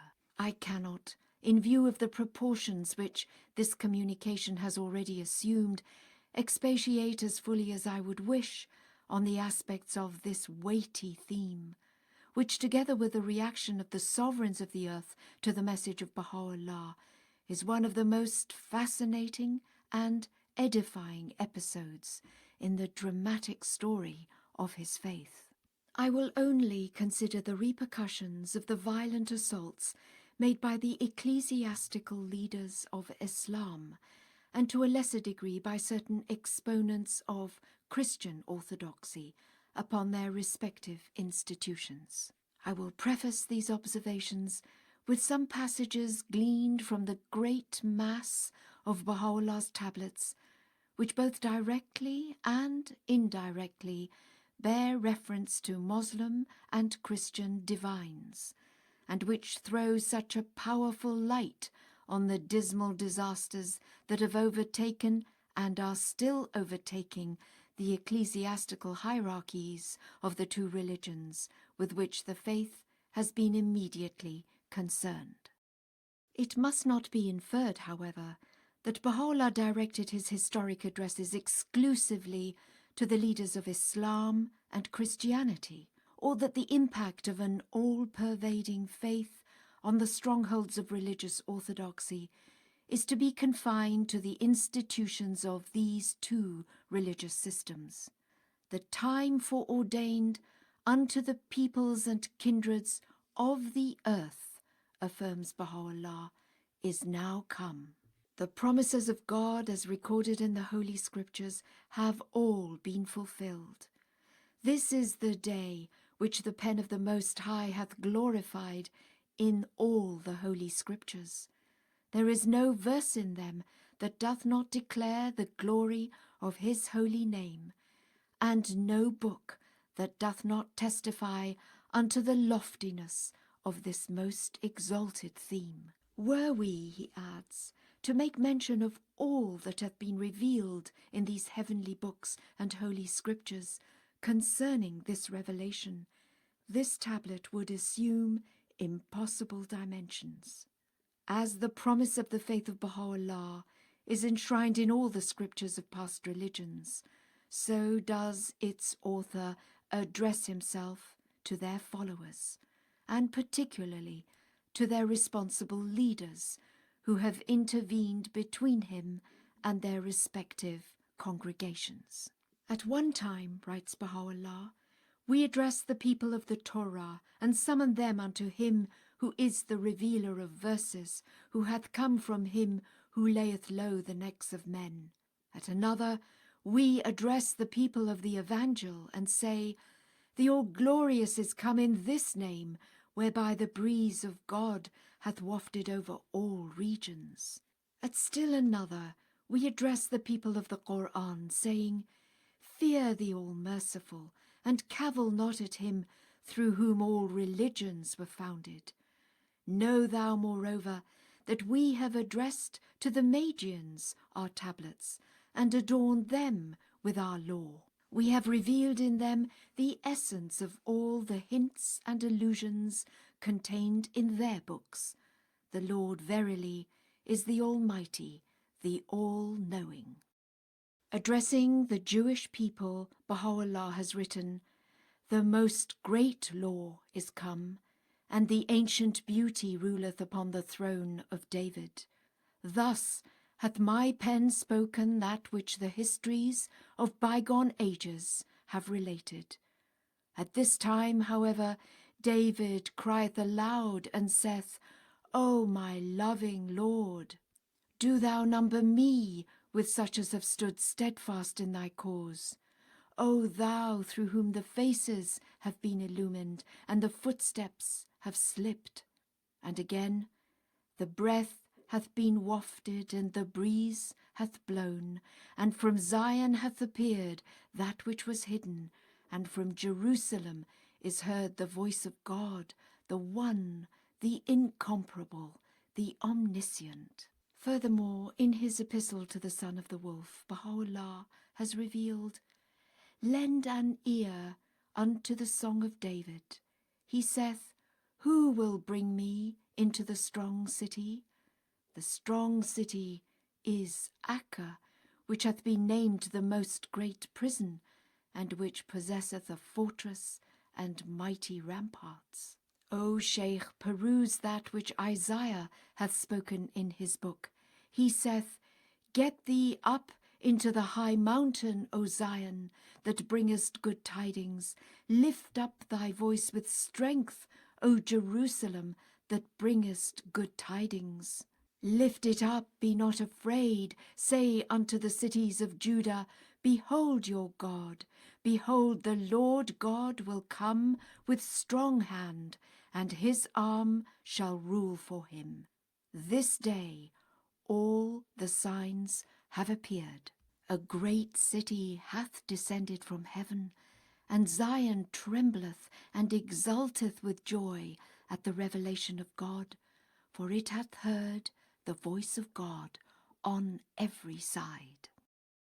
To the priestly caste holding sacerdotal supremacy over the followers of the faith of Zoroaster, that same voice, identifying itself with the voice of the promised Shah Bahram, has declared, O high priests, ears have been given you, that they may hearken unto the mystery of him who is the self-dependent, and eyes, that they may behold him. Wherefore flee ye? The incomparable friend is manifest. He speaketh that wherein lieth salvation. Were ye, O high priests, to discover the perfume of the rose garden of understanding, ye would seek none other but him, and would recognize in his new vesture the all-wise and peerless one, and would turn your eyes from the world and all who seek it, and would arise to help him. Whatsoever hath been announced in the books, Bahá'u'lláh, replying to a Zoroastrian who had inquired regarding the promised Shah Bahram, has written, hath been revealed and made clear. From every direction the signs have been manifested. The Omnipotent One is calling in this day and announcing the appearance of the supreme heaven. This is not the day, he in another tablet declares, whereon the high priests can command and exercise their authority. In your book, it is stated that the high priests will, on that day, lead men far astray, and will prevent them from drawing nigh unto him. He indeed is a high priest, who hath seen the light and hastened unto the way leading to the beloved. Say, O high priests, he again addresses them, the hand of omnipotence is stretched forth from behind the clouds. Behold ye it with new eyes. The tokens of his majesty and greatness are unveiled. Gaze ye on them with pure eyes. Say, O high priests, ye are held in reverence because of my name, and yet ye flee me. Ye are the high priests of the temple. Had ye been the high priests of the Omnipotent One, ye would have been united with him and would have recognized him. Say, O high priests, no man's acts shall be acceptable in this day, unless he forsaketh mankind and all that men possess, and setteth his face towards the Omnipotent One. It is not, however, with either of these two faiths that we are primarily concerned. It is to Islam, and to a lesser extent to Christianity, that my theme is directly related. Islam, from which the faith of Baha'u'lláh has sprung, even as did Christianity from Judaism, is the religion within whose pale that faith first rose and developed, from whose ranks the great mass of Bahá'í adherents have been recruited, and by whose leaders they have been, and indeed are still being, persecuted. Christianity, on the other hand, is the religion to which the vast majority of Baha'is of non-Islamic extraction belong, within whose spiritual domain the administrative order of the faith of God is rapidly advancing, and by whose ecclesiastical exponents that order is being increasingly assailed. Unlike Hinduism, Buddhism, Judaism, and even Zoroastrianism, which in the main are still unaware of the potentialities of the cause of God, and whose response to its message is as yet negligible, the Mohammedan and Christian faiths may be regarded as the two religious systems which are sustaining, at this formative stage in its evolution, the full impact of so tremendous a revelation. Let us then consider what the founders of the Bahá'í faith have addressed to or written about the recognized leaders of Islam and Christianity. We have already considered the passages with reference to the kings of Islam, whether as caliphs, reigning in Constantinople, or as Shahs of Persia, who ruled the kingdom as temporary trustees for the expected Imam. We have also noted the tablet which Baha'u'lláh specifically revealed for the Roman pontiff, and the more general message in the Surah Muluk directed to the kings of Christendom. No less challenging and ominous is the voice that has warned and called to account the Mohammedan divines and the Christian clergy. Leaders of religion is Baha'u'llah's clear and universal censure pronounced in the Kitab-e-Iran, in every age have hindered their people from attaining the shores of eternal salvation, inasmuch as they held the reins of authority in their mighty grasp. Some for the lust of leadership, others through want of knowledge and understanding, have been the cause of the deprivation of the people. By their sanction and authority, every prophet of God hath drunk from the chalice of sacrifice, and winged his flight unto the heights of glory. What unspeakable cruelties they that have occupied the seats of authority and learning have inflicted upon the true monarchs of the world, those gems of divine virtue. Content with a transitory dominion, they have deprived themselves of an everlasting sovereignty. And again, in that same book, among these veils of glory are the divines and doctors living in the days of the manifestation of God, who because of their want of discernment and their love and eagerness for leadership have failed to submit to the cause of God, nay, have even refused to incline their ears unto the divine melody. They have thrust their fingers into their ears. And the people also, utterly ignoring God and taking them for their masters, have placed themselves unreservedly under the authority of these pompous and hypocritical leaders, for they have no sight, no hearing, no heart of their own to distinguish truth from falsehood. Notwithstanding the divinely inspired admonitions of all the prophets, the saints, and chosen ones of God, enjoining the people to see with their own eyes and hear with their own ears, they have disdainfully rejected their counsels and have blindly followed and will continue to follow the leaders of their faith. Should a poor and obscure person, destitute of the attire of the men of learning, address them, saying, "Follow ye, O people, the messengers of God," they would, greatly surprised at such a statement, reply, "What? Meanest thou that all these divines, all these exponents of learning, with all their authority, their pomp and pageantry, have erred and failed to distinguish truth from falsehood? Dost thou and people like thyself pretend to have comprehended that which they have not understood? If numbers and excellence of apparel be regarded as the criterions of learning and truth, the peoples of a bygone age, whom those of today have never surpassed in numbers, magnificence, and power, should certainly be accounted as superior and worthier people. Furthermore, not one prophet of God was made manifest who did not fall a victim to the relentless hate, to the denunciation, denial, and execration of the clerics of his day. Woe unto them for the iniquities their hands have formerly wrought. Woe unto them for that which they are now doing. What veils of glory more grievous than these embodiments of error?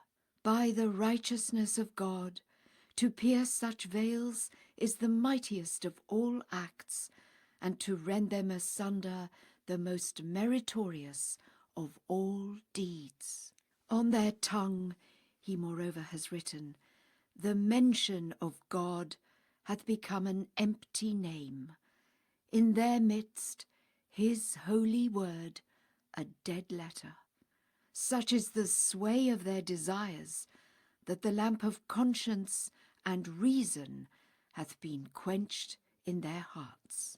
No two are found to agree on one and the same law, for they seek no God but their own desire, and tread no path but the path of error. In leadership they have recognized the ultimate object of their endeavor, and account pride and haughtiness as the highest attainments of their heart's desire. They have placed their sordid machinations above the divine decree, have renounced resignation unto the will of God, busied themselves with selfish calculation, and walked in the way of the hypocrite. With all their power and strength, they strive to secure themselves in their petty pursuits, fearful lest the least discredit undermine their authority or blemish the display of their magnificence. The source and origin of tyranny, Bahá'u'lláh in another tablet has affirmed, have been the divines. Through the sentences pronounced by these haughty and wayward souls, the rulers of the earth have wrought that which ye have heard. The reins of the heedless masses have been and are in the hands of the exponents of idle fancies and vain imaginings. These decree what they please. God verily is clear of them, and we too are clear of them, as are such as have testified unto that which the pen of the Most High hath spoken in this glorious station. The leaders of men, he has likewise asserted, have from time immemorial prevented the people from turning unto the most great ocean. The friend of God, Abraham, was cast into fire through the sentence pronounced by the divines of the age, and lies and calumnies were imputed to him who discoursed with God, Moses. Reflect upon the one who was the Spirit of God, Jesus. Though he showed forth the utmost compassion and tenderness, yet they rose up against that essence of being and Lord of the seen and unseen, in such a manner that he could find no refuge wherein to rest. Each day he wandered unto a new place, and sought a new shelter. Consider the seal of the prophets, Muhammad. May the souls of all else except him be his sacrifice.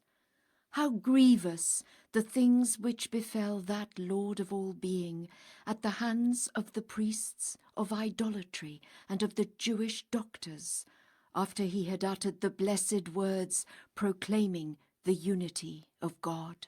By my life, my pen groaneth, and all created things cry out by reason of the things that have touched him, at the hands of such as have broken the covenant of God and his testament, and denied his testimony, and gainsaid his signs. The foolish divines, another tablet declares, have laid aside the book of God, and are occupied with that which they themselves have fashioned. The ocean of knowledge is revealed, and the shrill of the pen of the Most High is raised, and yet they, even as earthworms, are afflicted with the clay of their fancies and imaginings. They are exalted by reason of their relationship to the one true God, and yet they have turned aside from him. Because of him have they become famous, and yet they are shut off as by a veil from him. The pagan priests, in yet another tablet is written, and the Jewish and Christian divines have committed the very things which the divines of the age in this dispensation have committed and are still committing. Nay, these have displayed a more grievous cruelty and a fiercer malice. Every atom beareth witness unto that which I say. To these leaders, who esteem themselves the best of all creatures, and have been regarded as the vilest by him who is the truth, who occupy the seats of knowledge and learning, and who have named ignorance knowledge, and called oppression justice, and who worship no God but their own desire, who bear allegiance to naught but gold, who are wrapped in the densest veils of learning, and who, enmeshed by its obscurities, are lost in the wilds of error. To these, Baha'u'lláh has chosen to address these words. O concourse of divines, ye shall not henceforward behold yourselves possessed of any power, inasmuch as we have seized it from you, and destined it for such as have believed in God, the One, the All-Powerful, the Almighty, the Unconstrained. In the Kitab al-Aqdas we read the following. Say, O leaders of religion, weigh not the book of God with such standards and sciences as are current amongst you, for the book itself is the unerring balance established amongst men. In this most perfect balance, whatsoever the peoples and kindreds of the earth possess must be weighed, while the measure of its weight should be tested according to its own standard, did ye but know it. The eye of my loving kindness weepeth sore over you, inasmuch as ye have failed to recognize the one upon whom ye have been calling in the daytime and in the night season, at even and at morn. O ye leaders of religion, who is the man amongst you that can rival me in vision or insight? Where is he to be found that dareth to claim to be my equal in utterance or wisdom? No, by my Lord the All-Merciful, all on the earth shall pass away, and this is the face of your Lord, the Almighty, the Well-Beloved. Say, this verily is the heaven in which the mother book is treasured, could ye but comprehend it. He it is who hath caused the rock to shout, and the burning bush to lift up its voice upon the mount rising above the Holy Land, and proclaim, the kingdom is God's, the sovereign Lord of all, the all-powerful, the loving. We have not entered any school, nor read any of your dissertations. Incline your ears to the words of this unlettered one, wherewith he summoneth you unto God, the ever-abiding. Better is this for you than all the treasures of the earth, could ye but comprehend it. O concourse of divines, he moreover has written, when my verses were sent down and my clear tokens were revealed, we found you behind the veils. This verily is a strange thing. We have rent the veils asunder. Beware lest ye shut out the people by yet another veil. Pluck asunder the chains of vain imaginings in the name of the Lord of all men, and be not of the deceitful.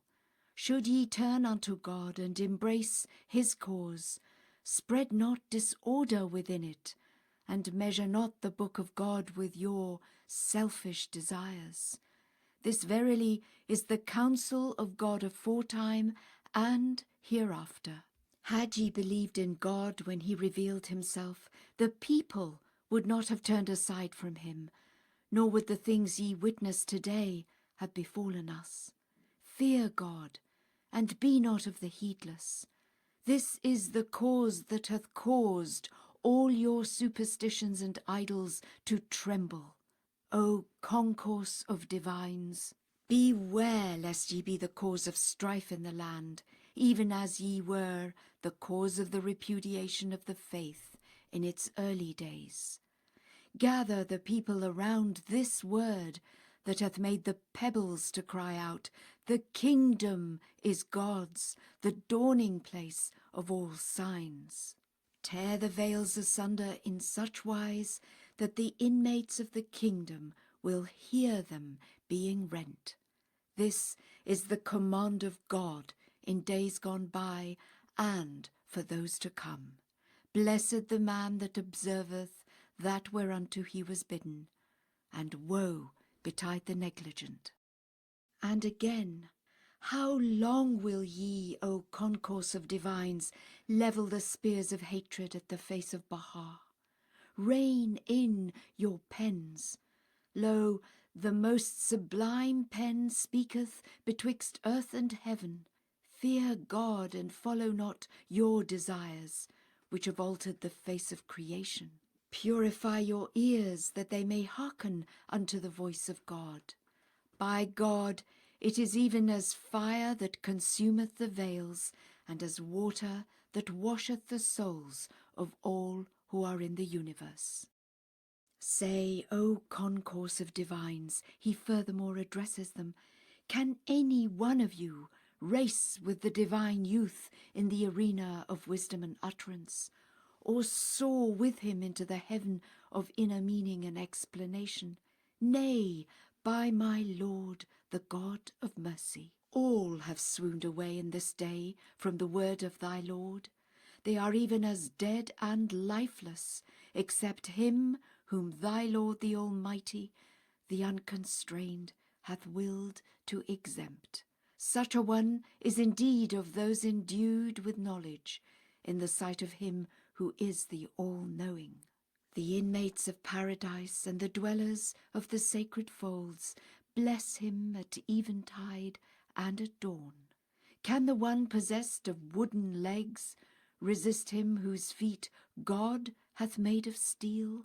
Nay, by him who illumineth the whole of creation.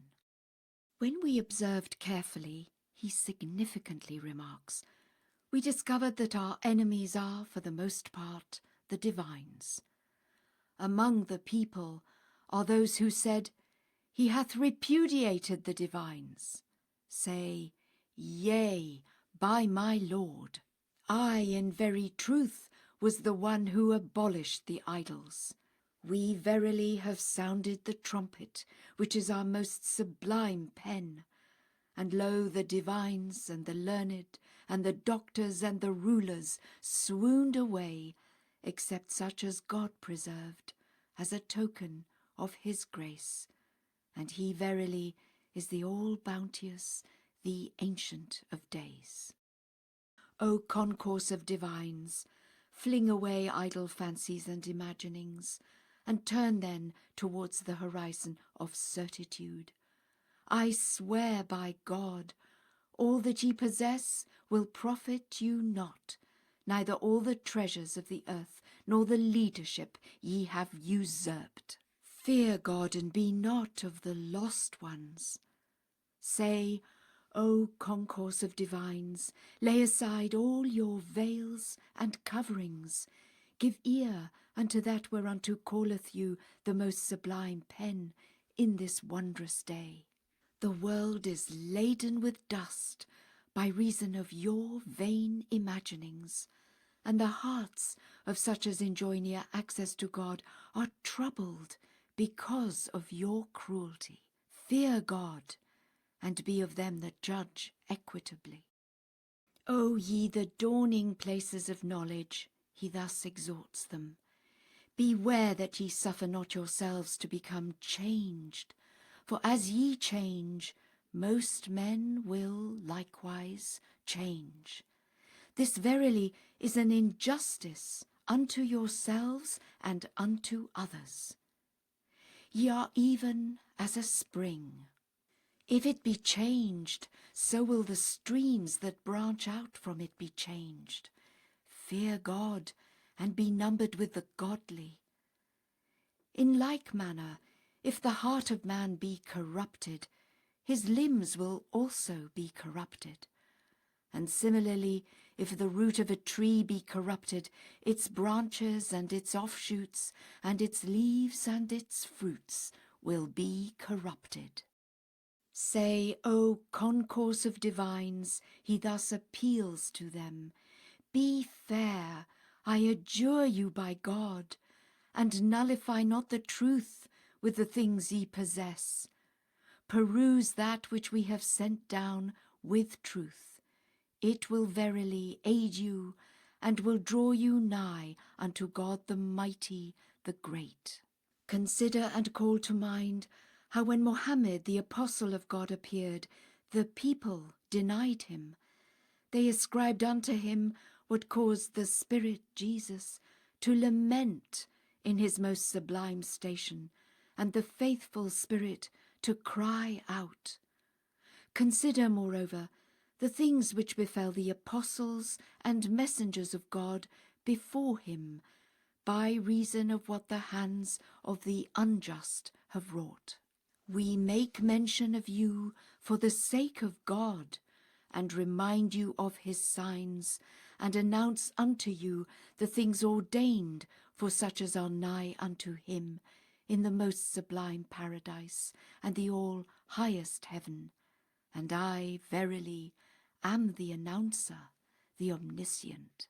He hath come for your salvation, and hath borne tribulations, that ye may ascend by the ladder of utterance unto the summit of understanding. Peruse with fairness and justice that which hath been sent down. It will verily exalt you through the truth, and will cause you to behold the things from which ye have been withheld, and will enable you to quaff his sparkling wine. Words addressed to Moslem ecclesiastics. Let us now consider more particularly the specific references and the words directly addressed to Moslem ecclesiastics by the Bab and Bahá'u'lláh. The Bab, as attested by the Kitab-i-Iqan, has specifically revealed an epistle unto the divines of every city, wherein he hath fully set forth the character of the denial and repudiation of each of them. Whilst in Esfahan, that time-honoured stronghold of Moslem ecclesiasticism, he, through the medium of its governor Manuchehr Khan, invited in writing the divines of that city to engage in a contest with him in order, as he expressed it, to establish the truth and dissipate falsehood. Not one of the multitude of divines who thronged that great seat of learning had the courage to take up that challenge. Bahá'u'lláh, on his part, while in Adrianople, and as witnessed by his own tablet to the Shah of Persia, signified his wish to be brought face to face with the divines of the age, and produce proofs and testimonies in the presence of His Majesty the Shah. This offer was denounced as a great presumption and amazing audacity by the divines of Tehran, who in their fear advised their sovereign to instantly punish the bearer of that tablet. Previously, while Bahá'u'lláh was in Baghdad, he expressed his willingness that, provided the divines of Najaf and Karbala, the twin holiest cities next to Mecca and Medina in the eyes of the Shias, assembled and agreed regarding any miracle they wished to be performed, and signed and sealed a statement affirming that on performance of this miracle they would acknowledge the truth of his mission, he would unhesitatingly produce it. To this challenge they, as recorded by Abdul-Baha in his Some Answered Questions, could offer no better reply than this: "This man is an enchanter. Perhaps he will perform an enchantment, and then we shall have nothing more to say." For 12 years, Bahá'u'lláh himself has testified, we tarried in Baghdad, much as we desired that a large gathering of divines and fair-minded men be convened, so that truth might be distinguished from falsehood and be fully demonstrated, no action was taken. And again, and likewise, while in Iraq we wished to come together with the divines of Persia, no sooner did they hear of this than they fled and said, "He indeed is a manifest sorcerer." This is the word that proceeded aforetime out of the mouths of such as were like them. These divines objected to what they said, and yet they themselves repeat in this day what was said before them, and understand not. By my life, they are even as ashes in the sight of thy Lord. If he be willing, tempestuous gales will blow over them, and make them as dust. Thy Lord verily doth what he pleaseth. These false, these cruel and cowardly Shia clericals, who, as Baha'u'lláh declared, had they not intervened, Persia would have been subdued by the power of God in hardly more than 2 years, have been thus addressed in the Qayyum Asma: O concourse of divines, fear God from this day onwards in the views ye advance, for he who is our remembrance in your midst, and who cometh from us, is in very truth the judge and witness. Turn away from that which ye lay hold of, and which the book of God, the true one, hath not sanctioned. For on the day of resurrection ye shall, upon the bridge, be in very truth held answerable for the position ye occupied. In that same book, the Bab thus addresses the Shias as well as the entire body of the followers of the Prophet. O concourse of Shias, fear ye God and our cause, which concerneth him who is the most great remembrance of God. For great is its fire, as decreed in the Mother Book.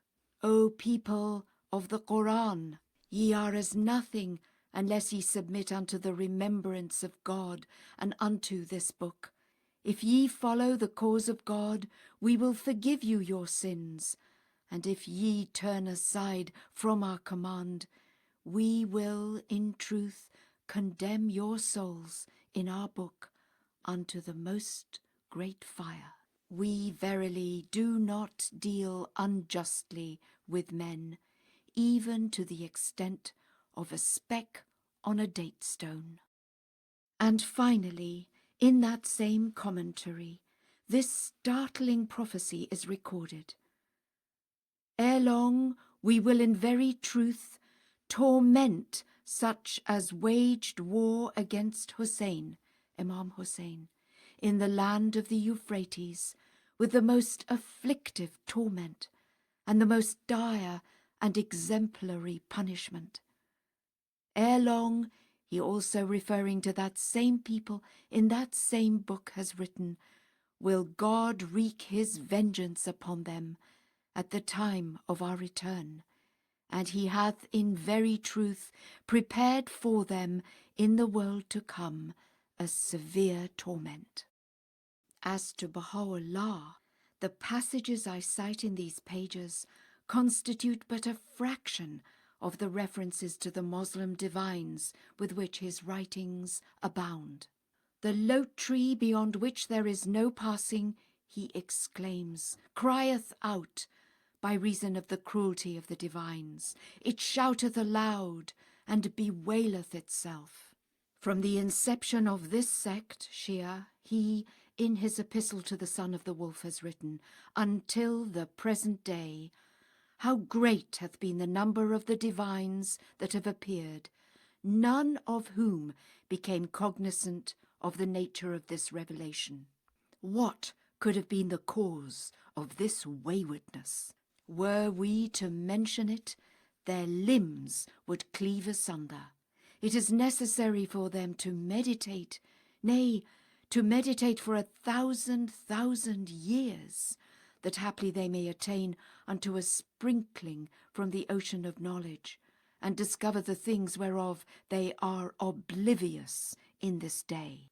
I was walking in the land of Tehran, the dayspring of the signs of thy Lord, when lo, I heard the lamentation of the pulpits, and the voice of their supplication unto God, blessed and glorified be he. They cried out and said, O God of the world, and Lord of the nations, thou beholdest our state and the things which have befallen us, by reason of the cruelty of thy servants. Thou hast created us, and revealed us for thy glorification and praise. Thou dost now hear what the wayward proclaim upon us in thy days. By thy might our souls are melted, and our limbs are trembling. Alas, alas, would that we had never been created and revealed by thee. The hearts of them that enjoy near access to God are consumed by these words, and from them the cries of such as are devoted to him are raised. These thick clouds, he in that same epistle has stated, are the exponents of idle fancies and vain imaginings, who are none other than the divines of Persia. By divines, in the passage cited above, he in that same connection explains, is meant those men who outwardly attire themselves with the raiment of knowledge, but who inwardly are deprived therefrom. In this connection, we quote from the tablet addressed to His Majesty the Shah certain passages from the hidden words which were revealed by the Abha pen under the name of the Book of Fatimeh, the blessings of God be upon her. O ye that are foolish, yet have a name to be wise, wherefore do ye wear the guise of the shepherd, when inwardly ye have become wolves intent upon my flock? Ye are even as the star which riseth ere the dawn, and which, though it seem radiant and luminous, leadeth the wayfarers of my city astray into the paths of perdition.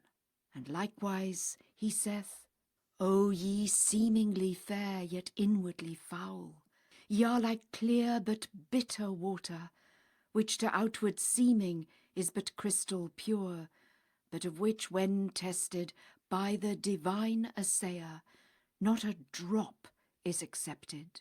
Yea, the sunbeam falleth alike upon the dust and the mirror, yet differ they in reflection even as doth the star from the earth. Nay, immeasurable is the difference. We have invited all men, Baha'u'lláh in another tablet has stated, to turn towards God, and have acquainted them with the straight path. They, divines, rose up against us with such cruelty as hath sapped the strength of Islam, and yet most of the people are heedless. The children of him who is the friend of God, Abraham, he moreover has written, and heirs of the one who discoursed with God, Moses, who were accounted the most abject of men, have split the veils asunder, and rent the coverings, and seized the sealed wine from the hands of the bounty of him who is the self-subsisting, and drunk their fill, whilst the detestable Shia divines have remained until the present time hesitant and perverse. And again, the divines of Persia committed that which no people amongst the peoples of the world have committed. If this cause be of God, he thus addresses the minister of the Shah in Constantinople, no man can prevail against it. And if it be not of God, the divines amongst you and they that follow their corrupt desires and such as have rebelled against him will surely suffice to overpower it. Of all the peoples of the world, he in another tablet observes, they that have suffered the greatest loss have been and are still the people of Persia. I swear by the day-star of utterance which shineth upon the world in its meridian glory. The lamentations of the pulpits in that country are being raised continually. In the early days, such lamentations were heard in the land of Tar, Tehran. For pulpits, erected for the purpose of remembering the True One, exalted be his glory, have now in Persia become places wherefrom blasphemies are uttered against him who is the desire of the worlds. In this day is his caustic denunciation. The world is redolent with the fragrances of the robe of the revelation of the ancient king, and yet they, divines, have gathered together and established themselves upon their seats, and have spoken that which would put an animal to shame, how much more man himself? Were they to become aware of one of their acts, and perceive the mischief it hath wrought, they would with their own hands dispatch themselves to their final abode. O concourse of divines, Baha'u'lláh thus commands them, lay aside that which ye possess, and hold your peace, and give ear then unto that which the tongue of grandeur and majesty speaketh. How many the veiled handmaidens who turned unto me and believed, and how numerous the wearers of the turban who were debarred from me and followed in the footsteps of bygone generations. I swear by the day-star that shineth above the horizon of utterance, he asserts, a paring from the nail of one of the believing handmaidens is in this day more esteemed in the sight of God than the divines of Persia, who after 1,300 years waiting have perpetrated what the Jews have not perpetrated during the revelation of him who is the Spirit, Jesus. Though they rejoice, is his warning, at the adversities that have touched us, the day will come whereon they shall wail and weep. O heedless one, he thus addresses in the Lawh-e-Burhan a notorious Persian mujtahid, whose hands were stained with the blood of Bahá'í martyrs. Rely not on thy glory and thy power. Thou art even as the last trace of sunlight upon the mountain top. Soon will it fade away as decreed by God, the all-possessing, the Most High. Thy glory and the glory of such as are like thee have been taken away, and this verily is what hath been ordained by the one with whom is the mother tablet. Because of you the apostle Muhammad lamented, and the chaste one Fatimah cried out, and the countries were laid waste, and darkness fell upon all regions. O concourse of divines, because of you the people were abased, and the banner of Islam was hauled down, and its mighty throne subverted. Every time a man of discernment hath sought to hold fast unto that which would exalt Islam, you raised a clamour, and thereby was he deterred from achieving his purpose, while the land remained fallen in clear ruin. Say, O concourse of Persian divines, Baha'u'lláh again prophesies, in my name ye have seized the reins of men, and occupy the seats of honour by reason of your relation to me. When I revealed myself, however, ye turned aside, and committed what hath caused the tears of such as have recognized me to flow. Ere long will all that ye possess perish, and your glory be turned into the most wretched abasement, and ye shall behold the punishment for what ye have wrought, as decreed by God, the Ordainer, the All-Wise. In the Surah Muluk, addressing the entire company of the ecclesiastical leaders of Sunni Islam in Constantinople, the capital of the empire and seat of the caliphate, he has written, "O ye divines of the city, we came to you with the truth, whilst ye were heedless of it. Methinks ye are as dead, wrapped in the coverings of your own selves. Ye sought not our presence, when so to do would have been better for you than all your doings. Know ye, that had your leaders, to whom ye owe allegiance, and on whom ye pride yourselves, and whom ye mention by day and by night, and from whose traces ye seek guidance, had they lived in these days, they would have circled around me, and would not have separated themselves from me, whether at eventide or at morn. Ye, however, did not turn your faces towards my face for even less than a moment, and waxed proud, and were careless of this wronged one, who had been so afflicted by men that they dealt with him as they pleased.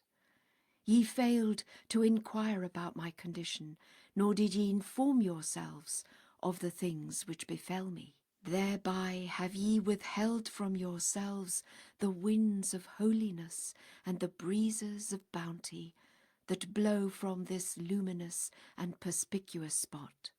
Methinks ye have clung to outward things and forgotten the inner things, and say that which ye do not. Ye are lovers of names, and appear to have given yourselves up to them. For this reason make ye mention of the names of your leaders, and should any one like them or superior unto them come unto you, ye would flee him. Through their names ye have exalted yourselves, and have secured your positions, and live and prosper. And were your leaders to reappear, ye would not renounce your leadership, nor would ye turn in their direction, nor set your faces towards them. We found you, as we found most men, worshipping names which they mention during the days of their life, and with which they occupy themselves. No sooner do the bearers of these names appear, however, than they repudiate them and turn upon their heels. Know ye that God will not in this day accept your thoughts, nor your remembrance of him, nor your turning towards him, nor your devotions, nor your vigilance, unless ye be made new in the estimation of this servant, could ye but perceive it.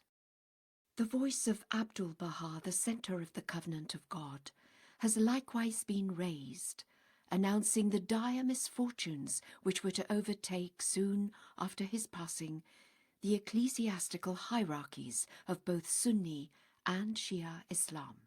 This glory, he has written, shall be turned into the most abject abasement, and this pomp and might converted into the most complete subjugation. Their palaces will be transformed into prisons, and the course of their ascendant star terminate in the depths of the pit. Laughter and merriment will vanish, nay more, the voice of their weeping will be raised. Even as the snow, he moreover has written, they will melt away in the July sun. The dissolution of the institution of the caliphate, the complete secularization of the state which had enshrined the most august institution of Islam, and the virtual collapse of the Shia hierarchy in Persia were the visible and immediate consequences of the treatment meted out to the cause of God by the clergy of the two largest communions of the Moslem world. The falling fortunes of Shia Islam. Let us first consider the visitations that have marked the falling fortunes of Shia Islam. The iniquities summarized in the beginning of these pages, and for which the Shia ecclesiastical order in Persia is to be held primarily answerable, iniquities which in the words of Baha'u'lláh had caused the Apostle Muhammad to lament, and the chaste one, Fatima, to cry out, and all created things to groan, and the limbs of the holy ones to quake. Iniquities, which had riddled the breast of the Bab with bullets, and bowed down Baha'u'lláh, and turned his hair white, and caused him to groan aloud in anguish, and made Mohammed to weep over him, and Jesus to beat himself upon the head, and the Bab to bewail his plight. Such iniquities indeed could not and were not to remain unpunished. God, the fiercest of avengers, was lying in wait, pledged not to forgive any man's injustice.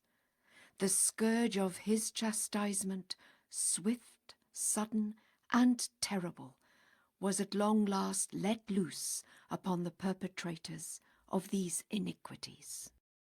A revolution formidable in its proportions, far-reaching in its repercussions, amazing in the absence of bloodshed and even of violence which marked its progress, challenged that ecclesiastical ascendancy which for centuries had been of the essence of Islam in that country, and virtually overthrew a hierarchy with which the machinery of the state and the life of the people had been inextricably interwoven. Such a revolution did not signalize the disestablishment of a state church. It indeed was tantamount to the disruption of what may be called a church state, a state that had been hopefully awaiting, even up till the moment of its expiry, the gladsome advent of the hidden Imam, who would not only seize the reins of authority from the Shah, the chief magistrate who was merely representing him, but would also assume dominion over the whole earth. The spirit which that clerical order had so assiduously striven during a whole century to crush, the faith which it had with such ferocious brutality attempted to extirpate, were now, in their turn, through the forces they had engendered in the world, deranging the equilibrium and sapping the strength of that same order whose ramifications had extended to every sphere, duty, and act of life in that country. The rock wall of Islam, seemingly impregnable, was now shaken to its foundations and was tottering to its ruin before the very eyes of the persecuted followers of the faith of Baha'u'lláh. A sacerdotal hierarchy that had held in thrall for so long the faith of God, and seemed at one time to have mortally struck it down, now found itself the prey of a superior civil authority, whose settled policy was to fasten steadily and relentlessly its coils around it. The vast system of that hierarchy, with all its elements and appurtenances, its Sheikhul Islams, high priests, its mujtahids, doctors of the law, its mullahs, priests, its fuqahas, jurists, its imams, prayer leaders, its mu'azzins, criers, its vu'az, preachers, its qazis, judges, its mutawallis, custodians, its madrasas, seminaries, its mudarrisins, professors, its tullabs, pupils, its qurras, intoners, its mubarri'ins, soothsayers, its muhaddisins, narrators, its muzakhirins, spirit subduers, its zakhirins, rememberers, its ummal zakat, almsgivers, its muqaddasin, saints, its munzavis, recluses, its sufis, its dervishes, and whatnot, was paralyzed and utterly discredited. Its mujtahids, those firebrands who wielded powers of life and death, and who for generations had been accorded honours almost regal in character, were reduced to a deplorably insignificant number.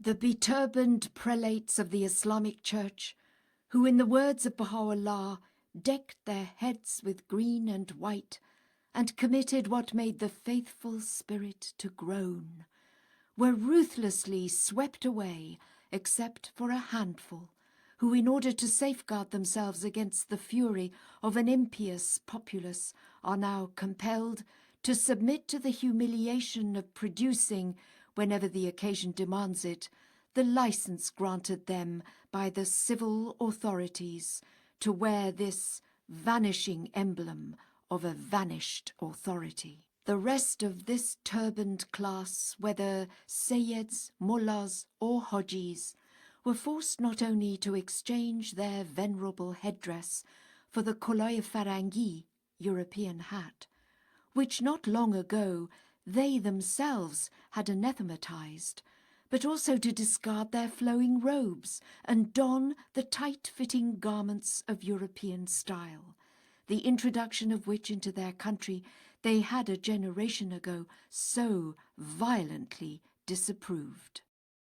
The dark blue and white domes, an allusion by Abdu'l-Baha to the rotund and massive headgears of the priests of Persia, had indeed been inverted. Those whose heads had borne them, the arrogant, fanatical, perfidious, and retrograde clericals, in the grasp of whose authority, as testified by Baha'u'lláh, were held the reins of the people, whose words are the pride of the world, and whose deeds are the shame of the nations, recognizing the wretchedness of their state, betook themselves, crestfallen and destitute of hope, to their homes, there to drag out a miserable existence. Impotent and sullen, they are watching the operations of a process which, having reversed their policy and ruined their handiwork, is irresistibly moving towards a climax. The pomp and pageantry of these princes of the Church of Islam has already died out. Their fanatical outcries, their clamorous invocations, their noisy demonstrations are stilled. Their fatwas, sentences, pronounced with such shamelessness, and at times embracing the denunciation of kings, are a dead letter. The spectacular sight of congregational prayers, in which thousands of worshippers lined row upon row participated, has vanished. The pulpits from whence they discharged the thunder of their anathemas against the powerful and the innocent alike are deserted and silent. Their waqfs, those priceless and far-flung endowments, the landed property of the expected Imam, which in Esfahan alone at one time embraced the whole of the city, have been wrested out of their hands and brought under the control of a lay administration. Their madrasas, seminaries, with their medieval learning, are deserted and dilapidated. The innumerable tomes of theological commentaries, super-commentaries, glosses and notes, unreadable, unprofitable, the product of misdirected ingenuity and toil, and pronounced by one of the most enlightened Islamic thinkers in modern times as works obscuring sound knowledge, breeding maggots, and fit for fire, are now buried away, overspread with cobwebs, and forgotten. Their abstruse dissertations, their vehement controversies, their interminable discussions are outmoded and abandoned. Their masjids, mosques, and imam-zades, tombs of saints, which were privileged to extend the bast right of sanctuary to many a criminal, and which had degenerated into a monstrous scandal whose walls rang with the intonations of a hypocritical and profligate clergy, whose ornaments vied with the treasures of the palaces of kings, are either forsaken or fallen in ruin. Their takyes, the haunts of the lazy, the passive, and contemplative pietists, are either being sold or closed down. Their ta'ziehs, religious plays, acted with barbaric zeal and accentuated by sudden spasms of unbridled religious excitement, are forbidden. Even their rozeh-khanehs, lamentations, with their long drawn-out plaintive howls, which arose from so many houses, have been curtailed and discouraged. The sacred pilgrimages to Najaf and Karbala, the holiest shrines of the Shia world, are reduced in number and made increasingly difficult, preventing thereby many a greedy mullah from indulging in his time-honoured habit of charging double for making those pilgrimages as a substitute for the religious-minded. The disuse of the veil, which the mullahs fought tooth and nail to prevent. The equality of sexes, which their law forbade. The erection of civil tribunals, which superseded their ecclesiastical courts. The abolition of the sireh, concubinage, which when contracted for short periods is hardly distinguishable from quasi-prostitution, and which made of the turbulent and fanatical Mashhad, the national centre of pilgrimage, one of the most immoral cities in Asia. And finally, the efforts which are being made to disparage the Arabic tongue, the sacred language of Islam and of the Quran, and to divorce it from Persian. All these have successively lent their share to the acceleration of that impelling process which has subordinated to the civil authority the position and interests of Moslem clericals to a degree undreamt of by any mullah.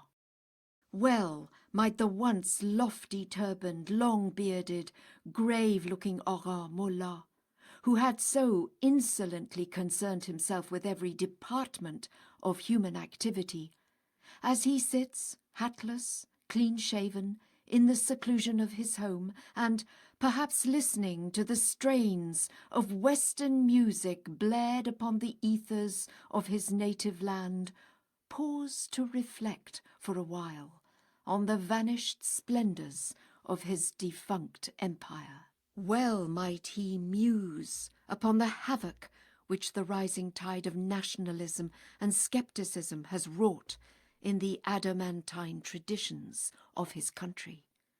Well might he recollect the halcyon days when, seated on a donkey and parading through the bazaars and maidans of his native town, an eager but deluded multitude would rush to kiss with fervour not only his hands, but also the tail of the animal on which he rode. Well might he remember the blind zeal with which they acclaimed his acts, and the prodigies and miracles they ascribed to their performance. He might indeed look back further, and call to mind the reign of those pious Safavi monarchs, who delighted to call themselves dogs of the threshold of the immaculate imams. How one of those kings was induced to go on foot before the Mujtahid as he rode through the Maidan-e-Shah, the main square of Esfahan, as a mark of royal subservience to the favourite minister of the hidden imam, a minister who, as distinct from the Shah's title, styled himself the servant of the Lord of Saintship, Imam Ali. Was it not, he might well ponder, this same Shah Abbas the Great, who had been arrogantly addressed by another Mujtahid as the founder of a borrowed empire, implying that the kingdom of the King of Kings really belonged to the expected Imam, and was held by the Shah solely in the capacity of a temporary trustee? Was it not this same Shah who walked the entire distance of 800 miles from Esfahan to Mashhad, the special glory of the Shia world, to offer his prayers in the only way that befitted the Shahenshah at the shrine of the Imam Reza, and who trimmed the 1,000 candles which adorned its courts. Had not Shah Tahmasp, on receiving an epistle penned by yet another mujtahid, sprung to his feet, placed it on his eyes, kissed it with rapture, and because he had been addressed as brother, ordered it to be placed within his winding sheet and buried with him? Might not that same mullah ponder the torrents of blood which during the long years when he enjoyed impunity of conduct flowed at his behest, the flamboyant anathemas he pronounced, and the great army of orphans and widows, of the disinherited, the dishonoured, the destitute, and the homeless, which on the day of reckoning were with one accord to cry out for vengeance and invoke the malediction of God upon him. That infamous crew had indeed merited the degradation in which it had sunk. Persistently ignoring the sentence of doom which the finger of Baha'u'lláh had traced upon the wall, it pursued for well nigh 100 years its fatal course, until at the appointed hour its death knell was sounded by those spiritual, revolutionary forces which, synchronizing with the first dawnings of the world order of his faith, are upsetting the equilibrium and throwing into such confusion the ancient institutions of mankind. The collapse of the Caliphate. These same forces, operating in a collateral field, have effected a still more remarkable and a more radical revolution, culminating in the collapse and fall of the Moslem Caliphate, the most powerful institution of the whole Islamic world. This event of portentous significance has moreover been followed by a formal and definite separation of what was left of the Sunni faith in Turkey from the state, and by the complete secularization of the republic that has arisen on the ruins of the Ottoman theocratic empire. This catastrophic fall that stunned the Islamic world, and the avowed, the unqualified and formal divorce between the spiritual and temporal powers which distinguished the revolution in Turkey from that which occurred in Persia, I now proceed to consider. Sunni Islam has sustained not through the action of a foreign and invading power, but at the hands of a dictator avowedly professing the faith of Muhammad, a blow more grievous than that which fell almost simultaneously upon its sister sect in Persia.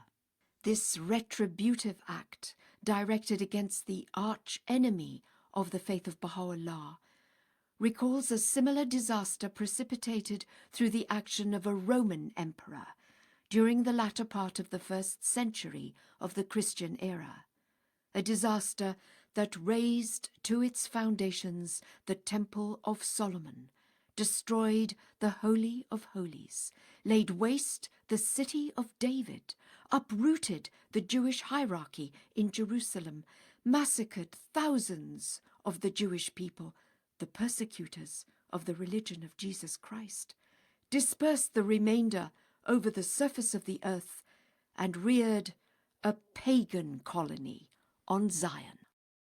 The Caliph, the self-styled vicar of the Prophet of Islam, exercised a spiritual sovereignty and was invested with a sacred character which the Shah of Persia neither claimed nor possessed. Nor should it be forgotten that the sphere of his spiritual jurisdiction extended to countries far beyond the confines of his own empire, and embraced the overwhelming majority of Moslems throughout the world. He was, moreover, in his capacity as the Prophet's representative on earth, regarded as the protector of the holy cities of Mecca and Medina, the defender and propagator of Islam, and the commander of its followers in any holy war they might be called upon to wage. So potent, so august, so sacred a personage was at first, by virtue of the abolition of the Sultanate in Turkey, divested of that temporal authority which the exponents of the Sunni school have regarded as a necessary concomitant to his high office. The sword, emblem of temporal sovereignty, was thus wrested out of the hands of the commander, who for a brief period was permitted to occupy such an anomalous and precarious position. It was soon, however, trumpeted to the Sunni world, which had not previously been in the least consulted, that the caliphate itself had been extinguished, and that the country which had accepted it as an appanage to its sultanate for more than 400 years had now permanently disowned it. The Turks, who had been the militant leaders of the Mohammedan world since the Arab decline, and who had carried the standard of Islam as far as the gates of Vienna, the seat of government of Europe's premier power, had resigned their leadership.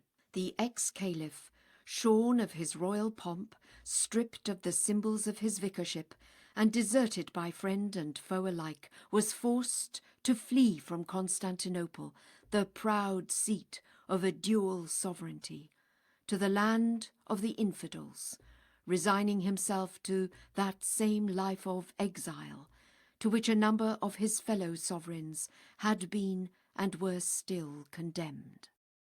Nor has the Sunni world, despite determined efforts, succeeded in designating anyone in his stead, who, though deprived of the sword of a commander, would still act as the custodian of the cloak and standard of the Apostle of God, the twin holy symbols of the Caliphate. Conferences were held, discussions ensued, a Congress of the Caliphate was convened in the Egyptian capital, the city of the Fatimites, only to result in the widely advertised and public confession of its failure. They have agreed to disagree. Strange, incredibly strange must appear the position of this most powerful branch of the Islamic faith, with no outward and visible head to voice its sentiments and convictions, its unity irretrievably shattered, its radiance obscured, its law undermined, its institutions thrown into hopeless confusion. This institution that had challenged the inalienable divinely appointed rights of the imams of the faith of Mohammed had, after the revolution of 13 centuries, vanished like a smoke. An institution which had dealt such merciless blows to a faith whose herald was himself a descendant of the imams, the lawful successors of the Apostle of God. To what else could this remarkable prophecy, enshrined in the Lawh-e Burhan, allude, if not to the downfall of this crowned overlord of Sunni Muslims? O concourse of Moslem divines! Because of you, the people were abased, and the banner of Islam was hauled down, and its mighty throne subverted. What of the indubitably clear and amazing prophecy recorded in the Qayyum Asma? Ere long we will, in very truth, torment such as waged war against Hussein, Imam Hussein, in the land of the Euphrates, with the most afflictive torment and the direst and most exemplary punishment. What other interpretation can this Mohammedan tradition be given?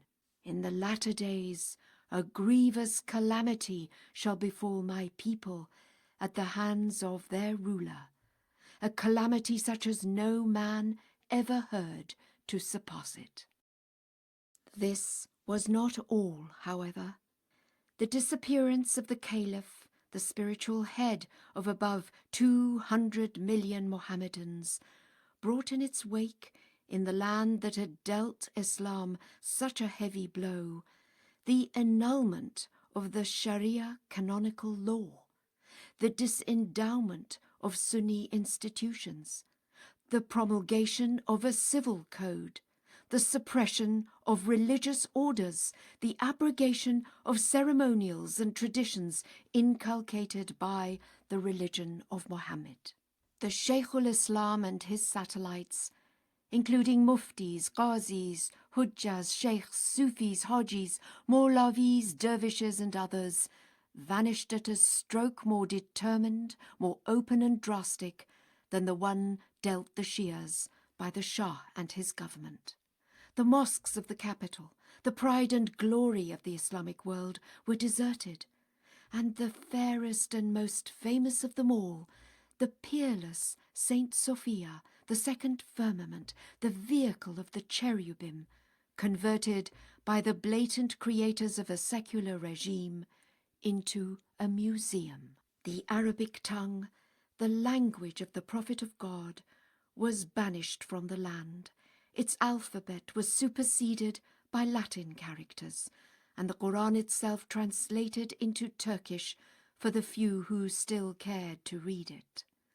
The constitution of the new Turkey not only proclaimed formally the disestablishment and disendowment of Islam, with all its attendant, and in the view of some atheistic enactments, but also heralded various measures that aimed at its further humiliation and weakening. Even the city of Constantinople, the dome of Islam, apostrophized in such condemnatory terms by Bahá'u'lláh, which after the fall of Byzantium had been hailed by the great Constantine as the new Rome, and exalted to the rank of the metropolis of both the Roman Empire and of Christendom, and subsequently revered as the seat of the caliphs, was relegated to the position of a provincial city, and stripped of all its pomp and glory, its soaring and slender minarets standing sentinel at the grave of so much vanished splendour and power. O spot that are situate on the shores of the two seas, Baha'u'lláh has thus apostrophized the imperial city, in terms that call to mind the prophetic words addressed by Jesus Christ to Jerusalem: "The throne of tyranny hath verily been stablished upon thee, and the flame of hatred hath been kindled within thy bosom, in such wise that the concourse on high and they who circle around the exalted throne have wailed and lamented. We behold in thee the foolish ruling over the wise, and darkness vaunting itself against the light. Thou art indeed filled with manifest pride. Hath thine outward splendour made thee vainglorious? By him who is the Lord of mankind, it shall soon perish, and thy daughters and thy widows and all the kindreds that dwell within thee shall lament. Thus informeth thee the all-knowing, the all-wise." Such was the fate that overtook both Shia and Sunni Islam in the two countries where they had planted their banners and reared their most powerful and far-famed institutions. Such was their fate in these two countries, in one of which Baha'u'lláh died an exile, and in the other the Bab suffered a martyr's death. Such was the fate of the self-styled vicar of the Prophet of God, and of the favourite ministers of the still-awaited Imam. The people of the Quran, Baha'u'lláh testifies, have risen against us and tormented us with such a torment that the Holy Spirit lamented, and the thunder roared out, and the clouds wept over us. Mohammed, the Apostle of God, bewaileth, in the all-highest paradise their acts. A day shall be witnessed by my people, their own traditions condemn them, whereon there will have remained of Islam naught but a name, and of the Quran naught but a mere appearance. The doctors of that age shall be the most evil the world hath ever seen. Mischief hath proceeded from them, and on them it will recoil. And again, most of his enemies will be the divines. His bidding they will not obey, but will protest, saying, "This is contrary to that which hath been handed down unto us by the imams of the faith." And still again, "At that hour his malediction shall descend upon you, and your curse shall afflict you, and your religion shall remain an empty word on your tongues." And when these signs appear amongst you, anticipate the day when the red-hot wind will have swept over you, or the day when ye will have been disfigured, or when stones will have rained upon you. A warning unto all nations. This horde of degraded priests, stigmatized by Baha'u'lláh as doctors of doubt, as the abject manifestations of the Prince of Darkness, as wolves and pharaohs, as focal centres of hellish fire, as voracious beasts preying upon the carrion of the souls of men, and as testified by their own traditions, as both the sources and victims of mischief, have joined the various swarms of Shahzades, of emirs and princelings of fallen dynasties, a witness and a warning unto all nations of what must sooner or later befall those wielders of earthly dominion, be it royal or ecclesiastic, who might dare to challenge or persecute the appointed channels and embodiments of divine authority and power. Islam, at once the progenitor and persecutor of the faith of Baha'u'lláh, is, if we read aright the signs of the times, only beginning to sustain the impact of this invincible and triumphant faith. We need only recall the 1900 years of abject misery and dispersion, which they, who only for the short space of 3 years persecuted the Son of God, have had to endure and are still enduring. We may well ask ourselves, with mingled feelings of dread and awe, how severe must be the tribulations of those who during no less than 50 years have at every moment tormented with a fresh torment him who is the Father, and who have in addition made his herald, himself a manifestation of God, to quaff in such tragic circumstances the cup of martyrdom.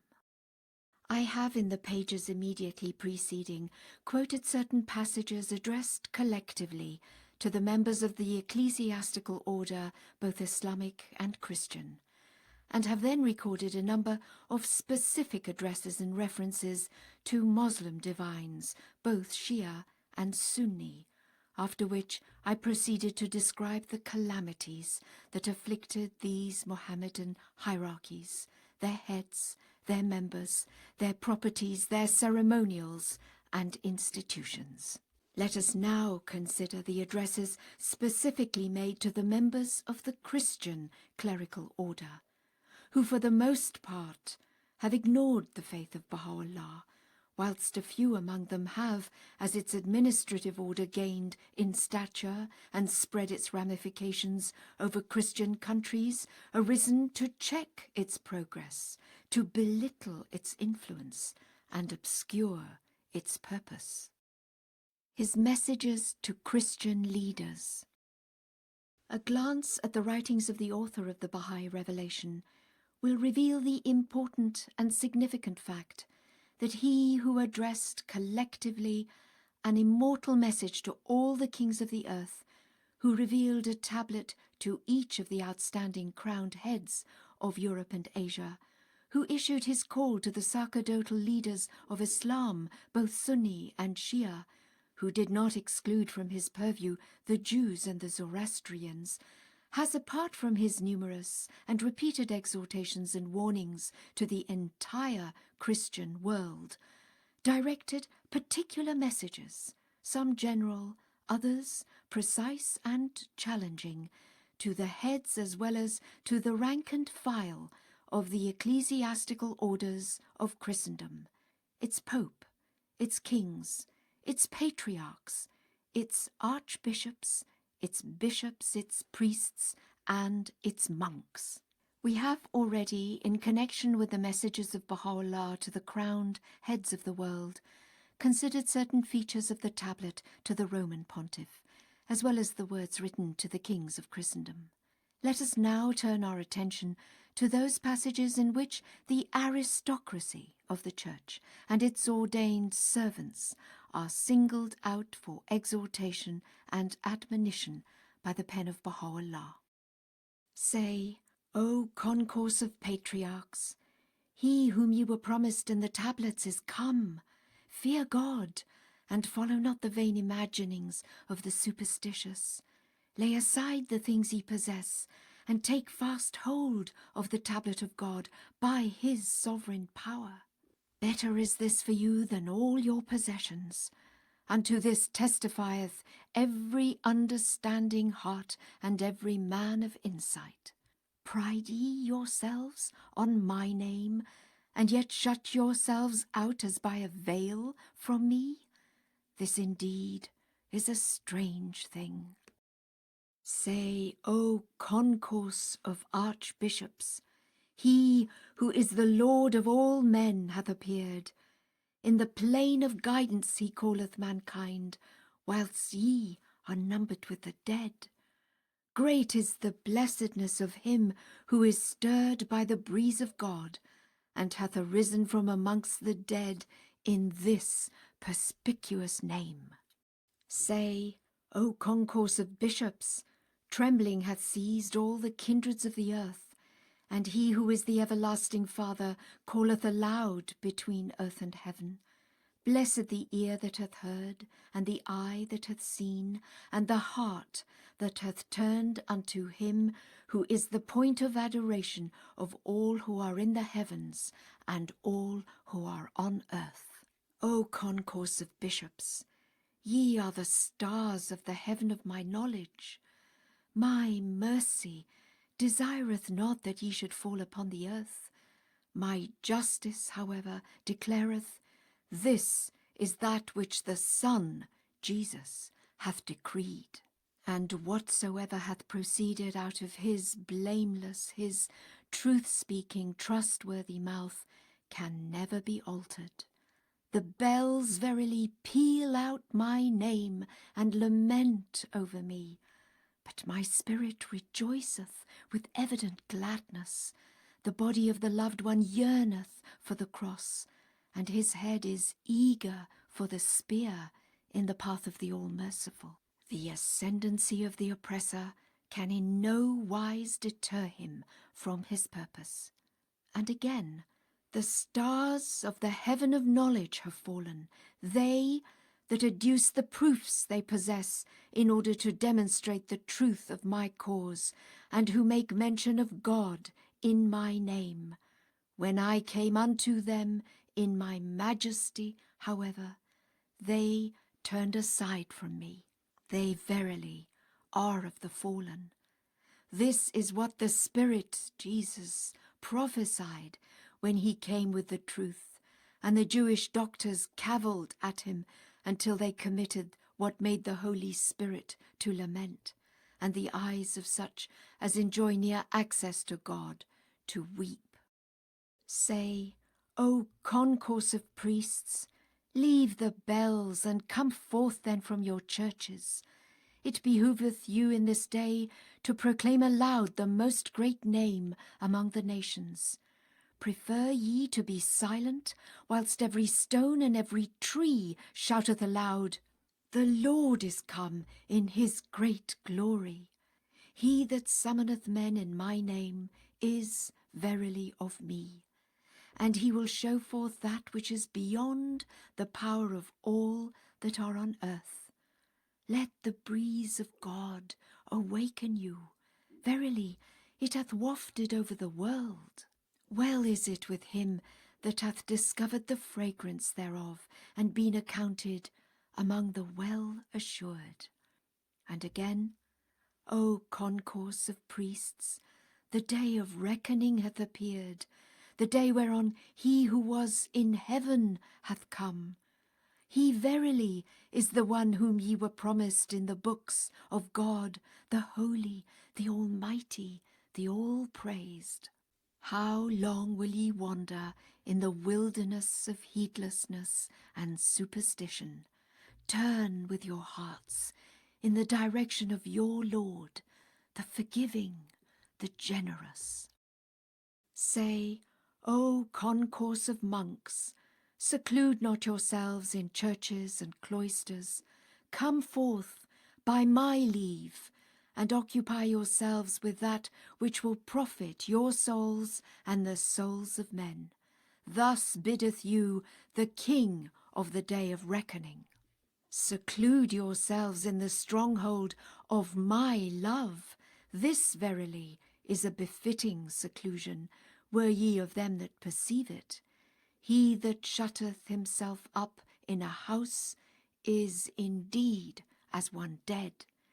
It behoveth man to show forth that which will profit all created things, and he that bringeth forth no fruit is fit for fire. Thus counselleth you your Lord, and he verily is the Almighty, the All-Bounteous. Enter ye into wedlock, that after you someone may fill your place. We have forbidden you perfidious acts, and not that which will demonstrate fidelity. Have ye clung to the standards fixed by your own selves, and cast the standards of God behind your backs? Fear God, and be not of the foolish. But for man, who would make mention of me on my earth, and how could my attributes and my name have been revealed? Ponder ye, and be not of them that are veiled and fast asleep. He that wedded not Jesus found no place wherein to dwell or lay his head, by reason of that which the hands of the treacherous had wrought. His sanctity consisteth not in that which ye believe or fancy, but rather in the things we possess. Ask, that ye may apprehend his station, which hath been exalted above the imaginings of all that dwell on earth. Blessed are they who perceive it. And again, O concourse of monks, if ye choose to follow me, I will make you heirs of my kingdom. And if ye transgress against me, I will in my long suffering endure it patiently, and I verily am the ever-forgiving, the all-merciful. Bethlehem is astir with the breeze of God. We hear her voice saying, O most generous Lord, where is thy great glory established?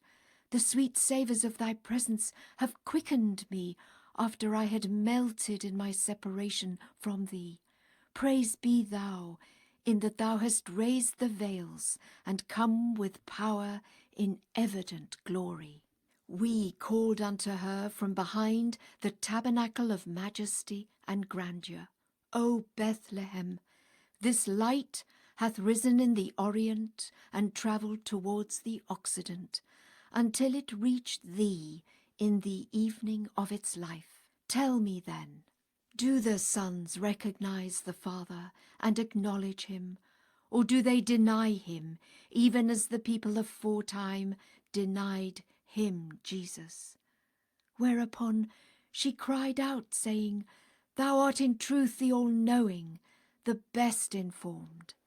And again, consider likewise how numerous at this time are the monks who have secluded themselves in their churches in my name, and who, when the appointed time came, and we unveiled to them our beauty, failed to recognize me, notwithstanding that they call upon me at dawn and at eventide. Read ye the Evangel, he again addresses them, and yet refuse to acknowledge the all-glorious Lord? This indeed beseemeth you not, O concourse of learned men. The fragrances of the All-Merciful have wafted over all creation. Happy the man that hath forsaken his desires and taken fast hold of guidance. These fallen stars of the firmament of Christendom, these thick clouds that have obscured the radiance of the true faith of God, these princes of the Church that have failed to acknowledge the sovereignty of the King of Kings, these deluded ministers of the Son, who have shunned and ignored the promised kingdom which the everlasting Father has brought down from heaven and is now establishing upon earth. These are experiencing in this day of reckoning a crisis not indeed as critical as that which the Islamic sacerdotal order, the inveterate enemies of the faith, has had to face, but one which is no less widespread and significant. Power hath been seized indeed, and is being increasingly seized from these ecclesiastics that speak in the name and yet are so far away from the spirit of the faith they profess. We have only to look around us as we survey the fortunes of Christian ecclesiastical orders to appreciate the steady deterioration of their influence, the decline of their power, the damage to their prestige, the flouting of their authority, the dwindling of their congregations, the relaxation of their discipline, the restriction of their press, the timidity of their leaders, the confusion in their ranks, the progressive confiscation of their properties, the surrender of some of their most powerful strongholds, and the extinction of other ancient and cherished institutions. Indeed, ever since the divine summons was issued, and the invitation extended, and the warning sounded, and the condemnation pronounced, this process that may be said to have been initiated with the collapse of the temporal sovereignty of the Roman pontiff, soon after the tablet to the Pope had been revealed, has been operating with increasing momentum, menacing the very basis on which the entire order is resting. Aided by the forces which the communist movement has unloosed, reinforced by the political consequences of the last war, accelerated by the excessive, the blind, the intolerant, and militant nationalism which is now convulsing the nations, and stimulated by the rising tide of materialism, irreligion, and paganism. This process is not only tending to subvert ecclesiastical institutions, but appears to be leading to the rapid de-Christianization of the masses in many Christian countries. I shall content myself with the enumeration of certain outstanding manifestations of this force, which is increasingly invading the domain and assailing the firmest ramparts of one of the leading religious systems of mankind. The virtual extinction of the temporal power of the most preeminent ruler in Christendom immediately after the creation of the Kingdom of Italy. The wave of anti-clericalism that swept over France after the collapse of the Napoleonic Empire, and which culminated in the complete separation of the Catholic Church from the state, in the laicization of the Third Republic, in the secularization of education and in the suppression and dispersal of religious orders. The swift and sudden rise of that religious irreligion, that bold, conscious and organized assault launched in Soviet Russia against the Greek Orthodox Church, that precipitated the disestablishment of the state religion, that massacred a vast number of its members, originally numbering above 100 million souls,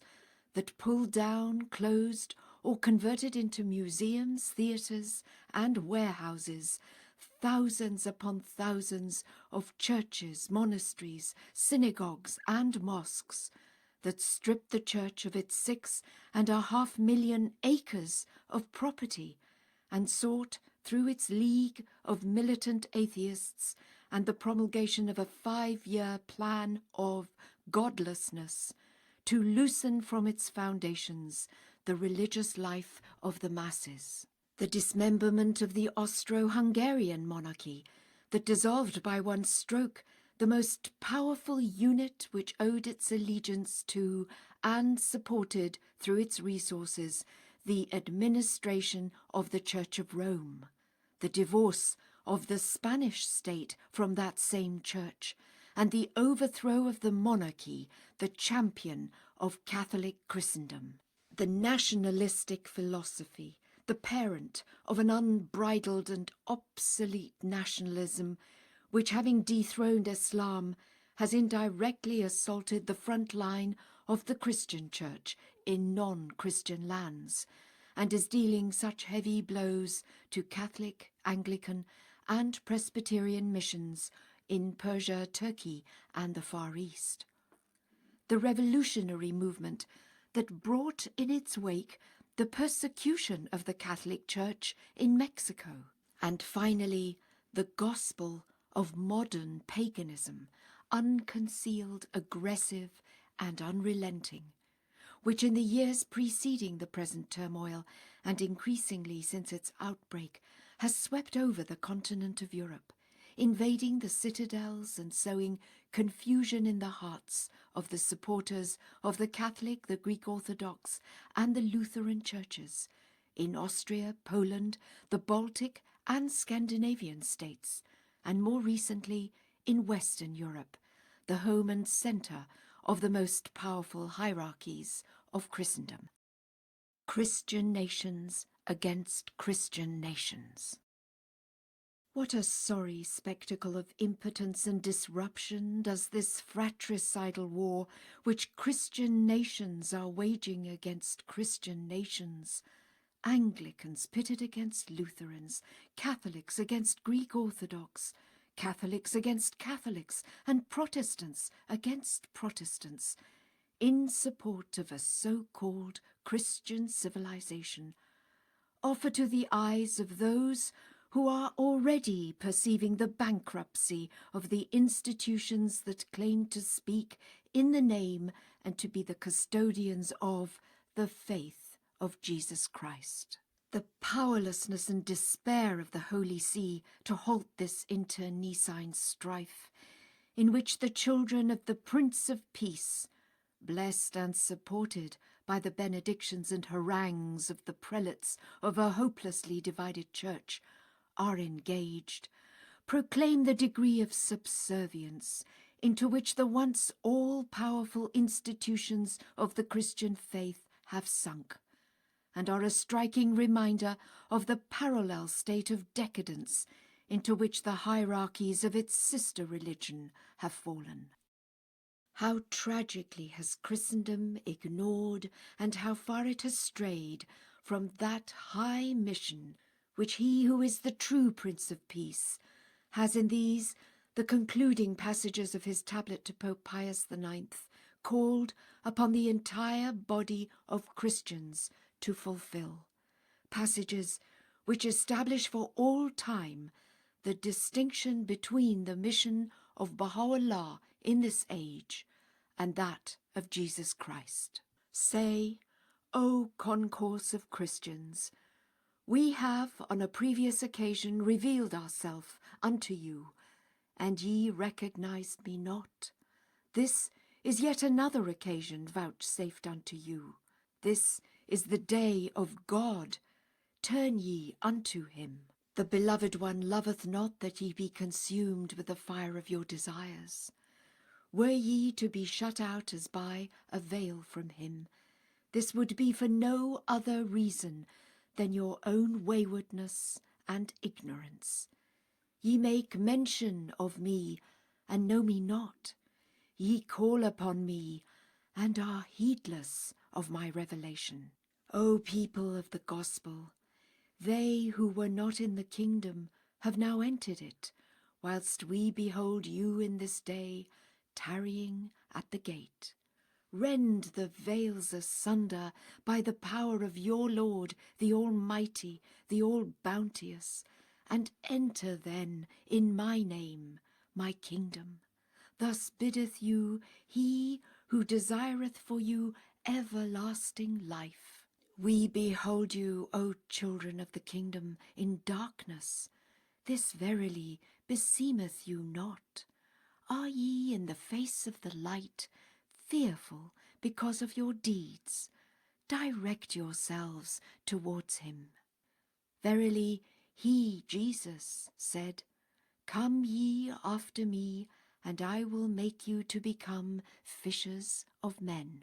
In this day, however, we say, Come ye after me, that we may make you to become the quickeners of mankind.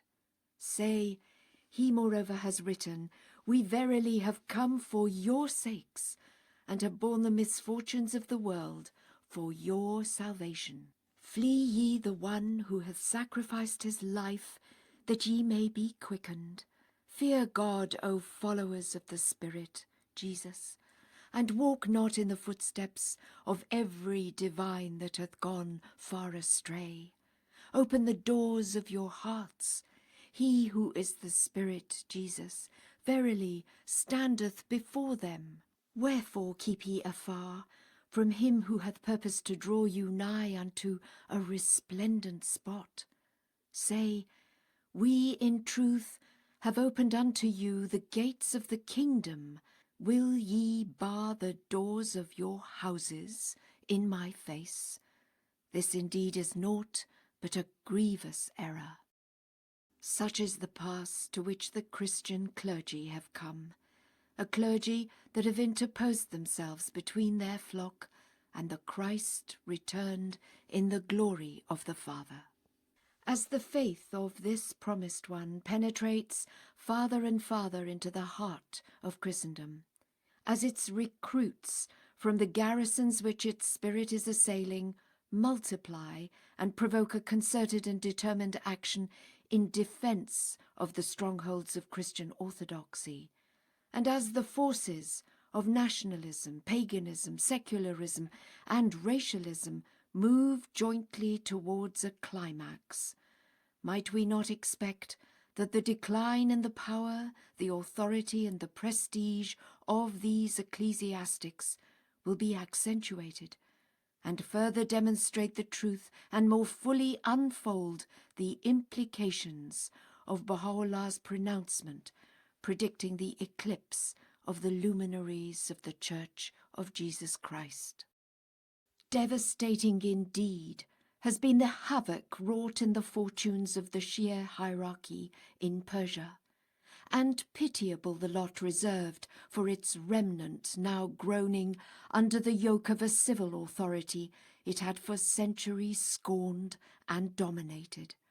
Cataclysmic indeed has been the collapse of the most preeminent institution of Sunni Islam, and irretrievable the downfall of its hierarchy in a country that had championed the cause of the self-styled vicar of the Prophet of God. Steady and relentless is the process which has brought such destruction, shame, division, and weakness to the defenders of the strongholds of Christian ecclesiasticism, and black indeed are the clouds that darken its horizon. Through the actions of Muslim and Christian divines, idols whom Baha'u'lláh has stigmatized as constituting the majority of his enemies, who failed, as commanded by him, to lay aside their pens and fling away their fancies, and who, as he himself testified, had they believed in him, would have brought about the conversion of the masses. Islam and Christianity have, it would be no exaggeration to say, entered the most critical phase of their history. Let none, however, mistake my purpose, or misrepresent this cardinal truth which is of the essence of the faith of Bahá'u'lláh. The divine origin of all the prophets of God, including Jesus Christ and the Apostle of God, the two greatest manifestations preceding the revelation of the Bab, is unreservedly and unshakably upheld by each and every follower of the Bahá'í religion. The fundamental unity of these messengers of God is clearly recognized. The continuity of their revelations is affirmed. The God-given authority and correlative character of their books is admitted. The singleness of their aims and purposes is proclaimed. The uniqueness of their influence emphasized. The ultimate reconciliation of their teachings and followers taught and anticipated. They all, according to Baha'u'llah's testimony, abide in the same tabernacle, soar in the same heaven, are seated upon the same throne, utter the same speech, and proclaim the same faith. The continuity of revelation. The faith standing identified with the name of Baha'u'lláh disclaims any intention to belittle any of the prophets gone before him, to whittle down any of their teachings, to obscure, however slightly, the radiance of their revelations, to oust them from the hearts of their followers, to abrogate the fundamentals of their doctrines, to discard any of their revealed books, or to suppress the legitimate aspirations of their adherents. Repudiating the claim of any religion to be the final revelation of God to man, disclaiming finality for his own revelation, Baha'u'lláh inculcates the basic principle of the relativity of religious truth, the continuity of divine revelation, the progressiveness of religious experience. His aim is to widen the basis of all revealed religions and to unravel the mysteries of their scriptures.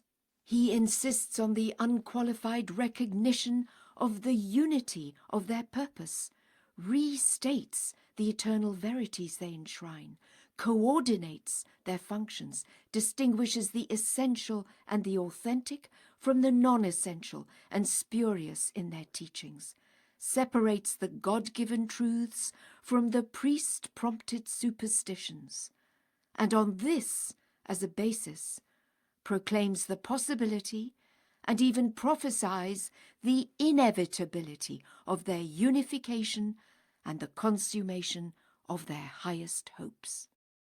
As to Muhammad, the Apostle of God, let none among his followers who read these pages think for a moment that either Islam or its prophet or his book or his appointed successors or any of his authentic teachings have been or are to be in any way, or to however slight a degree, disparaged. The lineage of the Bab, the descendant of the Imam Hussein, the diverse and striking evidences in Nabil's narrative of the attitude of the herald of our faith towards the founder, the Imams, and the Book of Islam, the glowing tributes paid by Baha'u'lláh in the Kitab-i-Iran to Muhammad and his lawful successors, and particularly to the peerless and incomparable Imam Hussein. The arguments adduced forcibly, fearlessly, and publicly by Abdul Baha in churches and synagogues to demonstrate the validity of the message of the Arabian prophet. And last but not least, the written testimonial of the Queen of Romania, who, born in the Anglican faith, and notwithstanding the close alliance of her government with the Greek Orthodox Church, the state religion of her adopted country, has, largely as a result of the perusal of these public discourses of Abdu'l-Baha, been prompted to proclaim her recognition of the prophetic function of Muhammad. All proclaim in no uncertain terms the true attitude of the Bahá'í faith towards its parent religion. God is her royal tribute, is all, everything. He is the power behind all beginnings. His is the voice within us that shows us good and evil, but mostly we ignore or misunderstand this voice. Therefore did he choose his elect to come down amongst us upon earth, to make clear his word, his real meaning. Therefore the prophets. Therefore Christ, Muhammad, Bahá'u'lláh, for man needs from time to time a voice upon earth to bring God to him, to sharpen the realization of the existence of the true God. Those voices sent to us had to become flesh, so that with our earthly ears we should be able to hear and understand. What greater proof, it may be pertinently asked, can the divines of either Persia or Turkey require wherewith to demonstrate the recognition by the followers of Bahá'u'lláh of the exalted position occupied by the Prophet Muhammad among the entire company of the messengers of God? What greater service do these divines expect us to render the cause of Islam? What greater evidence of our competence can they demand than that we should kindle in quarters so far beyond their reach the spark of an ardent and sincere conversion to the truth voiced by the Apostle of God, and obtain from the pen of royalty this public and indeed historic confession of his God-given mission.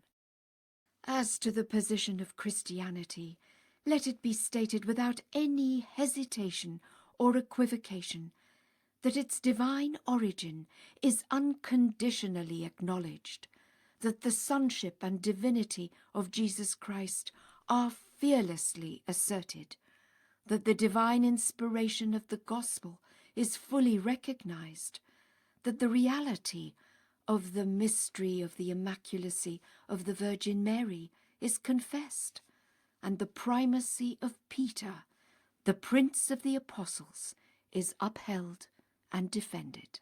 The founder of the Christian faith is designated by Bahá'u'lláh as the Spirit of God, is proclaimed as the one who appeared out of the breath of the Holy Ghost, and is even extolled as the essence of the Spirit.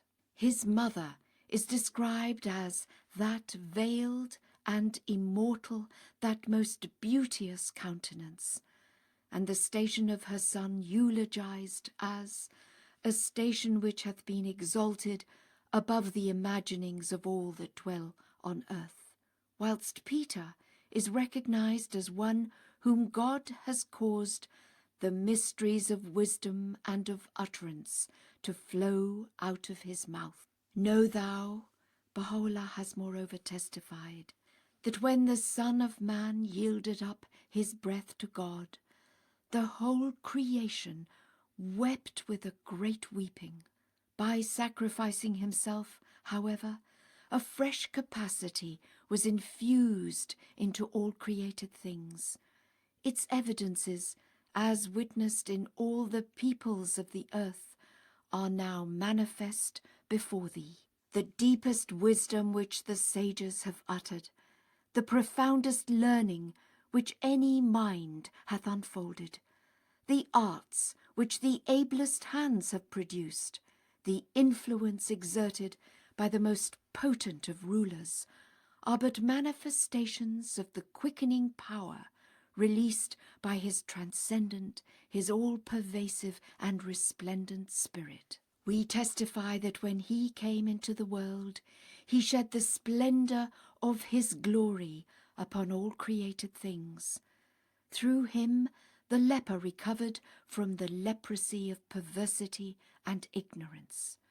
Through him, the unchaste and wayward were healed. Through his power, born of Almighty God, the eyes of the blind were opened, and the soul of the sinner sanctified. He it is who purified the world. Blessed is the man who, with a face beaming with light, hath turned towards him. Indeed, the essential prerequisites of admittance into the Bahá'í fold, of Jews, Zoroastrians, Hindus, Buddhists, and the followers of other ancient faiths, as well as of agnostics and even atheists, is the wholehearted and unqualified acceptance by them all of the divine origin of both Islam and Christianity, of the prophetic functions of both Muhammad and Jesus Christ, of the legitimacy of the institution of the imamate, and of the primacy of Saint Peter, the Prince of the Apostles. Such are the central, the solid, the incontrovertible principles that constitute the bedrock of Bahá'í belief, which the faith of Bahá'u'lláh is proud to acknowledge, which its teachers proclaim, which its apologists defend, which its literature disseminates, which its summer schools expound, and which the rank and file of its followers attest by both word and deed.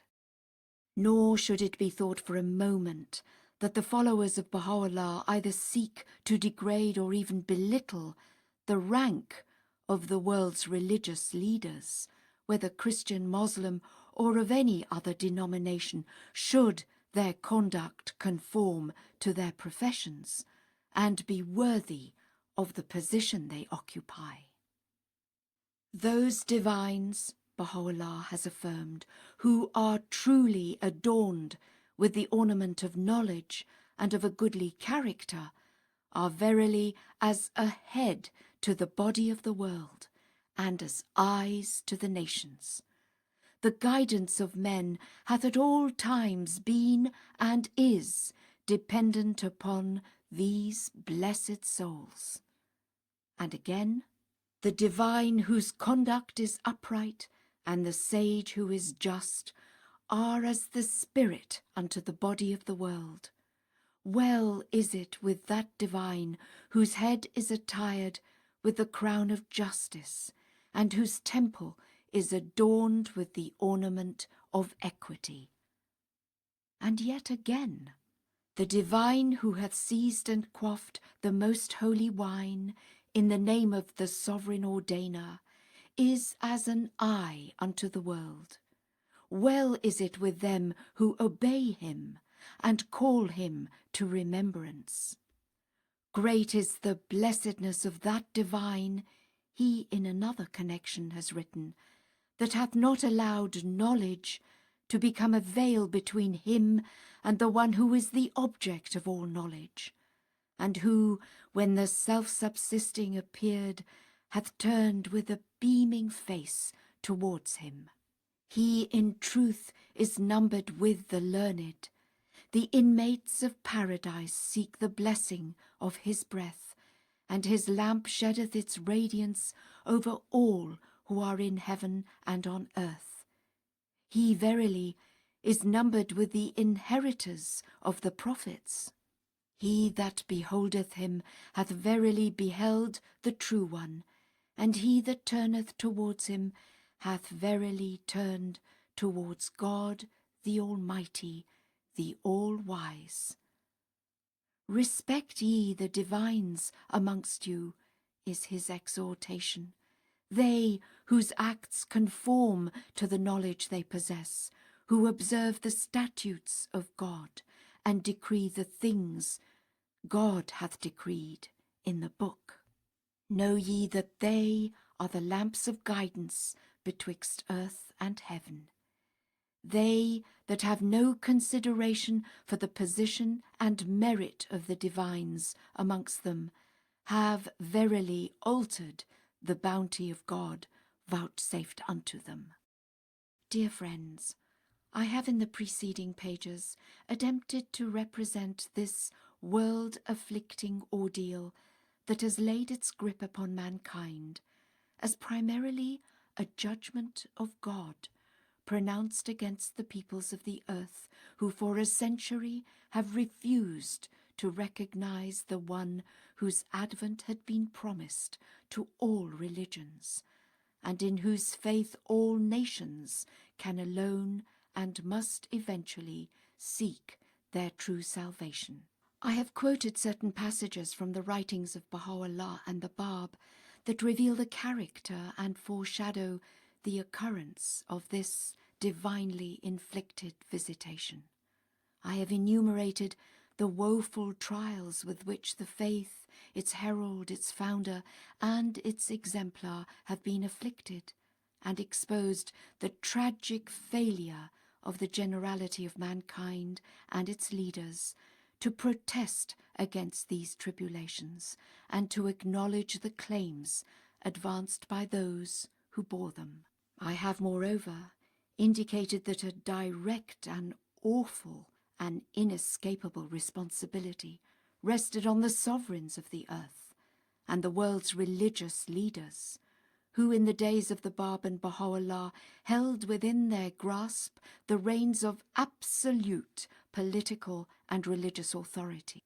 I have also endeavoured to show how, as a result of the direct and active antagonism of some of them to the faith, and the neglect by others of their unquestioned duty to investigate its truth and its claims, to vindicate its innocence and avenge its injuries, both kings and ecclesiastics have been and are still being subjected to the dire punishments which their sins of omission and commission have provoked. I have, owing to the chief responsibility which they incurred as a result of the undisputed ascendancy they held over their subjects and followers, quoted extensively from the messages, the exhortations, and warnings addressed to them by the founders of our faith, and expatiated on the consequences that have flowed from these momentous and epoch-making utterances. This great retributive calamity, for which the world's supreme leaders, both secular and religious, are to be regarded as primarily answerable, as testified by Bahá'u'lláh, should not, if we would correctly appraise it, be regarded solely as a punishment meted out by God to a world that has for 100 years persisted in its refusal to embrace the truth of the redemptive message proffered to it by the supreme messenger of God in this day. It should be viewed also, though to a lesser degree, in the light of a divine retribution for the perversity of the human race in general, in casting itself adrift from those elementary principles which must at all times govern and can alone safeguard the life and progress of mankind. Humanity has, alas, with increasing insistence, preferred, instead of acknowledging and adoring the Spirit of God as embodied in his religion in this day, to worship those false idols, untruths and half-truths which are obscuring its religions, corrupting its spiritual life, convulsing its political institutions, corroding its social fabric, and shattering its economic structure. Not only have the peoples of the earth ignored, and some of them even assailed, a faith which is at once the essence, the promise, the reconciler, and the unifier of all religions, but they have drifted away from their own religions and set up on their subverted altars other gods, wholly alien, not only to the spirit, but to the traditional forms of their ancient faiths. The face of the world, Baha'u'lláh laments, hath altered. The way of God and the religion of God have ceased to be of any worth in the eyes of men. The vitality of men's belief in God, he also has written, is dying out in every land. The corrosion of ungodliness is eating into the vitals of human society. Religion, he affirms, is verily the chief instrument for the establishment of order in the world and of tranquility amongst its peoples. The greater the decline of religion, the more grievous the waywardness of the ungodly. This cannot but lead in the end to chaos and confusion. And again, religion is a radiant light and an impregnable stronghold for the protection and welfare of the peoples of the world. As the body of man, he in another connection has written, needeth a garment to clothe it, so the body of mankind must needs be adorned with the mantle of justice and wisdom. Its robe is the revelation vouchsafed unto it by God. The three false gods. This vital force is dying out. This mighty agency has been scorned. This radiant light obscured. This impregnable stronghold abandoned.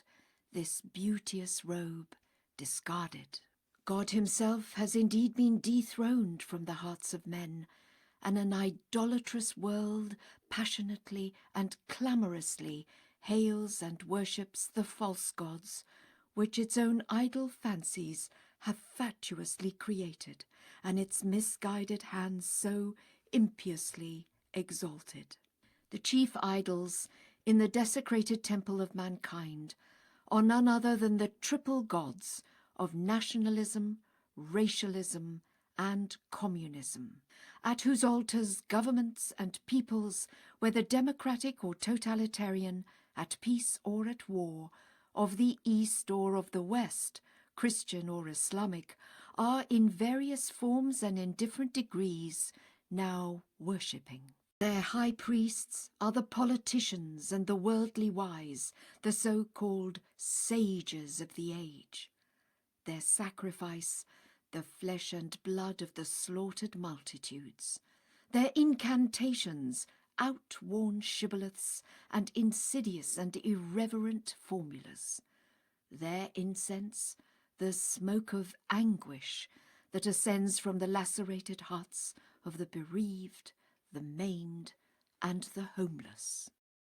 The theories and policies, so unsound, so pernicious, which deify the state and exalt the nation above mankind, which seek to subordinate the sister races of the world to one single race, which discriminate between the black and the white, and which tolerate the dominance of one privileged class over all others. These are the dark, the false, and crooked doctrines for which any man or people who believes in them or acts upon them must sooner or later incur the wrath and chastisement of God. Movements is the warning sounded by Abdu'l-Baha, newly born and worldwide in their range, will exert their utmost effort for the advancement of their designs. The movement of the left will acquire great importance. Its influence will spread. Contrasting with and irreconcilably opposed to these war-engendering, world-convulsing doctrines are the healing, the saving, the pregnant truths proclaimed by Baha'u'lláh, the divine organizer and saviour of the whole human race. Truths which should be regarded as the animating force and the hallmark of his revelation. The world is but one country, and mankind its citizens. Let not a man glory in that he loves his country, let him rather glory in this, that he loves his kind. And again, ye are the fruits of one tree, and the leaves of one branch. Bend your minds and wills to the education of the peoples and kindreds of the earth, that haply all mankind may become the upholders of one order and the inhabitants of one city. Ye dwell in one world, and have been created through the operation of one will. Beware lest the desires of the flesh and of a corrupt inclination provoke divisions among you. Be ye as the fingers of one hand, the members of one body. And yet again, all the saplings of the world have appeared from one tree, and all the drops from one ocean, and all beings owe their existence to one being. And furthermore, that one indeed is a man, who today dedicateth himself to the service of the entire human race. The weakened pillars of religion. Not only must irreligion and its monstrous offspring, the triple curse that oppresses the soul of mankind in this day, be held responsible for the ills which are so tragically besetting it, but other evils and vices, which are for the most part the direct consequences of the weakening of the pillars of religion, must also be regarded as contributory factors to the manifold guilt of which individuals and nations stand convicted. The signs of moral downfall consequent to the dethronement of religion and the enthronement of these usurping idols are too numerous and too patent for even a superficial observer of the state of present-day society to fail to notice. The spread of lawlessness, of drunkenness, of gambling and of crime, the inordinate love of pleasure, of riches and other earthly vanities, the laxity in morals revealing itself in the irresponsible attitude towards marriage, in the weakening of parental control, in the rising tide of divorce, in the deterioration in the standard of literature and of the press, and in the advocacy of theories that are the very negation of purity, of morality and chastity. These evidences of moral decadence invading both the East and the West, permeating every stratum of society and instilling their poison in its members of both sexes, young and old alike, blacken still further the scroll upon which are inscribed the manifold transgressions of an unrepentant humanity. Small wonder that Bahá'u'lláh, the divine physician, should have declared, "In this day the tastes of men have changed, and their power of perception hath altered. The contrary winds of the world and its colours have provoked a cold and deprived men's nostrils of the sweet savours of revelation." Brimful and bitter indeed is the cup of humanity that has failed to respond to the summons of God as voiced by his supreme messenger, that has dimmed the lamp of its faith in its Creator, that has transferred in so great a measure the allegiance owed him to the gods of its own invention, and polluted itself with the evils and vices which such a transference must necessarily engender. Dear friends, it is in this light that we, the followers of Bahá'u'lláh, should regard this visitation of God, which in the concluding years of the first century of the Bahá'í era afflicts the generality and has thrown into such a bewildering confusion the affairs of mankind. It is because of this dual guilt the things it has done and the things it has left undone, its misdeeds as well as its dismal and signal failure to accomplish its clear and unmistakable duty towards God, his messenger, and his faith, that this grievous ordeal, whatever its immediate political and economic causes, has laid its adamantine grip upon it. God, however, as has been pointed out in the very beginning of these pages, does not only punish the wrongdoings of his children, he chastises because he is just, and he chastens because he loves. Having chastened them, he cannot in his great mercy leave them to their fate. Indeed, by the very act of chastening them, he prepares them for the mission for which he has created them. My calamity is my providence, he by the mouth of Bahá'u'lláh has assured them. Outwardly it is fire and vengeance, but inwardly it is light and mercy. The flames which his divine justice have kindled cleanse an unregenerate humanity and fuse its discordant, its warring elements, as no other agency can cleanse or fuse them. It is not only a retributory and destructive fire, but a disciplinary and creative process, whose aim is the salvation through unification of the entire planet. Mysteriously, slowly, and resistlessly, God accomplishes his design.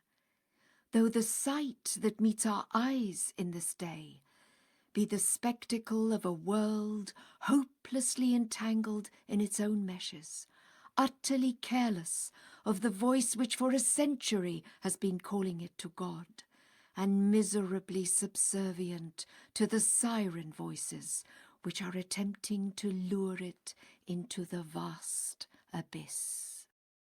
God's purpose. God's purpose is none other than to usher in ways he alone can bring about, and the full significance of which he alone can fathom, the great, the golden age of a long divided, a long afflicted humanity. Its present state, indeed, even its immediate future, is dark, distressingly dark.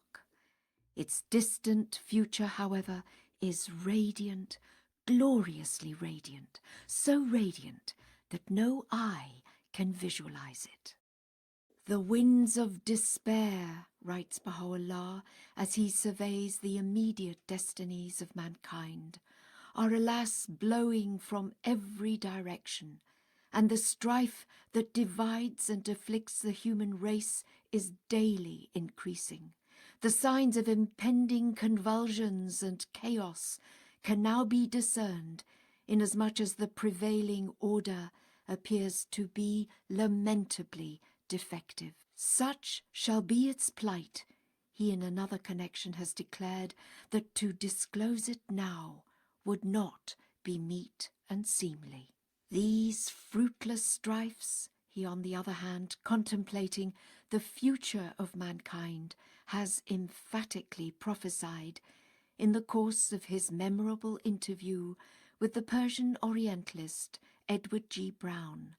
These ruinous wars shall pass away, and the most great peace shall come. These strifes and this bloodshed and discord must cease, and all men be as one kindred and one family. Soon, he predicts, will the present-day order be rolled up and a new one spread out in its stead. After a time, he also has written, all the governments on earth will change. Oppression will envelop the world, and following a universal convulsion, the Sun of Justice will rise from the horizon of the unseen realm. The whole earth, he moreover has stated, is now in a state of pregnancy. The day is approaching when it will have yielded its noblest fruits, when from it will have sprung forth the loftiest trees, the most enchanting blossoms, the most heavenly blessings. All nations and kindreds, Abdu'l-Baha likewise has written, will become a single nation. Religious and sectarian antagonism, the hostility of races and peoples, and differences among nations will be eliminated. All men will adhere to one religion, will have one common faith, will be blended into one race and become a single people. All will dwell in one common fatherland, which is the planet itself. What we witness at the present time, during this gravest crisis in the history of civilization, recalling such times in which religions have perished and are born, is the adolescent stage in the slow and painful evolution of humanity, preparatory to the attainment of the stage of manhood, the stage of maturity, the promise of which is embedded in the teachings and enshrined in the prophecies of Bahá'u'lláh. The tumult of this age of transition is characteristic of the impetuosity and irrational instincts of youth, its follies, its prodigality, its pride, its self-assurance, its rebelliousness and contempt of discipline. The great age to come. The ages of its infancy and childhood are past, never again to return, while the great age, the consummation of all ages, which must signalize the coming of age of the entire human race, is yet to come. The convulsions of this transitional and most turbulent period in the annals of humanity are the essential prerequisites and herald the inevitable approach of that age of ages, the time of the end, in which the folly and tumult of strife that has since the dawn of history blackened the annals of mankind will have been finally transmuted into the wisdom and the tranquility of an undisturbed, a universal and lasting peace, in which the discord and separation of the children of men will have given way to the world-wide reconciliation and the complete unification of the diverse elements that constitute human society. This will indeed be the fitting climax of that process of integration which, starting with the family, the smallest unit in the scale of human organization, must, after having called successively into being the tribe, the city-state, and the nation, continue to operate until it culminates in the unification of the whole world, the final object and the crowning glory of human evolution on this planet. It is this stage which humanity, willingly or unwillingly, is resistlessly approaching. It is for this stage that this vast, this fiery ordeal which humanity is experiencing is mysteriously paving the way. It is with this stage that the fortunes and the purpose of the faith of Baha'u'lláh are indissolubly linked. It is the creative energies which his revelation has released in the year 60 and later reinforced by the successive effusions of celestial power vouchsafed in the year 9 and the year 80 to all mankind, that have instilled into humanity the capacity to attain this final stage in its organic and collective evolution. It is with the golden age of his dispensation that the consummation of this process will be forever associated. It is the structure of his new world order, now stirring in the womb of the administrative institutions he himself has created, that will serve both as a pattern and a nucleus of that world commonwealth which is the sure, the inevitable destiny of the peoples and nations of the earth. Just as the organic evolution of mankind has been slow and gradual, and involved successively the unification of the family, the tribe, the city-state, and the nation, so has the light vouchsafed by the revelation of God at various stages in the evolution of religion and reflected in the successive dispensations of the past, been slow and progressive. Indeed, the measure of divine revelation in every age has been adapted to and commensurate with the degree of social progress achieved in that age by a constantly evolving humanity. It hath been decreed by us, explains Bahá'u'lláh, that the word of God and all the potentialities thereof shall be manifested unto men in strict conformity with such conditions as have been foreordained by him who is the all-knowing, the all-wise. Should the word be allowed to release suddenly all the energies latent within it, no man could sustain the weight of so mighty a revelation. All created things, Abdul-Baha, elucidating this truth, has affirmed, have their degree or stage of maturity. The period of maturity in the life of a tree is the time of its fruit-bearing.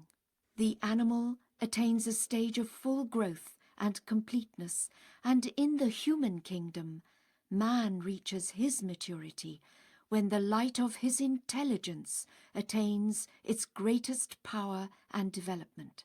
Similarly, there are periods and stages in the collective life of humanity. At one time it was passing through its stage of childhood, at another its period of youth, but now it has entered its long-predicted phase of maturity, the evidences of which are everywhere apparent. That which was applicable to human needs during the early history of the race can neither meet nor satisfy the demands of this day, this period of newness and consummation. Humanity has emerged from its former state of limitation and preliminary training. Man must now become imbued with new virtues and powers, new moral standards, new capacities. New bounties, perfect bestowals are awaiting and already descending upon him. The gifts and blessings of the period of youth, although timely and sufficient during the adolescence of mankind, are now incapable of meeting the requirements of its maturity. In every dispensation, he moreover has written, the light of divine guidance has been focused upon one central theme.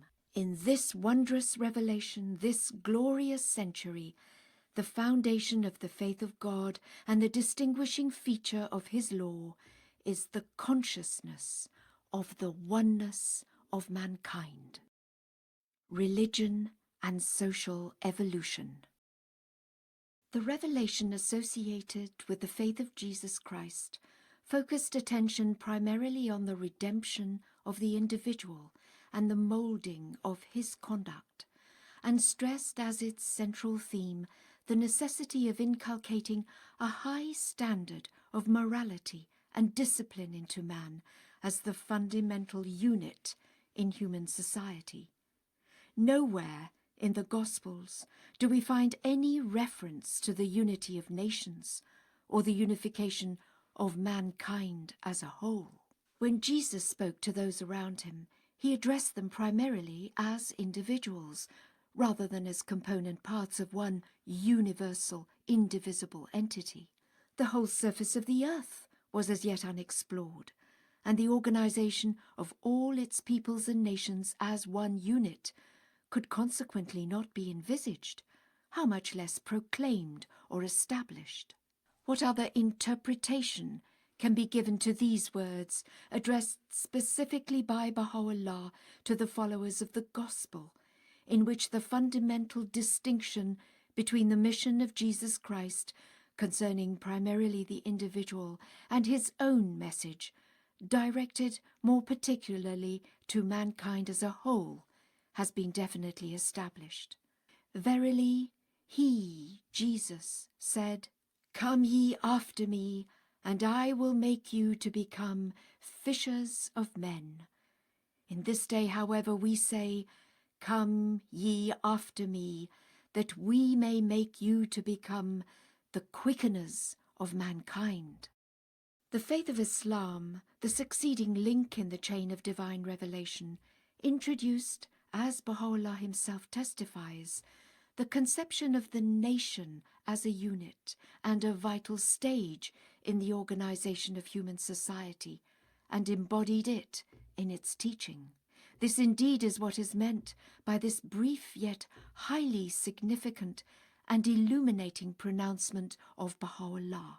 Of old Islamic dispensation it hath been revealed, love of one's country is an element of the faith of God.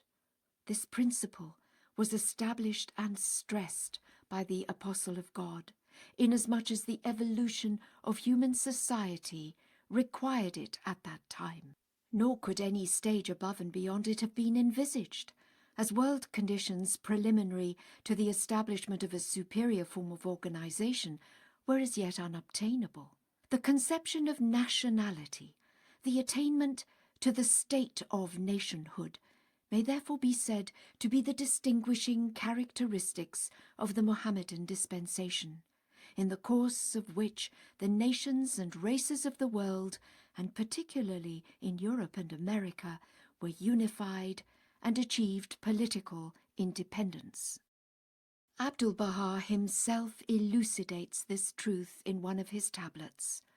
In cycles gone by, though harmony was established, yet owing to the absence of means, the unity of all mankind could not have been achieved. Continents remained widely divided, nay, even among the peoples of one and the same continent, association and interchange of thought were well nigh impossible. Consequently, intercourse, understanding, and unity amongst all the peoples and kindreds of the earth were unattainable. In this day, however, means of communication have multiplied, and the 5 continents of the earth have virtually merged into one. In like manner, all the members of the human family, whether peoples or governments, cities or villages, have become increasingly interdependent, for none is self-sufficiency any longer possible, inasmuch as political ties unite all peoples and nations, and the bonds of trade and industry, of agriculture and education are being strengthened every day. Hence, the unity of all mankind can in this day be achieved. Verily, this is none other but one of the wonders of this wondrous age, this glorious century. Of this past ages have been deprived, for this century, the century of light, has been endowed with unique and unprecedented glory, power, and illumination. Hence, the miraculous unfolding of a fresh marvel every day. Eventually it will be seen how bright its candles will burn in the assemblage of man. Behold, he further explains, how its light is now dawning upon the world's darkened horizon. The first candle is unity in the political realm, the early glimmerings of which can now be discerned. The second candle is unity of thought in world undertakings, the consummation of which will ere long be witnessed. The third candle is unity in freedom, which will surely come to pass. The fourth candle is unity in religion, which is the cornerstone of the foundation itself, and which by the power of God will be revealed in all its splendor. The fifth candle is the unity of nations, a unity which in this century will be securely established, causing all the peoples of the world to regard themselves as citizens of one common fatherland. The sixth candle is unity of races, making of all that dwell on earth peoples and kindreds of one race. The seventh candle is unity of language, i.e., the choice of a universal tongue in which all peoples will be instructed and converse. Each and every one of these will inevitably come to pass, inasmuch as the power of the kingdom of God will aid and assist in their realization. One of the great events, Abdu'l-Baha has in his Some Answered Questions affirmed, which is to occur in the day of the manifestation of that incomparable branch, Bahá'u'lláh, is the hoisting of the standard of God among all nations. By this is meant that all nations and kindreds will be gathered together under the shadow of this divine banner, which is no other than the lordly branch itself, and will become a single nation. Religious and sectarian antagonism, the hostility of races and peoples, and differences among nations will be eliminated. All men will adhere to one religion, will have one common faith, will be blended into one race and become a single people. All will dwell in one common fatherland, which is the planet itself. This is the stage which the world is now approaching, the stage of world unity, which, as Abdu'l-Baha assures us, will in this century be securely established. The tongue of grandeur, Baha'u'lláh himself affirms, hath in the day of his manifestation proclaimed, "It is not his to boast who loveth his country, but it is his who loveth the world." Through the power, he adds, released by these exalted words, he hath lent a fresh impulse and set a new direction to the birds of men's hearts, and hath obliterated every trace of restriction and limitation from God's holy book. The wider, inclusive loyalty. A word of warning should, however, be uttered in this connection. The love of one's country, instilled and stressed by the teaching of Islam as an element of the faith of God, has not through this declaration, this clarion call of Baha'u'lláh, been either condemned or disparaged. It should not, indeed it cannot, be construed as a repudiation or regarded in the light of a censure pronounced against a sane and intelligent patriotism. Nor does it seek to undermine the allegiance and loyalty of any individual to his country. Nor does it conflict with the legitimate aspirations, rights, and duties of any individual state or nation. All it does imply and proclaim is the insufficiency of patriotism, in view of the fundamental changes effected in the economic life of society and the interdependence of the nations, and as the consequence of the contraction of the world through the revolution in the means of transportation and communication, conditions that did not and could not exist either in the days of Jesus Christ or of Muhammad. It calls for a wider loyalty, which should not and indeed does not conflict with lesser loyalties. It instills a love which, in view of its scope, must include and not exclude the love of one's own country. It lays, through this loyalty which it inspires and this love which it infuses, the only foundation on which the concept of world citizenship can thrive, and the structure of world unification can rest.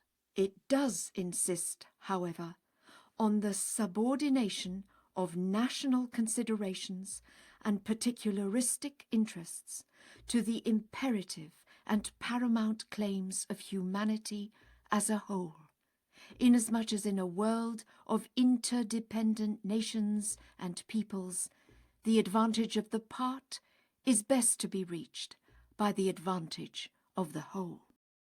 The world is in truth moving on towards its destiny.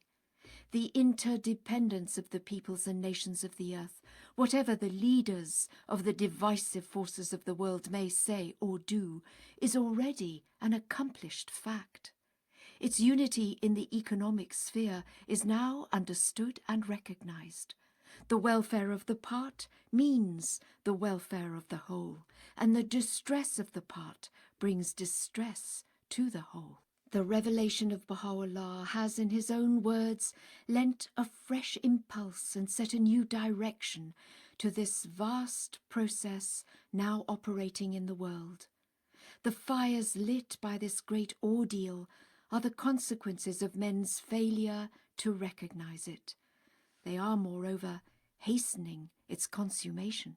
Adversity, prolonged, worldwide, afflictive, allied to chaos and universal destruction, must needs convulse the nations, stir the conscience of the world, disillusion the masses, precipitate a radical change in the very conception of society, and coalesce ultimately the disjointed, the bleeding limbs of mankind into one body, single, organically united, and indivisible.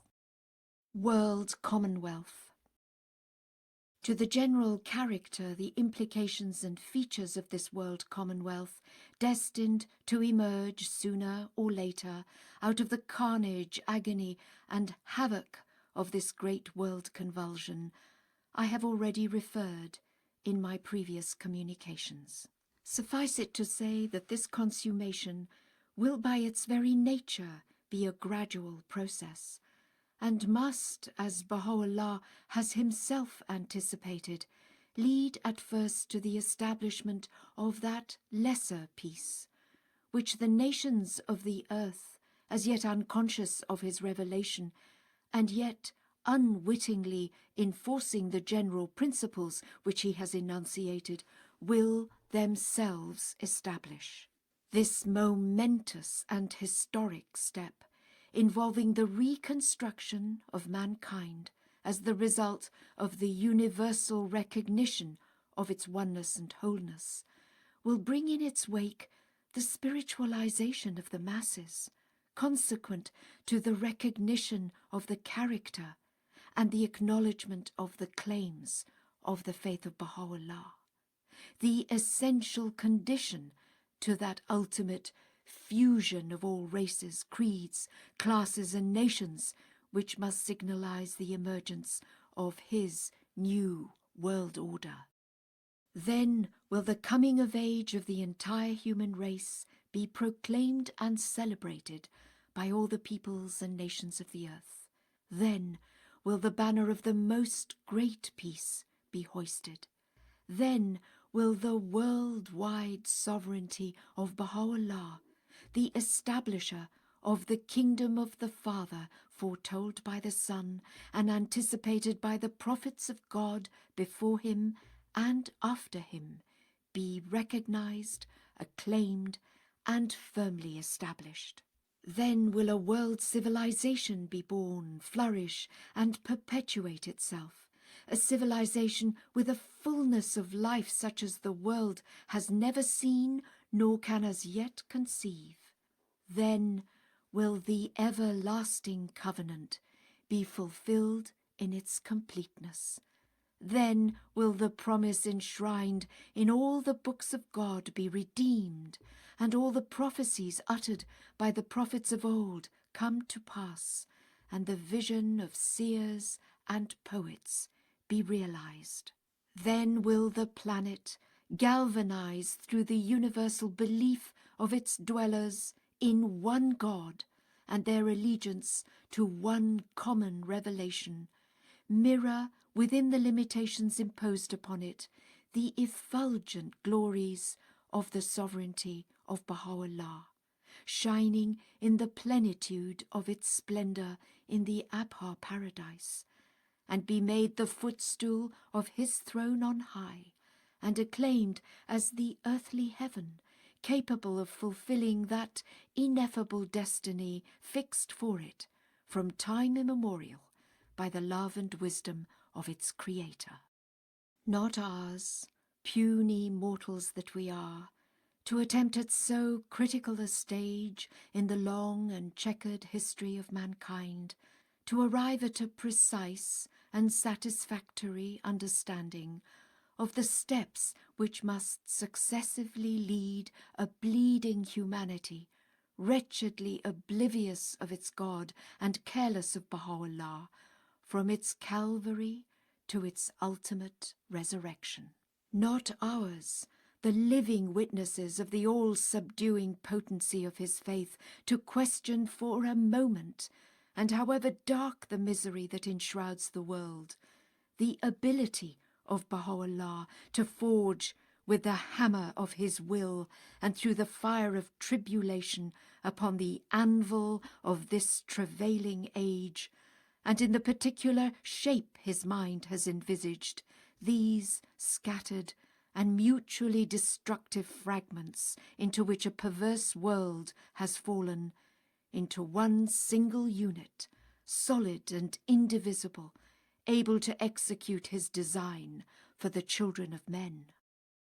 Ours rather the duty, however confused the scene, however dismal the present outlook, however circumscribed the resources we dispose of, to labour serenely, confidently, and unremittingly, to lend our share of assistance in whichever way circumstances may enable us to the operation of the forces which, as marshalled and directed by Bahá'u'lláh, are leading humanity out of the valley of misery and shame to the loftier summits of power and glory.